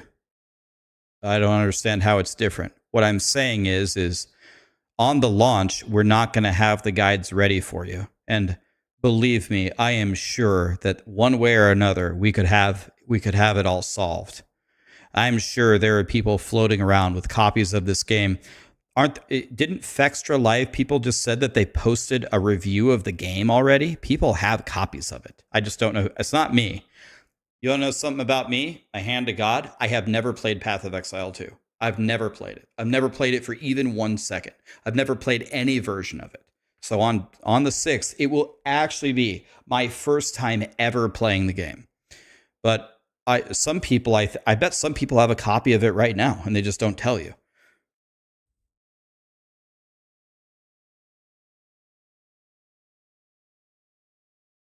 Fextra Life has finished the full campaign.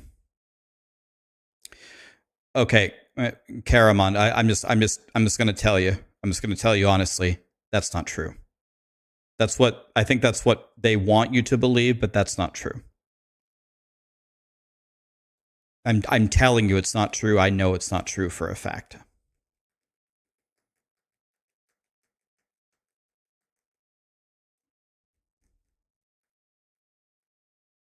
I'm telling you for a fact that that is not true. For sure.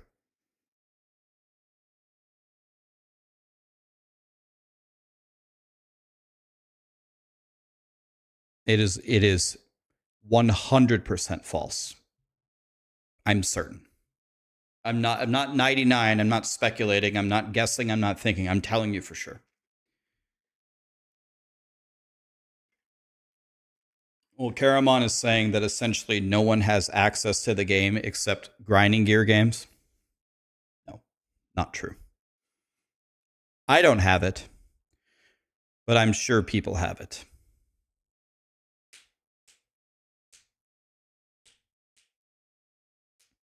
Why do none of the streamers know shit then? Well, there are I can explain it to you very easily, Karamon. Did you see? Here's the thing. I'm not trying to throw anybody under the bus. So I don't have anybody in mind when I'm making this statement. But did you see Grinding Gear Games' reveal of Path of Exile 2? Like, I watched it, whatever, when was it, 10 days ago? Whenever the hell it was.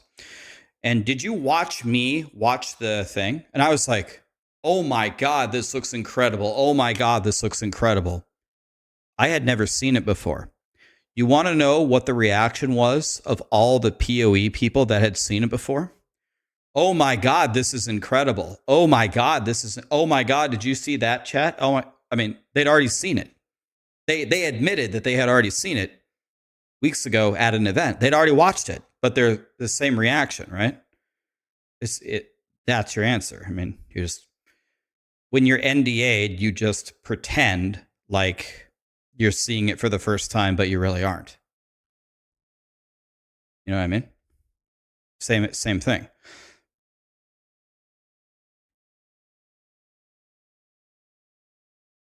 Right. But right? You can be excited for something that you've already seen. Yes, I'm not throwing anybody under the bus. I'm not saying any of these content creators did anything wrong. But what I'm saying is, if you don't think there are a bunch of people playing Path of Exile 2 right now, that's not correct. That's what I'm saying.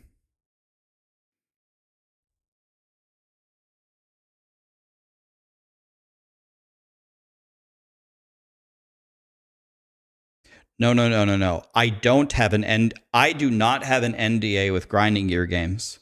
I do not have the game. I have never played it. I don't have an NDA with Grinding Gear Games. I have never played it. I don't have it. I'm telling you. I don't have it. I do not have the game. Guys, do you think I would be streaming right now if I had Path of Exile 2? Do you think I would be streaming? Are you serious? Yes. I would have streamed today, but my obligations for today are done. I had to give away the PC. That was 1.5 hours ago. Do you think I would just be sitting here? I like you guys a lot. Don't get me wrong. But you think I'd be sitting here chatting with you over playing Path of Exile 2? Excuse me? It's weird that no one leaked the tree and shit then. It's not weird at all, Karamon. You're under NDA with a crucifying penalty if you leak it. You're under a crucifying NDA.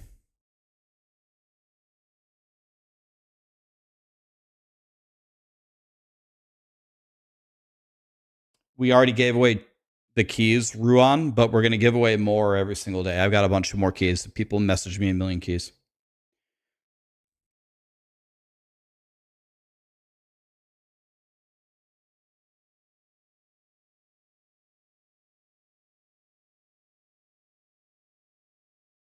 Am I your number one? So I'm not your number one? Guys, you are my number one unless it's Path of Exile 2. Let's phrase it that way. Yeah, I'm giving all those away, Pyro.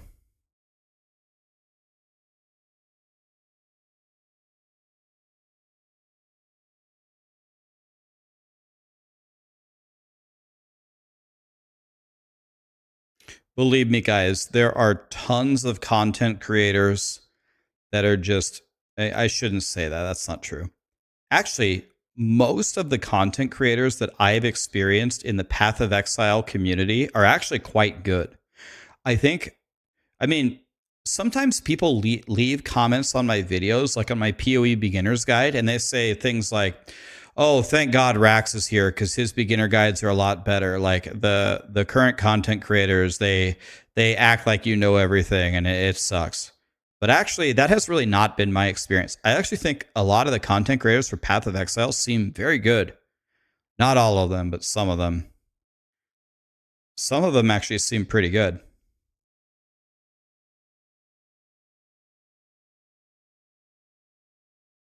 How long will my first stream be when Path of Exile 2 comes out? I have a very simple rule for all launches of everything. I will play until I don't feel well. Because the way that it works for me, I have never stopped streaming because I was tired. Almost never. I've stopped streaming because my right hand doesn't work. And I stopped streaming because I don't feel well. But the way that it works for me is you can easily play 24 hours, 30 hours. But when you get to I hit like this inflection point where I actually feel sick. I feel nauseated. I feel dizzy. And I've found that when that hits me, if I keep playing, it gets way worse very quickly. Like if I go 1 more hour, it can actually be pretty debilitating. So I just play until I don't feel very well, and then I stop. I get 3 hours of sleep and I get back on. And then people say, Rax, did you even stop playing? I'd be like, yeah, I got a 3-hour nap. They're like, oh my God, you only got 3 hours? I'm like, yeah, I got 3 hours. Let's fucking go, dude.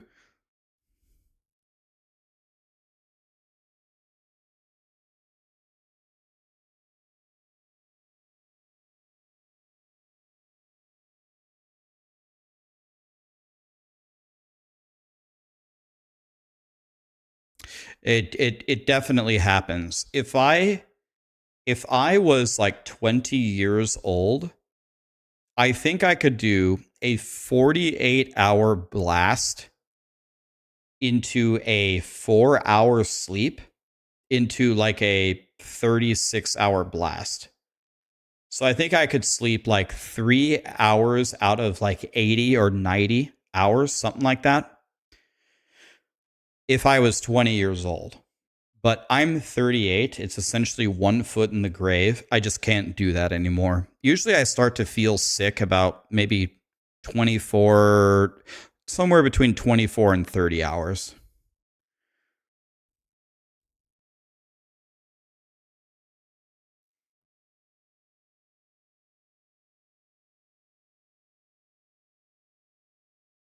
Karn streamed for 50 hours in a single sitting. Yeah, that's incredible. How old is Karn? Does anybody know? I'm not trying to dox him or anything.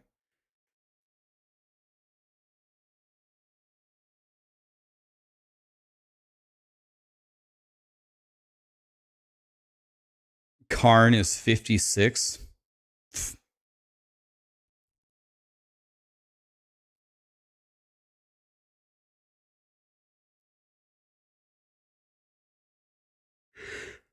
I just turned 38, guys. I'm an old piece of shit.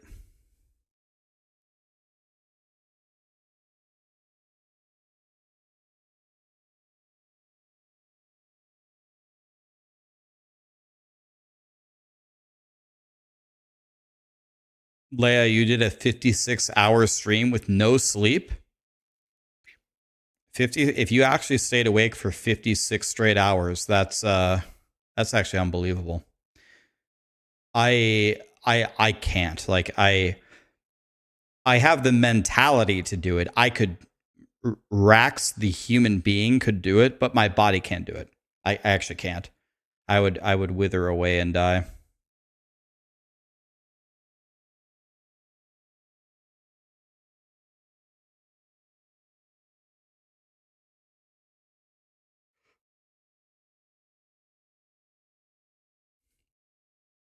The thing about me, guys, is there are different kinds of content creators, right?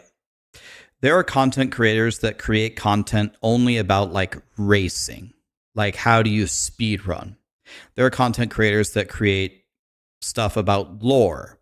There's content creators that say, I'm playing a mage. I'm the mage guy. You want to be a mage? You follow me. Or a minion guy or whatever. My focus by far is I want to get as close to omniscience as possible. I want to say I have all 36 ascendancies at least level 90.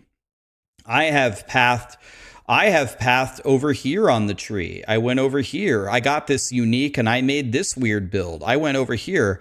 I've tried speed running. I've tried playing on hardcore. I've beat the pinnacle bosses. I've done a really fast start. I played a caster. I played a shield guy. Because the main purpose of my channel is I want to make God tier guides. I want to teach you how to win. That is my goal. If I get world first kill, that'd be great, but I probably won't. If I win a race, that would be great, but I probably won't. Am I going to be the best mage or the best warrior or the best ranger? I mean, maybe, but probably not. But one thing that I think I really could do, if I put a lot of effort into it, is when Path of Exile 2 is all said and done, I want people to look back at my content and say, every time Rax posted a video about a guide on something, I actually learned a shitload and it was worth my time, and he did the research and he put in the effort and it made the game more enjoyable for me. That's me. That's what I'm going to do. That's my most important thing. So my goal in the early access is to get all 12 of the ascendancies at a very high, powerful level and say that I have played it all. I will teach you Path of Exile 2 because I played it all in every different way, and I know how to teach you how to dominate.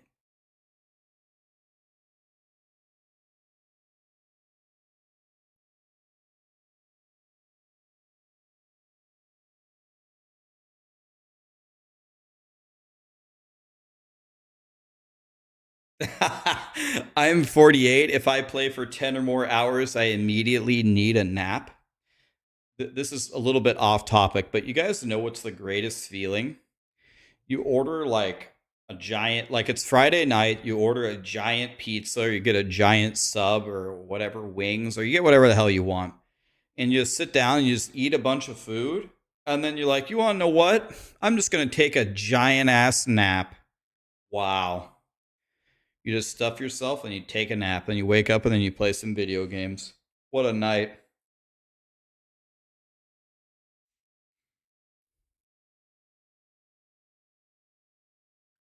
Which video is it, Lord Zero?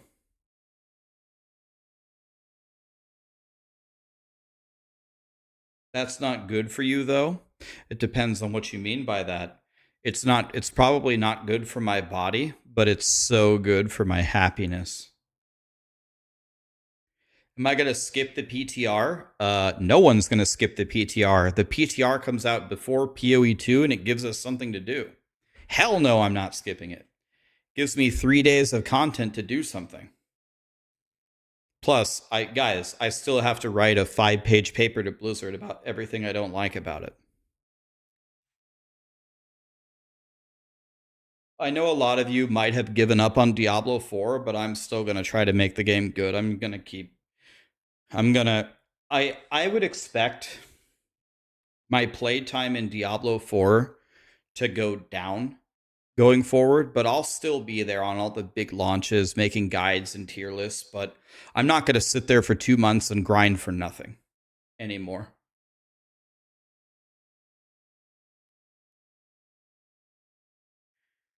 How can people sleep with a full stomach? I'll never understand it. Boris, have you watched Pokemon at all? Have you watched Snorlax? Just watch what Snorlax does and do that.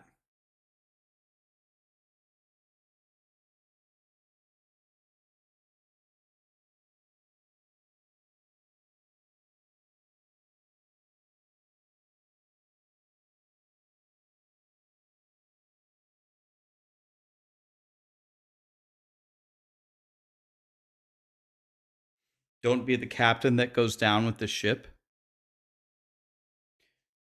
Guys, contrary to popular belief, I am not sponsored by any of these particular companies to play their games. Last Epoch or Grinding Gear Games might sponsor me to play one stream, but I don't have a contract with any gaming company to do anything, to either play their game or help them. I won't ever go down with Diablo 4 because it's completely up to me if I engage with Diablo 4 or not. I'm going to choose to continue to engage with Diablo 4, but I'm not super optimistic that it's going to be able to catch up to Path of Exile 2. I don't think it's going to be able to. But I will still try for some reason. I don't know. You pulled an Ivysaur from the new promo event? I didn't even think Ivysaur was a card in the new promo event. I have all the cards. Ivysaur isn't even a card in it. You mean Venusaur? There's a Venusaur. There better not be an Ivysaur. You mean Venusaur? I have the Venusaur already. I'm like the highest ranking in this card game. I have the gold ranking. I don't have all the best cards, but I have all the highest rankings. Let me see. I'm checking this event right now. You told me there's an Ivysaur? There is no Ivysaur. Haunter, Jigglypuff, Onyx, Greninja, and Venusaur. Yeah, there's no Ivysaur, guys. Haunter, Jigglypuff, Onyx, Greninja, Venusaur. We gave them away, Canadian. We gave away everything for today. We'll give away a bunch. We're going to give away a bunch of keys every single day until the game launches. There's been so many awesome people that have just been vomiting PoE 2 keys at me. I'm giving all of them away to you guys. And I'm giving them credit when I give them away. I tell you the name of the person that gave me the key. I like to think I'm completely transparent. Trying to see if there's anything godly that I can wonder pick here that you guys can help me wonder pick it. What is this? I've never seen this. The Star Ditto card? That's a cool card. I don't have that. You guys want to see my most valuable card? This is my most valuable card in the Pokemon card game. I'll show you. Give me a second. Just came out, by the way. It's a free game if you want to play. It's fun.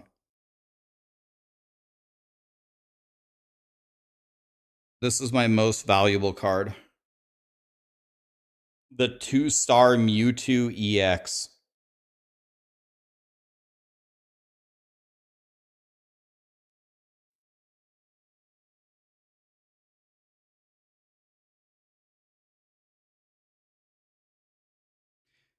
Sarah has a better card than me. Sarah has the 3-star Charizard.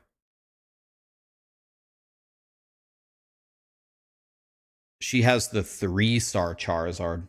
Yeah, the game is actually fun.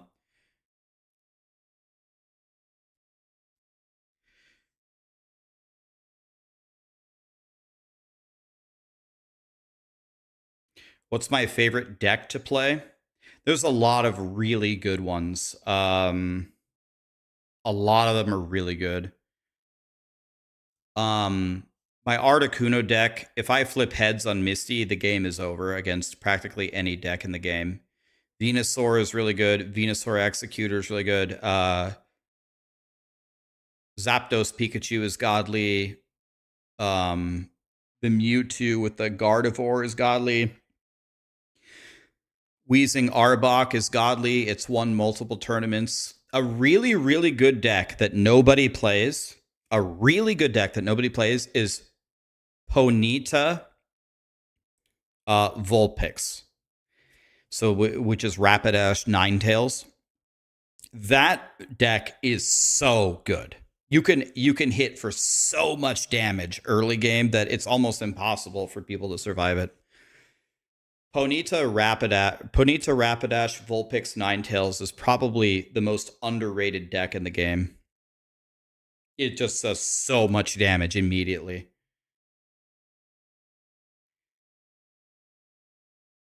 That deck is one of your favorites. Yeah, it's so good. It doesn't require expensive cards at all. Yeah, you pair it with Blaine. Yeah, of course. Ninetales on turn 3 can hit for 120 damage. That's a turn 3. So you start turn 1, they get turn 2, you get turn 3. Your second turn, you can hit for 100. Well, actually, no. It's turn 4. You go second. You put an energy on Vulpix, you tail whip. Their turn. Second turn, you evolve Ninetales. You can hit for 120 with Blaine. So you can kill EX Pikachu on your second turn. No, I'm not talking about Pokemon Go. There's a brand new Pokemon card game. It's #1 on the App Store. It just came out. It's free. You can play for free. It's called Pokemon Trading Card Game Pocket. It's #1 on the App Store, I'm pretty sure. Let me look. Pretty sure it's #1 on the App Store.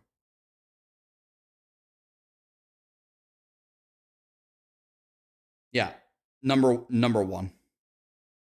Yep, it's #1. I think I'm going to enter the tournaments for it. If I can get in some of the Pokemon card tournaments, I'm going to enter them and try to win them. It's fun.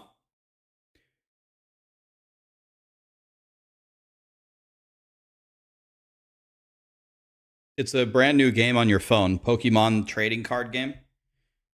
Just type in it's the #1 thing on the app. Just type in Pokemon trading card game.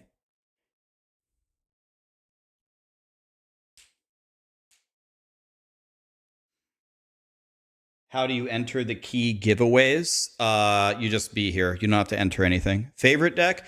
My favorite deck is Articuno Misty. I think that's the best deck. People say the best deck is Charizard with Moltres or Venusaur with Executor or Pikachu with Zapdos. Bro, Articuno Misty, if I flip 1 heads, it's pretty much over. It's very, very, very tough to handle Articuno's damage. Articuno is way too good. Arbok, Muck, Weezing, Koga is a god tier deck. But I'll tell you what, I'll give you a hint about Arbok, Muck, Weezing. Take Muck out of your deck. Only play Arbok, Weezing. Arbok, Weezing, double Koga is a god tier deck. It shreds the Mewtwo deck.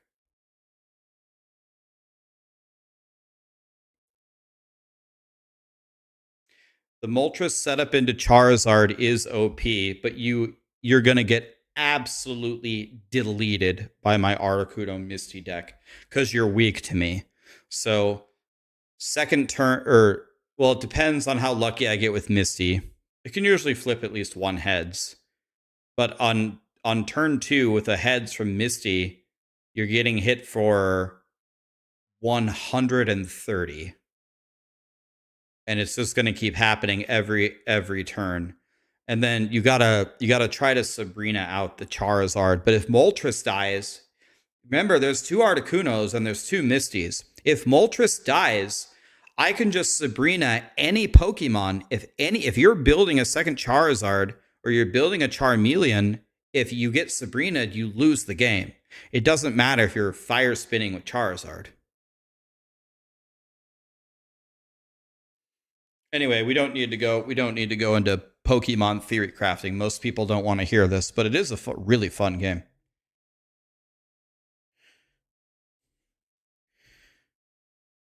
Mankey Primeape is very good. Mankey, there's 2 Mankeys. One of the Mankeys does 10 damage to each other. That's a perfect intro into Primeape, but you got to watch out because sometimes they start with Farfetch'd. If you hit yourself with Mankey and they start with Farfetch'd, you die and you're lost already.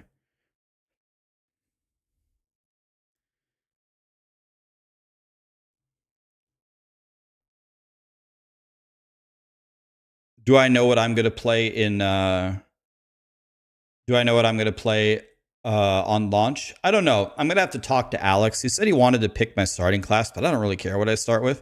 I'll talk to him. He said he wanted me to go Mercenary, but I think Woody is going Mercenary. Do I want to go Mercenary like Woody? I don't know.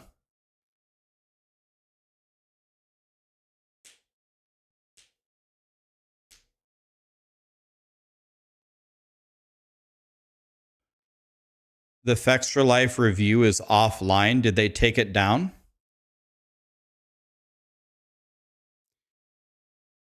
Did they take down their review? Did they break NDA by posting it or what? Leia 40. By the way, Leia, are you still here? 41 months at T3. Jesus Christ, Leia, thank you. Jeff, what's up, dude? Thank you, Leia. That's incredibly nice of you. Neil Fly. Okay, I'm going to get this. Karmazin Rotwolf. That ain't even close. Turtle, thank you for the primes. Bad Groll with 2 tips. Your YouTube content helped me with D4 and with Last Epoch. Your beginner guide for PoE. Okay, the message got cut off. Hold on. Finally got me into the game after 10 tries and years. Thanks. Hell yeah, man. I was very happy to help you. Thank you so much for the donation, man. Tyrant Tommy, I just want an ARPG that has seasonal content and static progression outside of seasons. think of endgame ladders in the base game, then seasons to get loot to bring back the base game. I feel seasons have to drag this all the way over. I feel like seasons replace the core game too much. While I don't initially agree with that statement, anytime I've ever seen a game try to focus on the core game in the ARPG space, it's always been an absolute nightmare, and nobody ever cares about it. In a game like Elden Ring, the core game is everything. They don't even have seasons. But in a game, I don't know how you would do that. If I was the game director of Path of Exile 2, and they said, how are you going to make the core system fun? I wouldn't even know how to begin that conversation. Kinder, thank you for the Prime, man. I wouldn't know how to solve that, to be honest with you.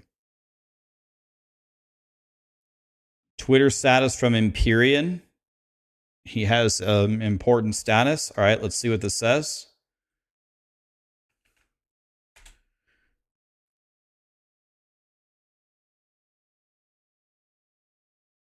So Fextra Life just wrapped up the campaign in Path of Exile 2. How, as far as I know, nobody has access to the current build. So he's either playing a full NDA'd alpha that will never leave NDA and should not be able to talk about, or they're straight up lying. And both options are pretty bad.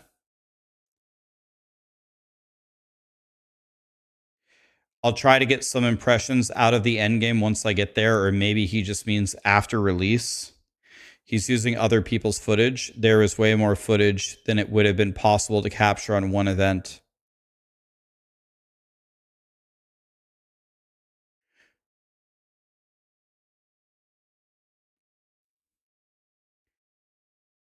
Karamon, are you still here? He's there. I told you. By the way, I'm not saying that in a like a rude way. What I mean by that is, well, I don't want to elaborate further. But I told you. Like, I'm not saying that to diss you. I'm saying it in a different way.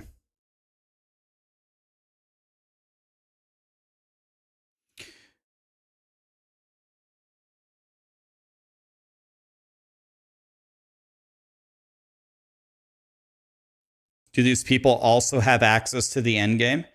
I'll tell you honestly, I don't know the answer. I don't know. I'm guessing yes, but that part is a guess. I don't know. I'm guessing on that one. The other one I wasn't guessing on.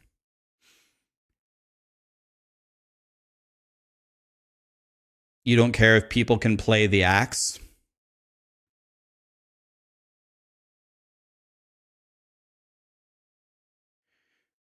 Fextra Life has a tweet.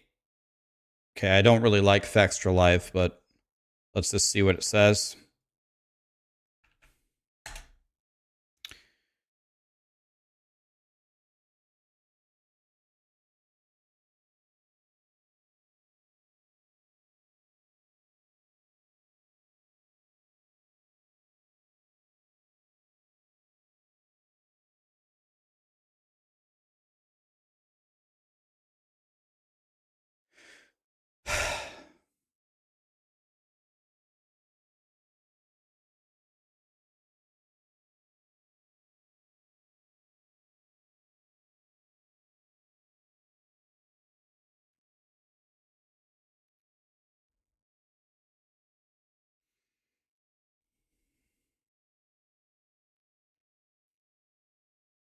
Oh, sorry. Yeah, sorry. What did they say? I forgot. You guys can't see it.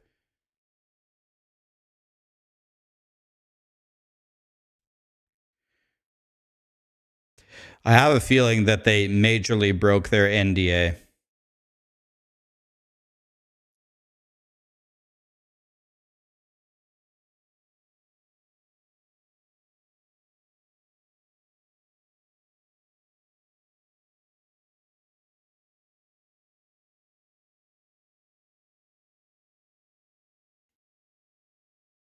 Guys, can I ask you a favor?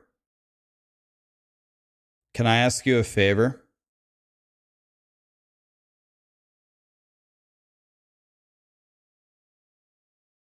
You don't have to do this for me. You don't have to. But this is what I am going to do. And my favor is I'm asking you to participate with me. But I cannot tell you how to live your life. If there is an entity, a company, a content creator that just actively clickbaits you one time, one single time, I don't want you to dislike their video. I don't want you to leave them a negative comment. What you should do is unsubscribe from them and never watch them again. Don't engage with their content. The only way, the only possible weapon that we have against horseshit content is not watching it, and then they're not going to make horseshit content for free. If nobody watches it, they won't make it anymore. Hide channel from recommended. Let me show you something. Let me see if I can find it. I'm going to show you something. I'll give you an example. Pokemon TCG players find trick with Wonder Pick. Let me see if I can find this.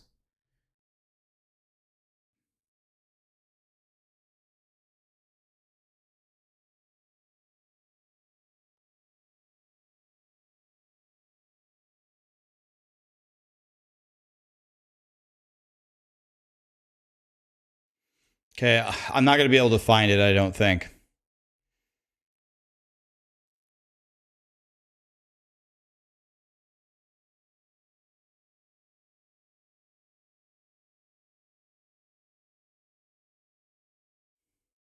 Okay, this is actually a pretty good article here, but okay, I was gonna show it to you. It might have actually got taken down. It might have gotten taken down, but I woke up yesterday and there was a recommended article to me, and it said players found an incredible exploit for wonder picking in the Pokemon card game. Wonder picking is an opportunity to get a card you want. There's 5 cards, you can get a card you want. So I read the article, and this is how the article went. Lots of people are playing the #1 ranked Pokemon card game. Ad. Scroll past them. When you wonder pick, there are 5 cards, and you pick one of them to add to your collection. Ad. Remember, the title of the article is Players Found an Exploit for Wonder Picking to Always Get Your Card. Next thing. Players have found an exploit to always get the card that you want out of wonder picking. Ad. The first strategy to doing so is always picking the card in the same spot. Ad. Which spot is the best? Well, players can't decide.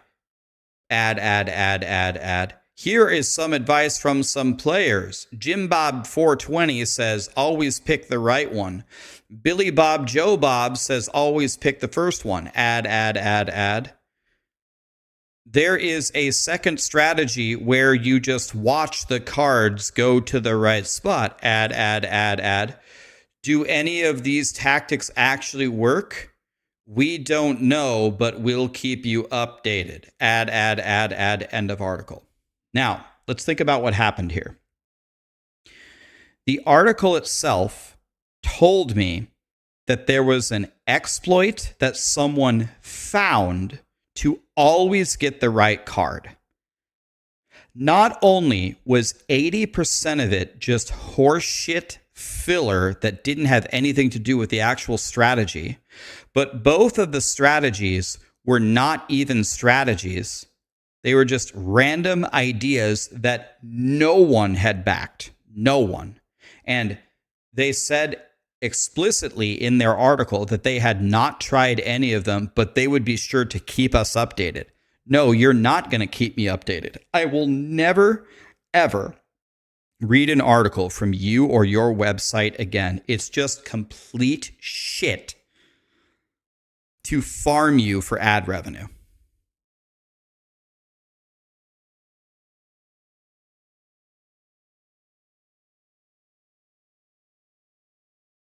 You're seriously not shitting on other content creators when I and other Maxroll people are in bed with OTK and their computer company, while the OTK has rapists, molesters in their company. They actively defend them, and they're a joke with clickbaiting with sex workers.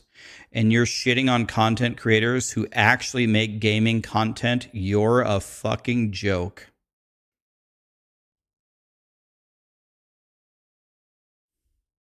OTK, what's OTK? OTK is Asmongold's company of content creators.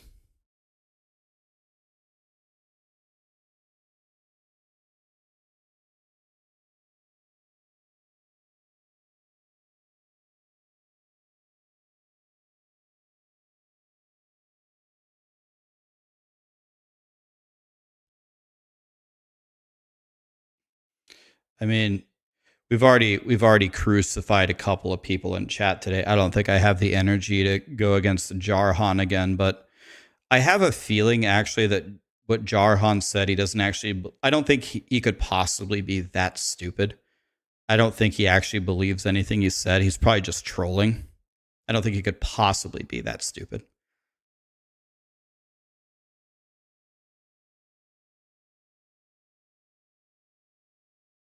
And did you notice something? The company that I'm directly correlated with, just to completely instantly refute his argument, the company that I am affiliated with is Maxroll. I'm a founding member and I'm the current CEO of Maxroll. Okay. That's the company that I'm affiliated with. That's the company that we work with.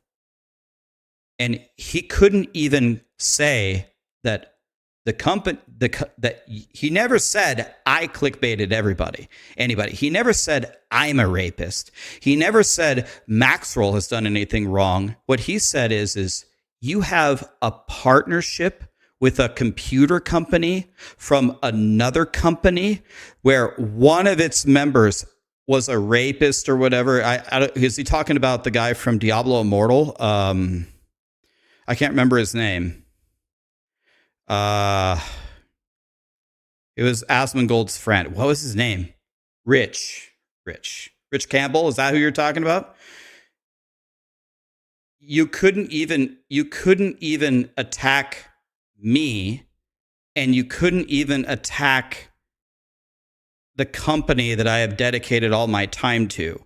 The way that you had to play like this crazy mental game of connecting like 78 dots for you to try to connect me to clickbaiters and rapists.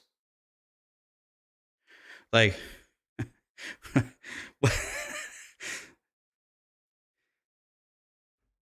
oh yeah, not to downplay I've heard about Tectone's thing, but didn't Tectone say that he was accused by his again, I don't really follow drama. I'm not a drama queen. I don't really know.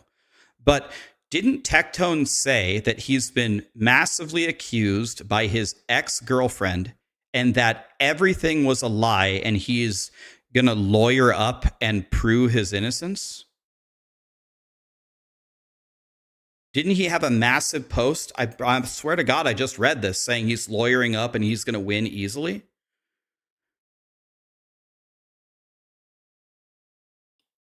You got a 3-star Pikachu? Are you serious? That's a god.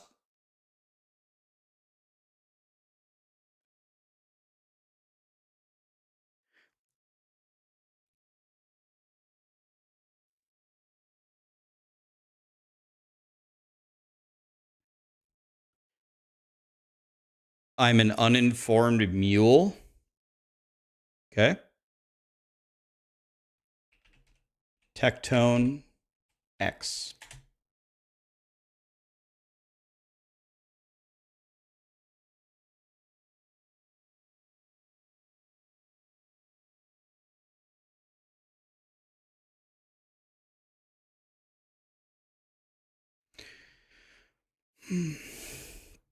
My ex-girlfriend has accused me of a number of things. I can't let it go unaddressed. Everything she accused me of is a complete lie. Out of respect, I give her 2 weeks to apologize for the false statements. If it does not happen, I will pursue legal action.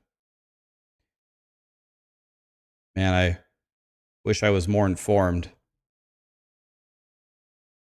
Man, if only I would get a little more informed about the things that I speak about.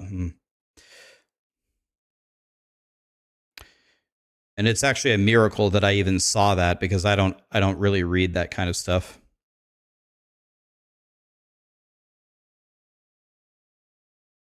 So anyway, my only point in all of this, I don't really like to involve myself in drama, but when there is an accusation of something from anybody, Asmongold accuses me of something, I accuse this person, they accuse me. Everything is an accusation until evidence is brought forth, and if the law is involved, until a judgment is rendered. So someone says that someone did a really bad thing. Okay, that's to be considered and taken seriously, but why are people calling Tectone a rapist? Is there any evidence of that? I don't understand. Rax just banned me for exposing him on Twitch. First of all, I don't know who you are. Second of all, I didn't ban anybody. Someone else must have banned you. I didn't ban you.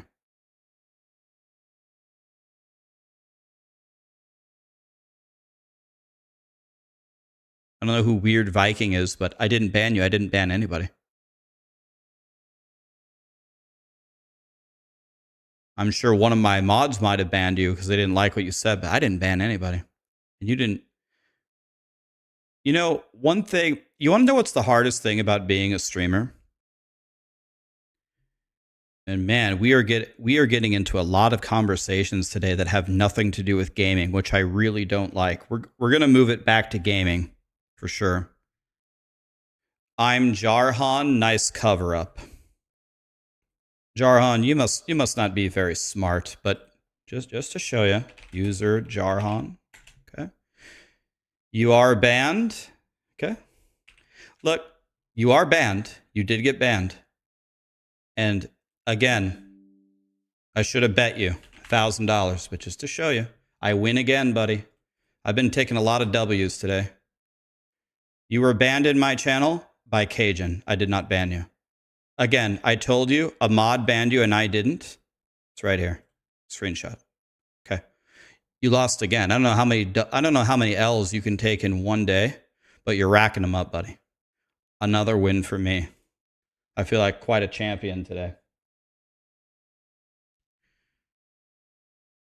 The hardest thing about streaming, guys, is this doesn't apply to a lot of people. A lot of people, depending upon any walk of life that they come from, are actually usually, in some ways, like a pretty intelligent individual. They have some value. They know some things. They have redeeming qualities, right? But there are some people on the internet that are just so fucking stupid, and there's no hope for them at all in life with anything. And you're just forced to interact with them until you ban them. And seeing them in the world gives me no faith. Like what two entities bred this monstrosity? And this guy is going to reproduce, and we're fucked because of it. Like, I'm sorry. There's no other way to say it. We're supposed to be happy holidays and happy that PoE 2 is coming out. But some of these inbred single-celled organisms that somehow have survived to an age high enough and have somehow acquired a computer and internet and know how to type letters on a keyboard, they're dangerous, man. God, you're stupid. And there's no hope for you. And I can't believe half of the shit that you type. The fact that you are breathing some of our air is scarier than any horror movie I've ever seen. Rax, you didn't do this, and the company that you work for didn't do this. but you took a sponsorship with a company that's affiliated with another company that had a bad apple that they removed immediately, and you have the audacity to make these statements? Bro, you are dumb as shit. There is no hope for you in any facet of life. May the Lord have mercy on your soul, because when he was cooking you in the oven before he threw you down to earth, he got the recipe wrong.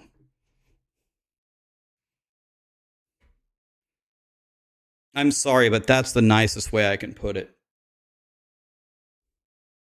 And this is me being nice. If I wasn't streaming, I would crucify you way worse than this. This is me being nice.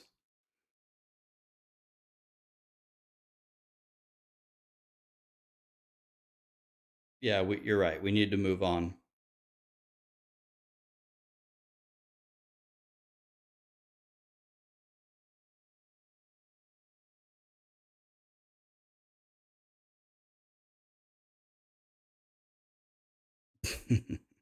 What's up, Alex?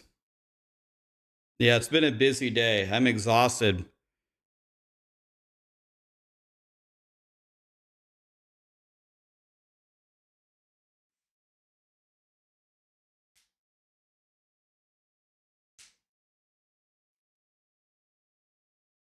Yeah, we need to. That's something that I need to get much better at. I gotta stop giving the dumbasses attention. Jesus Christ, man.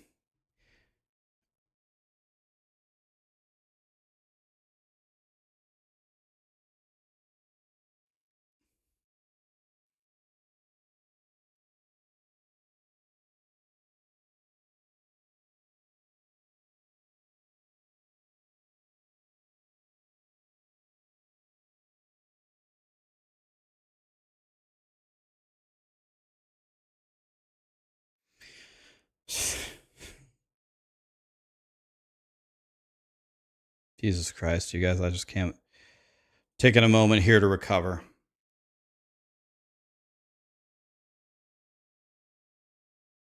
All right.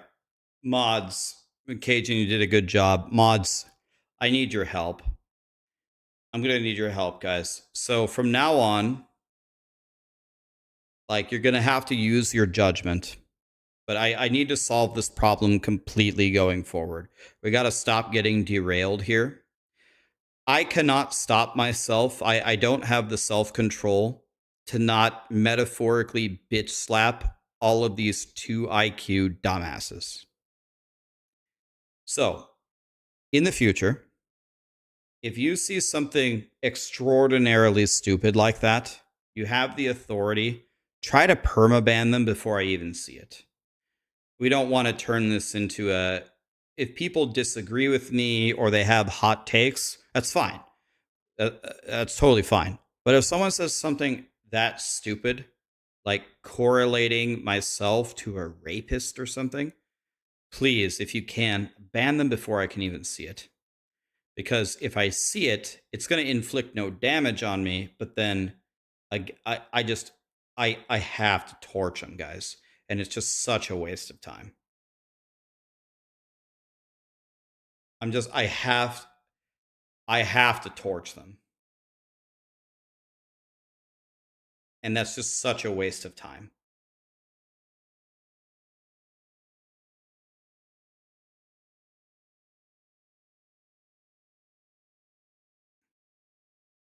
You're going to snitch about a build. Hammer of the Gods, Ignite from 1 mana left seems really good. What you're going for. What about you guys? I haven't even heard about that. I don't know anything about it, but it sounds like a cool build. Maybe we need a safe word to bring me out. Guys, I'm not even kidding. You haven't even seen 10% of the wrath that I am capable of unleashing. I have actively tried, as I've gotten older, I have actively tried to put it away. I'm actively trying to get rid of it.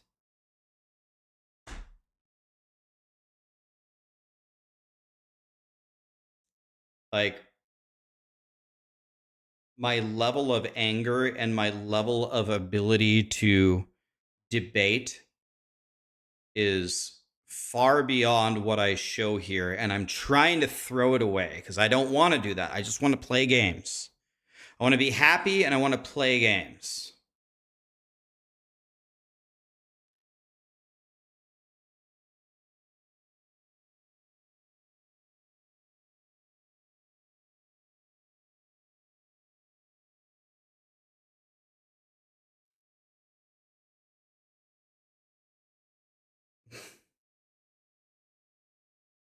It seems like it's working.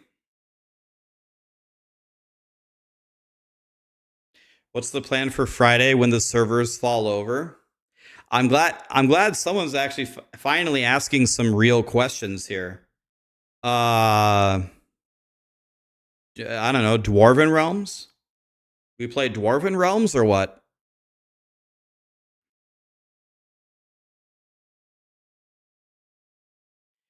Woody posted 2 long monk and mercenary gameplay videos. Okay, we might have to.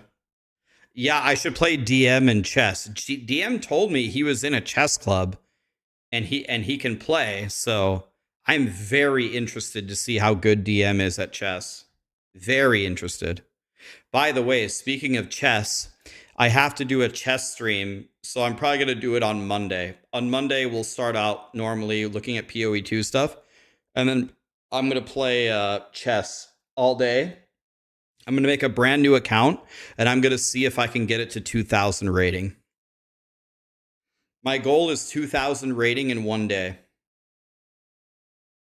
Hashtag Cali is, or cutest Cali. Both the C's are capitalized. Hashtag cutest Cali. CALI. No. I'm not 2,000. I'm going to start brand new. Whatever the start is, 800 or 1,000. I'm going to try to rack it up to 2,000 in one stream. Yeah, Bullet. I'll play Bullet. Yeah, Bishop, I moved.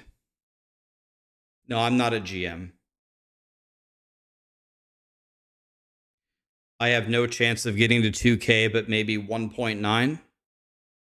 We'll see. Do you know how the horsey moves? I know how the knight moves, yeah. I can't read those symbols. They're like Chinese or Korean, whatever that says. Thank you so much for becoming a member. Ninja Pancake, Biff Gambit, owned, and Thoros gifted 5 subs. Thoros, thank you, my friend. What a guy. Who did Grinding Gear Games decide should get access before everyone else? I don't know who has access. I have heard that people have access, but I don't know who they are. It's not, I'll tell you what, it's not me.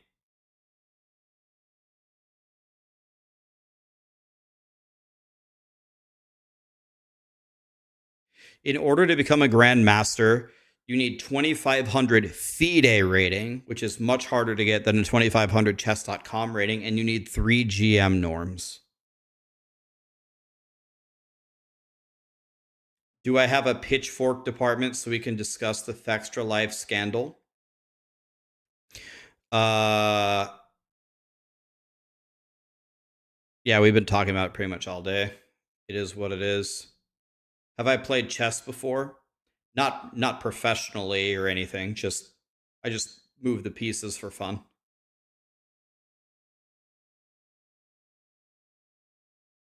Have I looked at the microtransactions in PoE 1? Yeah, I mean, I have some.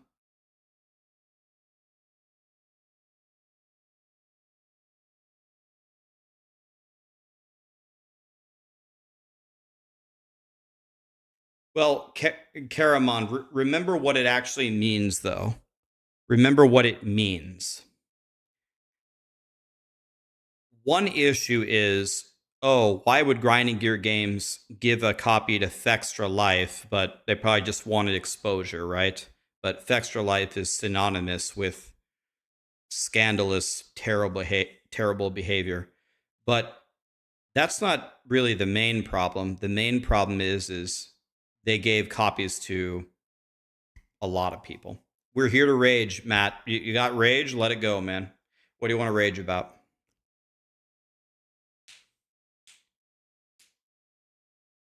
You love to play chess sometimes?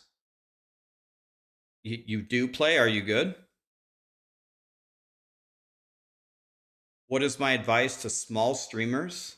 Stream if you're passionate. Stream if you have a schedule. Make a schedule. And start in a category that's not flooded with content creators. So, for example, someone came into my stream yesterday and said they want to start their streaming career in PoE 2. That is almost impossible, an impossible way to start, because everyone's going to be playing PoE 2. It would actually be a much smarter idea to go play Last Epoch or Diablo 4, because if you're a good content creator there and nobody's playing those games, you might be able to rise to the top.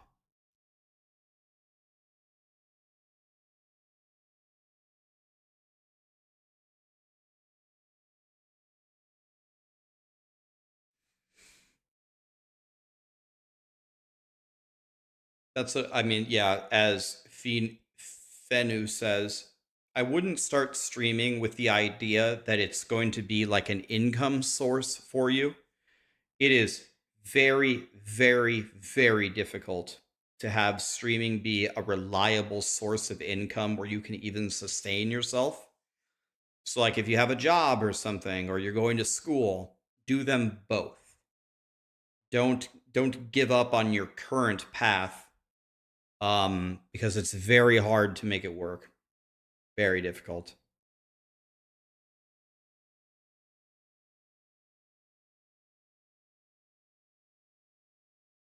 I've played Go before, Leaf Raker. I played Go before. Yeah, it's Lee. I watched Lee Seidel against AlphaGo. I watched that match.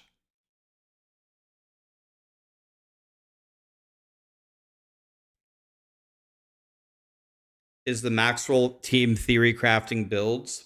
I think the play we're gonna make here is we're not gonna have guides on release. We're gonna let people play the game and enjoy it for a while, and then we'll post all the guides. I think it would be fun if everybody logs in and just plays the game for a while.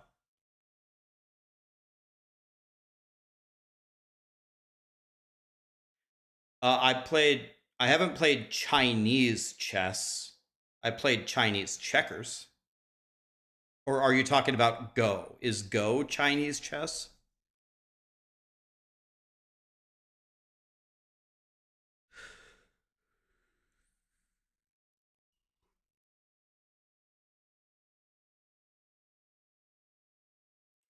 Boom. I do have notifications on, but I don't have sounds. I just read them in blocks, but I see it. Thank you so much for the Prime, man. Idlery Rebel, thank you for the primes as well, guys.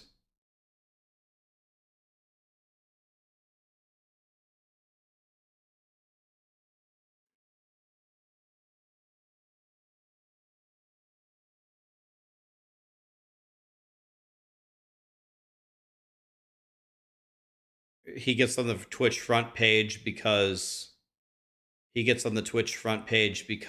of the time slot. Makes sense.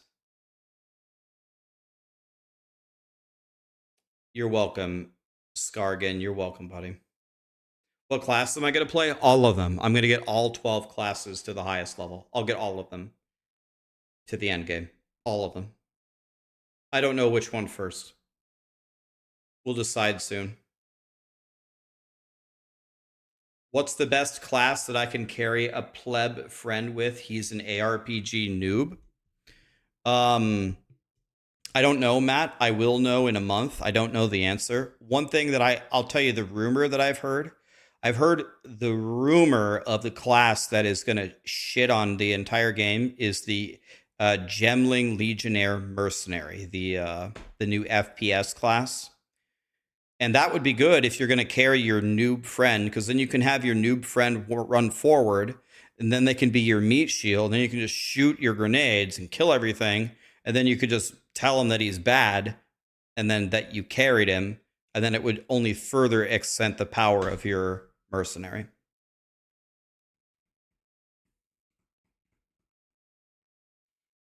Am I into 40K at all? I'm sorry, I don't know what that is. 40K D's nuts. Whenever I don't know what something is, it's usually followed with a D's nuts.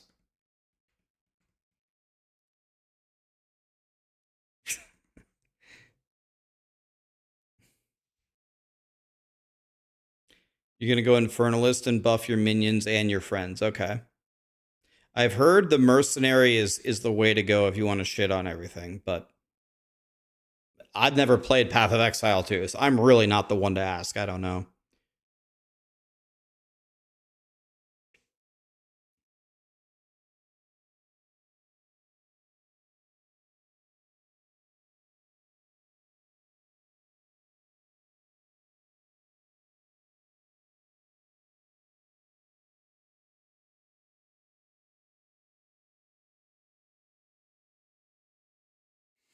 Yeah, Rosella, like, for a lot of people, PoE is starting to be put on the map for them now.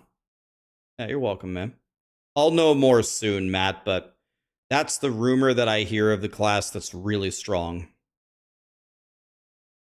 But you're more of a, aren't you more of a sorcerer boy? You're the bazooka guy.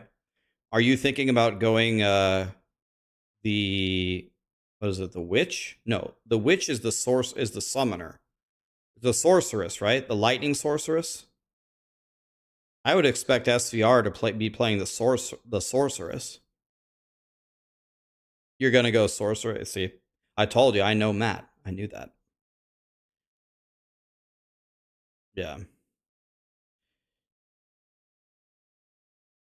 But the maybe your friend could go mercenary. You're only 5 hours late. That's okay.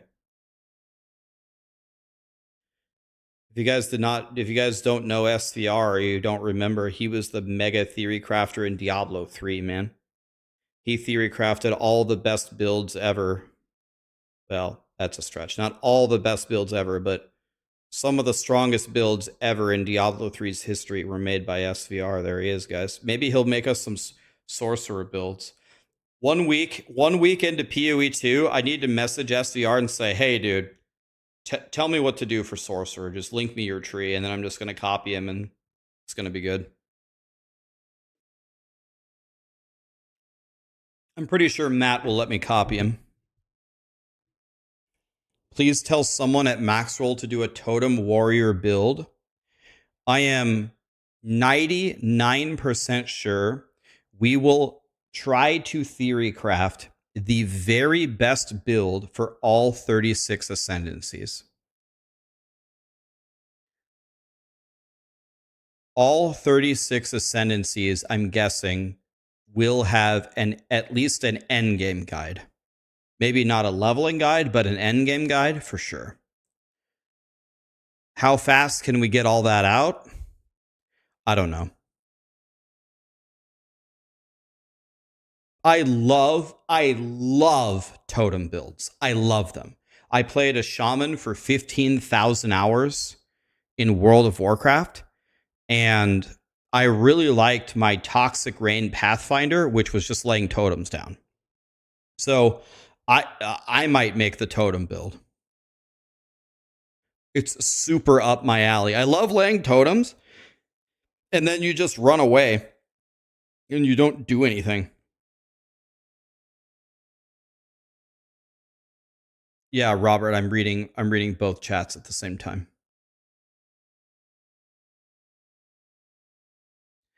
By the way, guys, I'm not sure if you guys would give a shit about this. Some of you might, some of you might not, but we're working on a solution so everyone in chat can see a merged chat.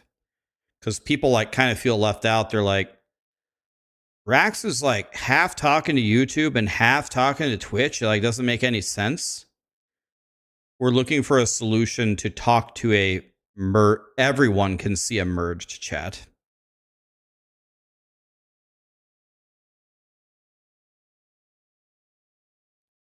What would you say to people who are apprehensive to go a life spec character with all the energy shield nodes on the tree being so strong?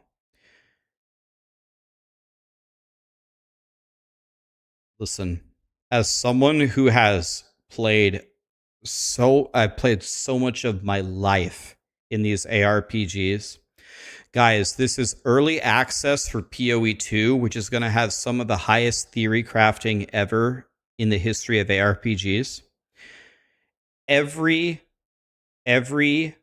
spec that you try, every forum post that you create, every conversation you have on Discord about a build, about going life instead of energy shield, or going range instead of melee, or stacking regen instead of leech, is extremely valuable.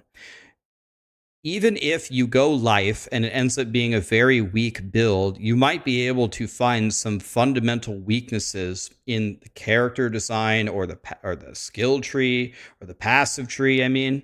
And then you could have a conversation about it on wherever, the Grinding Gear Games forums or Reddit or whatever, Maxroll Discord.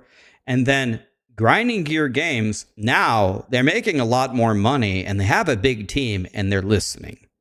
So even if you don't make the best build out of the gate, you might provide invaluable data. So no matter what you do, you're helping, is what I'm saying. As long as you're trying to make a good build.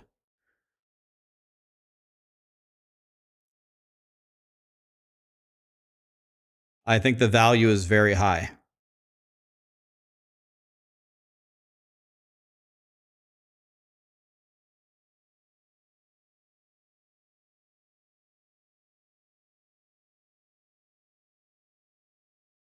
Right. I can do it on the same screen, Leo. I mean, I can do this. I can put the chat here and everybody can see it. But people don't want to necessarily watch my screen to watch chat. You know what I mean? I need to have a way. I need to have a way to have people just log into it.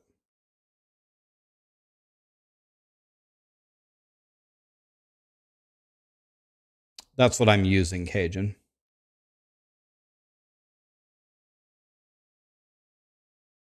If there is 46, I have never heard of it.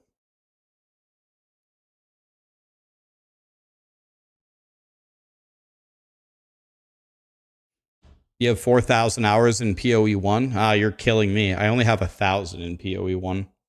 I am happy, though. I set out on a journey about 2 weeks ago to beat PoE from a fresh start SSF in under 4 hours, and I have a 347.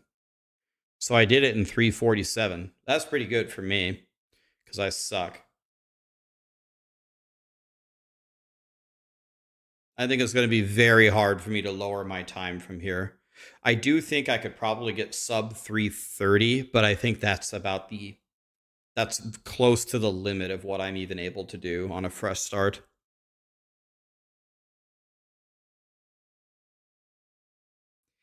Can you mix ascendancies? No. When you pick your ascendancy, you put your 8 points into that ascendancy. You can walk over to the other classes' passive trees if you want to walk all the way over there, but you can't mix ascendancies. No.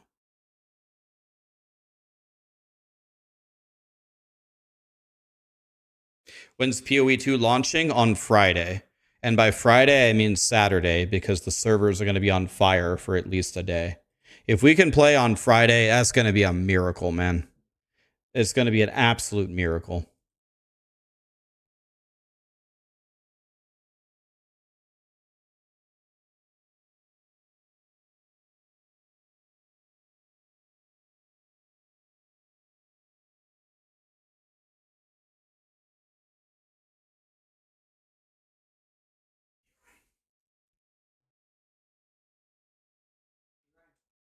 Yeah. Where you guys going? He's coming over to watch the game. We're just gonna run to the casino, check it out. The casino? Yeah, he wants to check out the cards. They got card games there, so we're gonna just. Where? There's a casino here? Yeah, Warhorse. It's just like only like what 5 miles from it. Yeah, you're only like 5 minutes from here. Okay. I've never even heard of that. Okay. Go win $1 million. My friends are going to the casino, lol. I didn't even know we had a casino. Must be new. It's either new or I just not paying attention.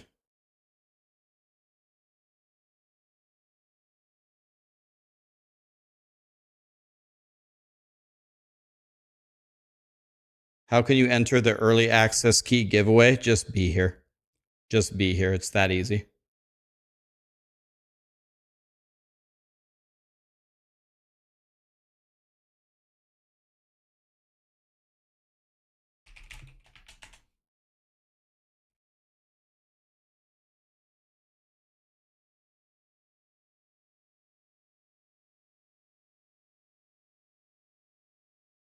Why do you have to pay 20 USD to sign up for the giveaway? The Bear, are you talking about the PC? So first of all, we already gave away the PC, and you don't have to pay any amount of money you don't have to pay any money the first month. The first month is free if you subscribe with the golden ticket. We already gave away this month's PC. Next month's PC, I believe, is a partnership with Starforge. But you don't have to pay 20 USD for the first month as long as you click the golden ticket. That was for the PC. That's with Crimson Market.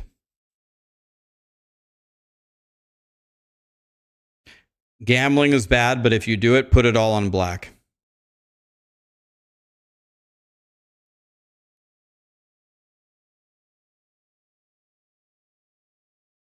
You have your company Christmas party on Friday. Well, you know, Quasar, is anybody feeling that? Yeah, I'm feeling a little warm. I'm feeling the sniffles coming on. Yeah, I think we're all getting sick, guys. I think we're gonna have to call in sick on Friday. Yeah, if you guys have extra early access keys that you don't need and you'd like to throw them into the giveaway, just DM them to me on Twitch, please. Tomorrow I'll make a huge list of all the keys that everybody gave me, and we'll give them all away. We'll give away like 6 codes per day. You're feeling sick too? Yeah. Do we know the time? I don't know the time, Nihilix, but the servers are never going to let us in anyway, so the time doesn't matter at all. 11 a.m. Eastern? That sounds pretty early.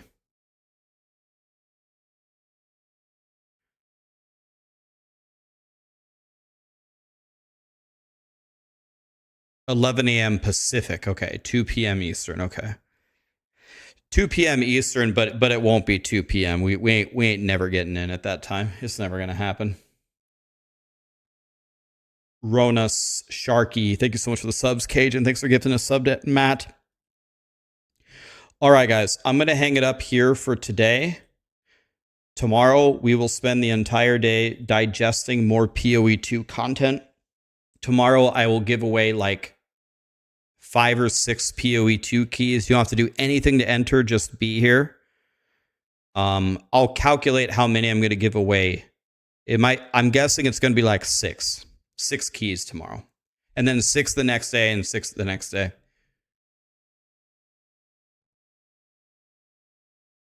All right, who can we raid here? I've raided DM a million times. I could raid him again. I could raid Woody. I just raided Woody. Could raid Hog. I raided him 1,000 times. I raided Barricade yesterday. Let me see. I don't really know too many of these people. Why? I guess DM again? Just DM again? Go for DM? Okay. Wait, Crouching Tuna is streaming? I'll raid Tuna if he's streaming. But he's not streaming PoE 2. I'm trying to keep it within PoE 2. Let's go DM. We'll raid Crouching Tuna when we actually get started here. Let's raid DM. I like DM. Yeah, Barricade is great. All right, guys. Thank you so much for being here. Appreciate you. Sorry for we had many conversations that were not even about gaming. We're going to try to keep it mostly to gaming going forward. I have empowered my mons to ban the shit out of anybody who's causing drama. Everyone download the Pokemon card game, and then I'll give you my friend code tomorrow, and then we can trade cards with each other. It's going to be fun. Have a good night, guys. Thank you.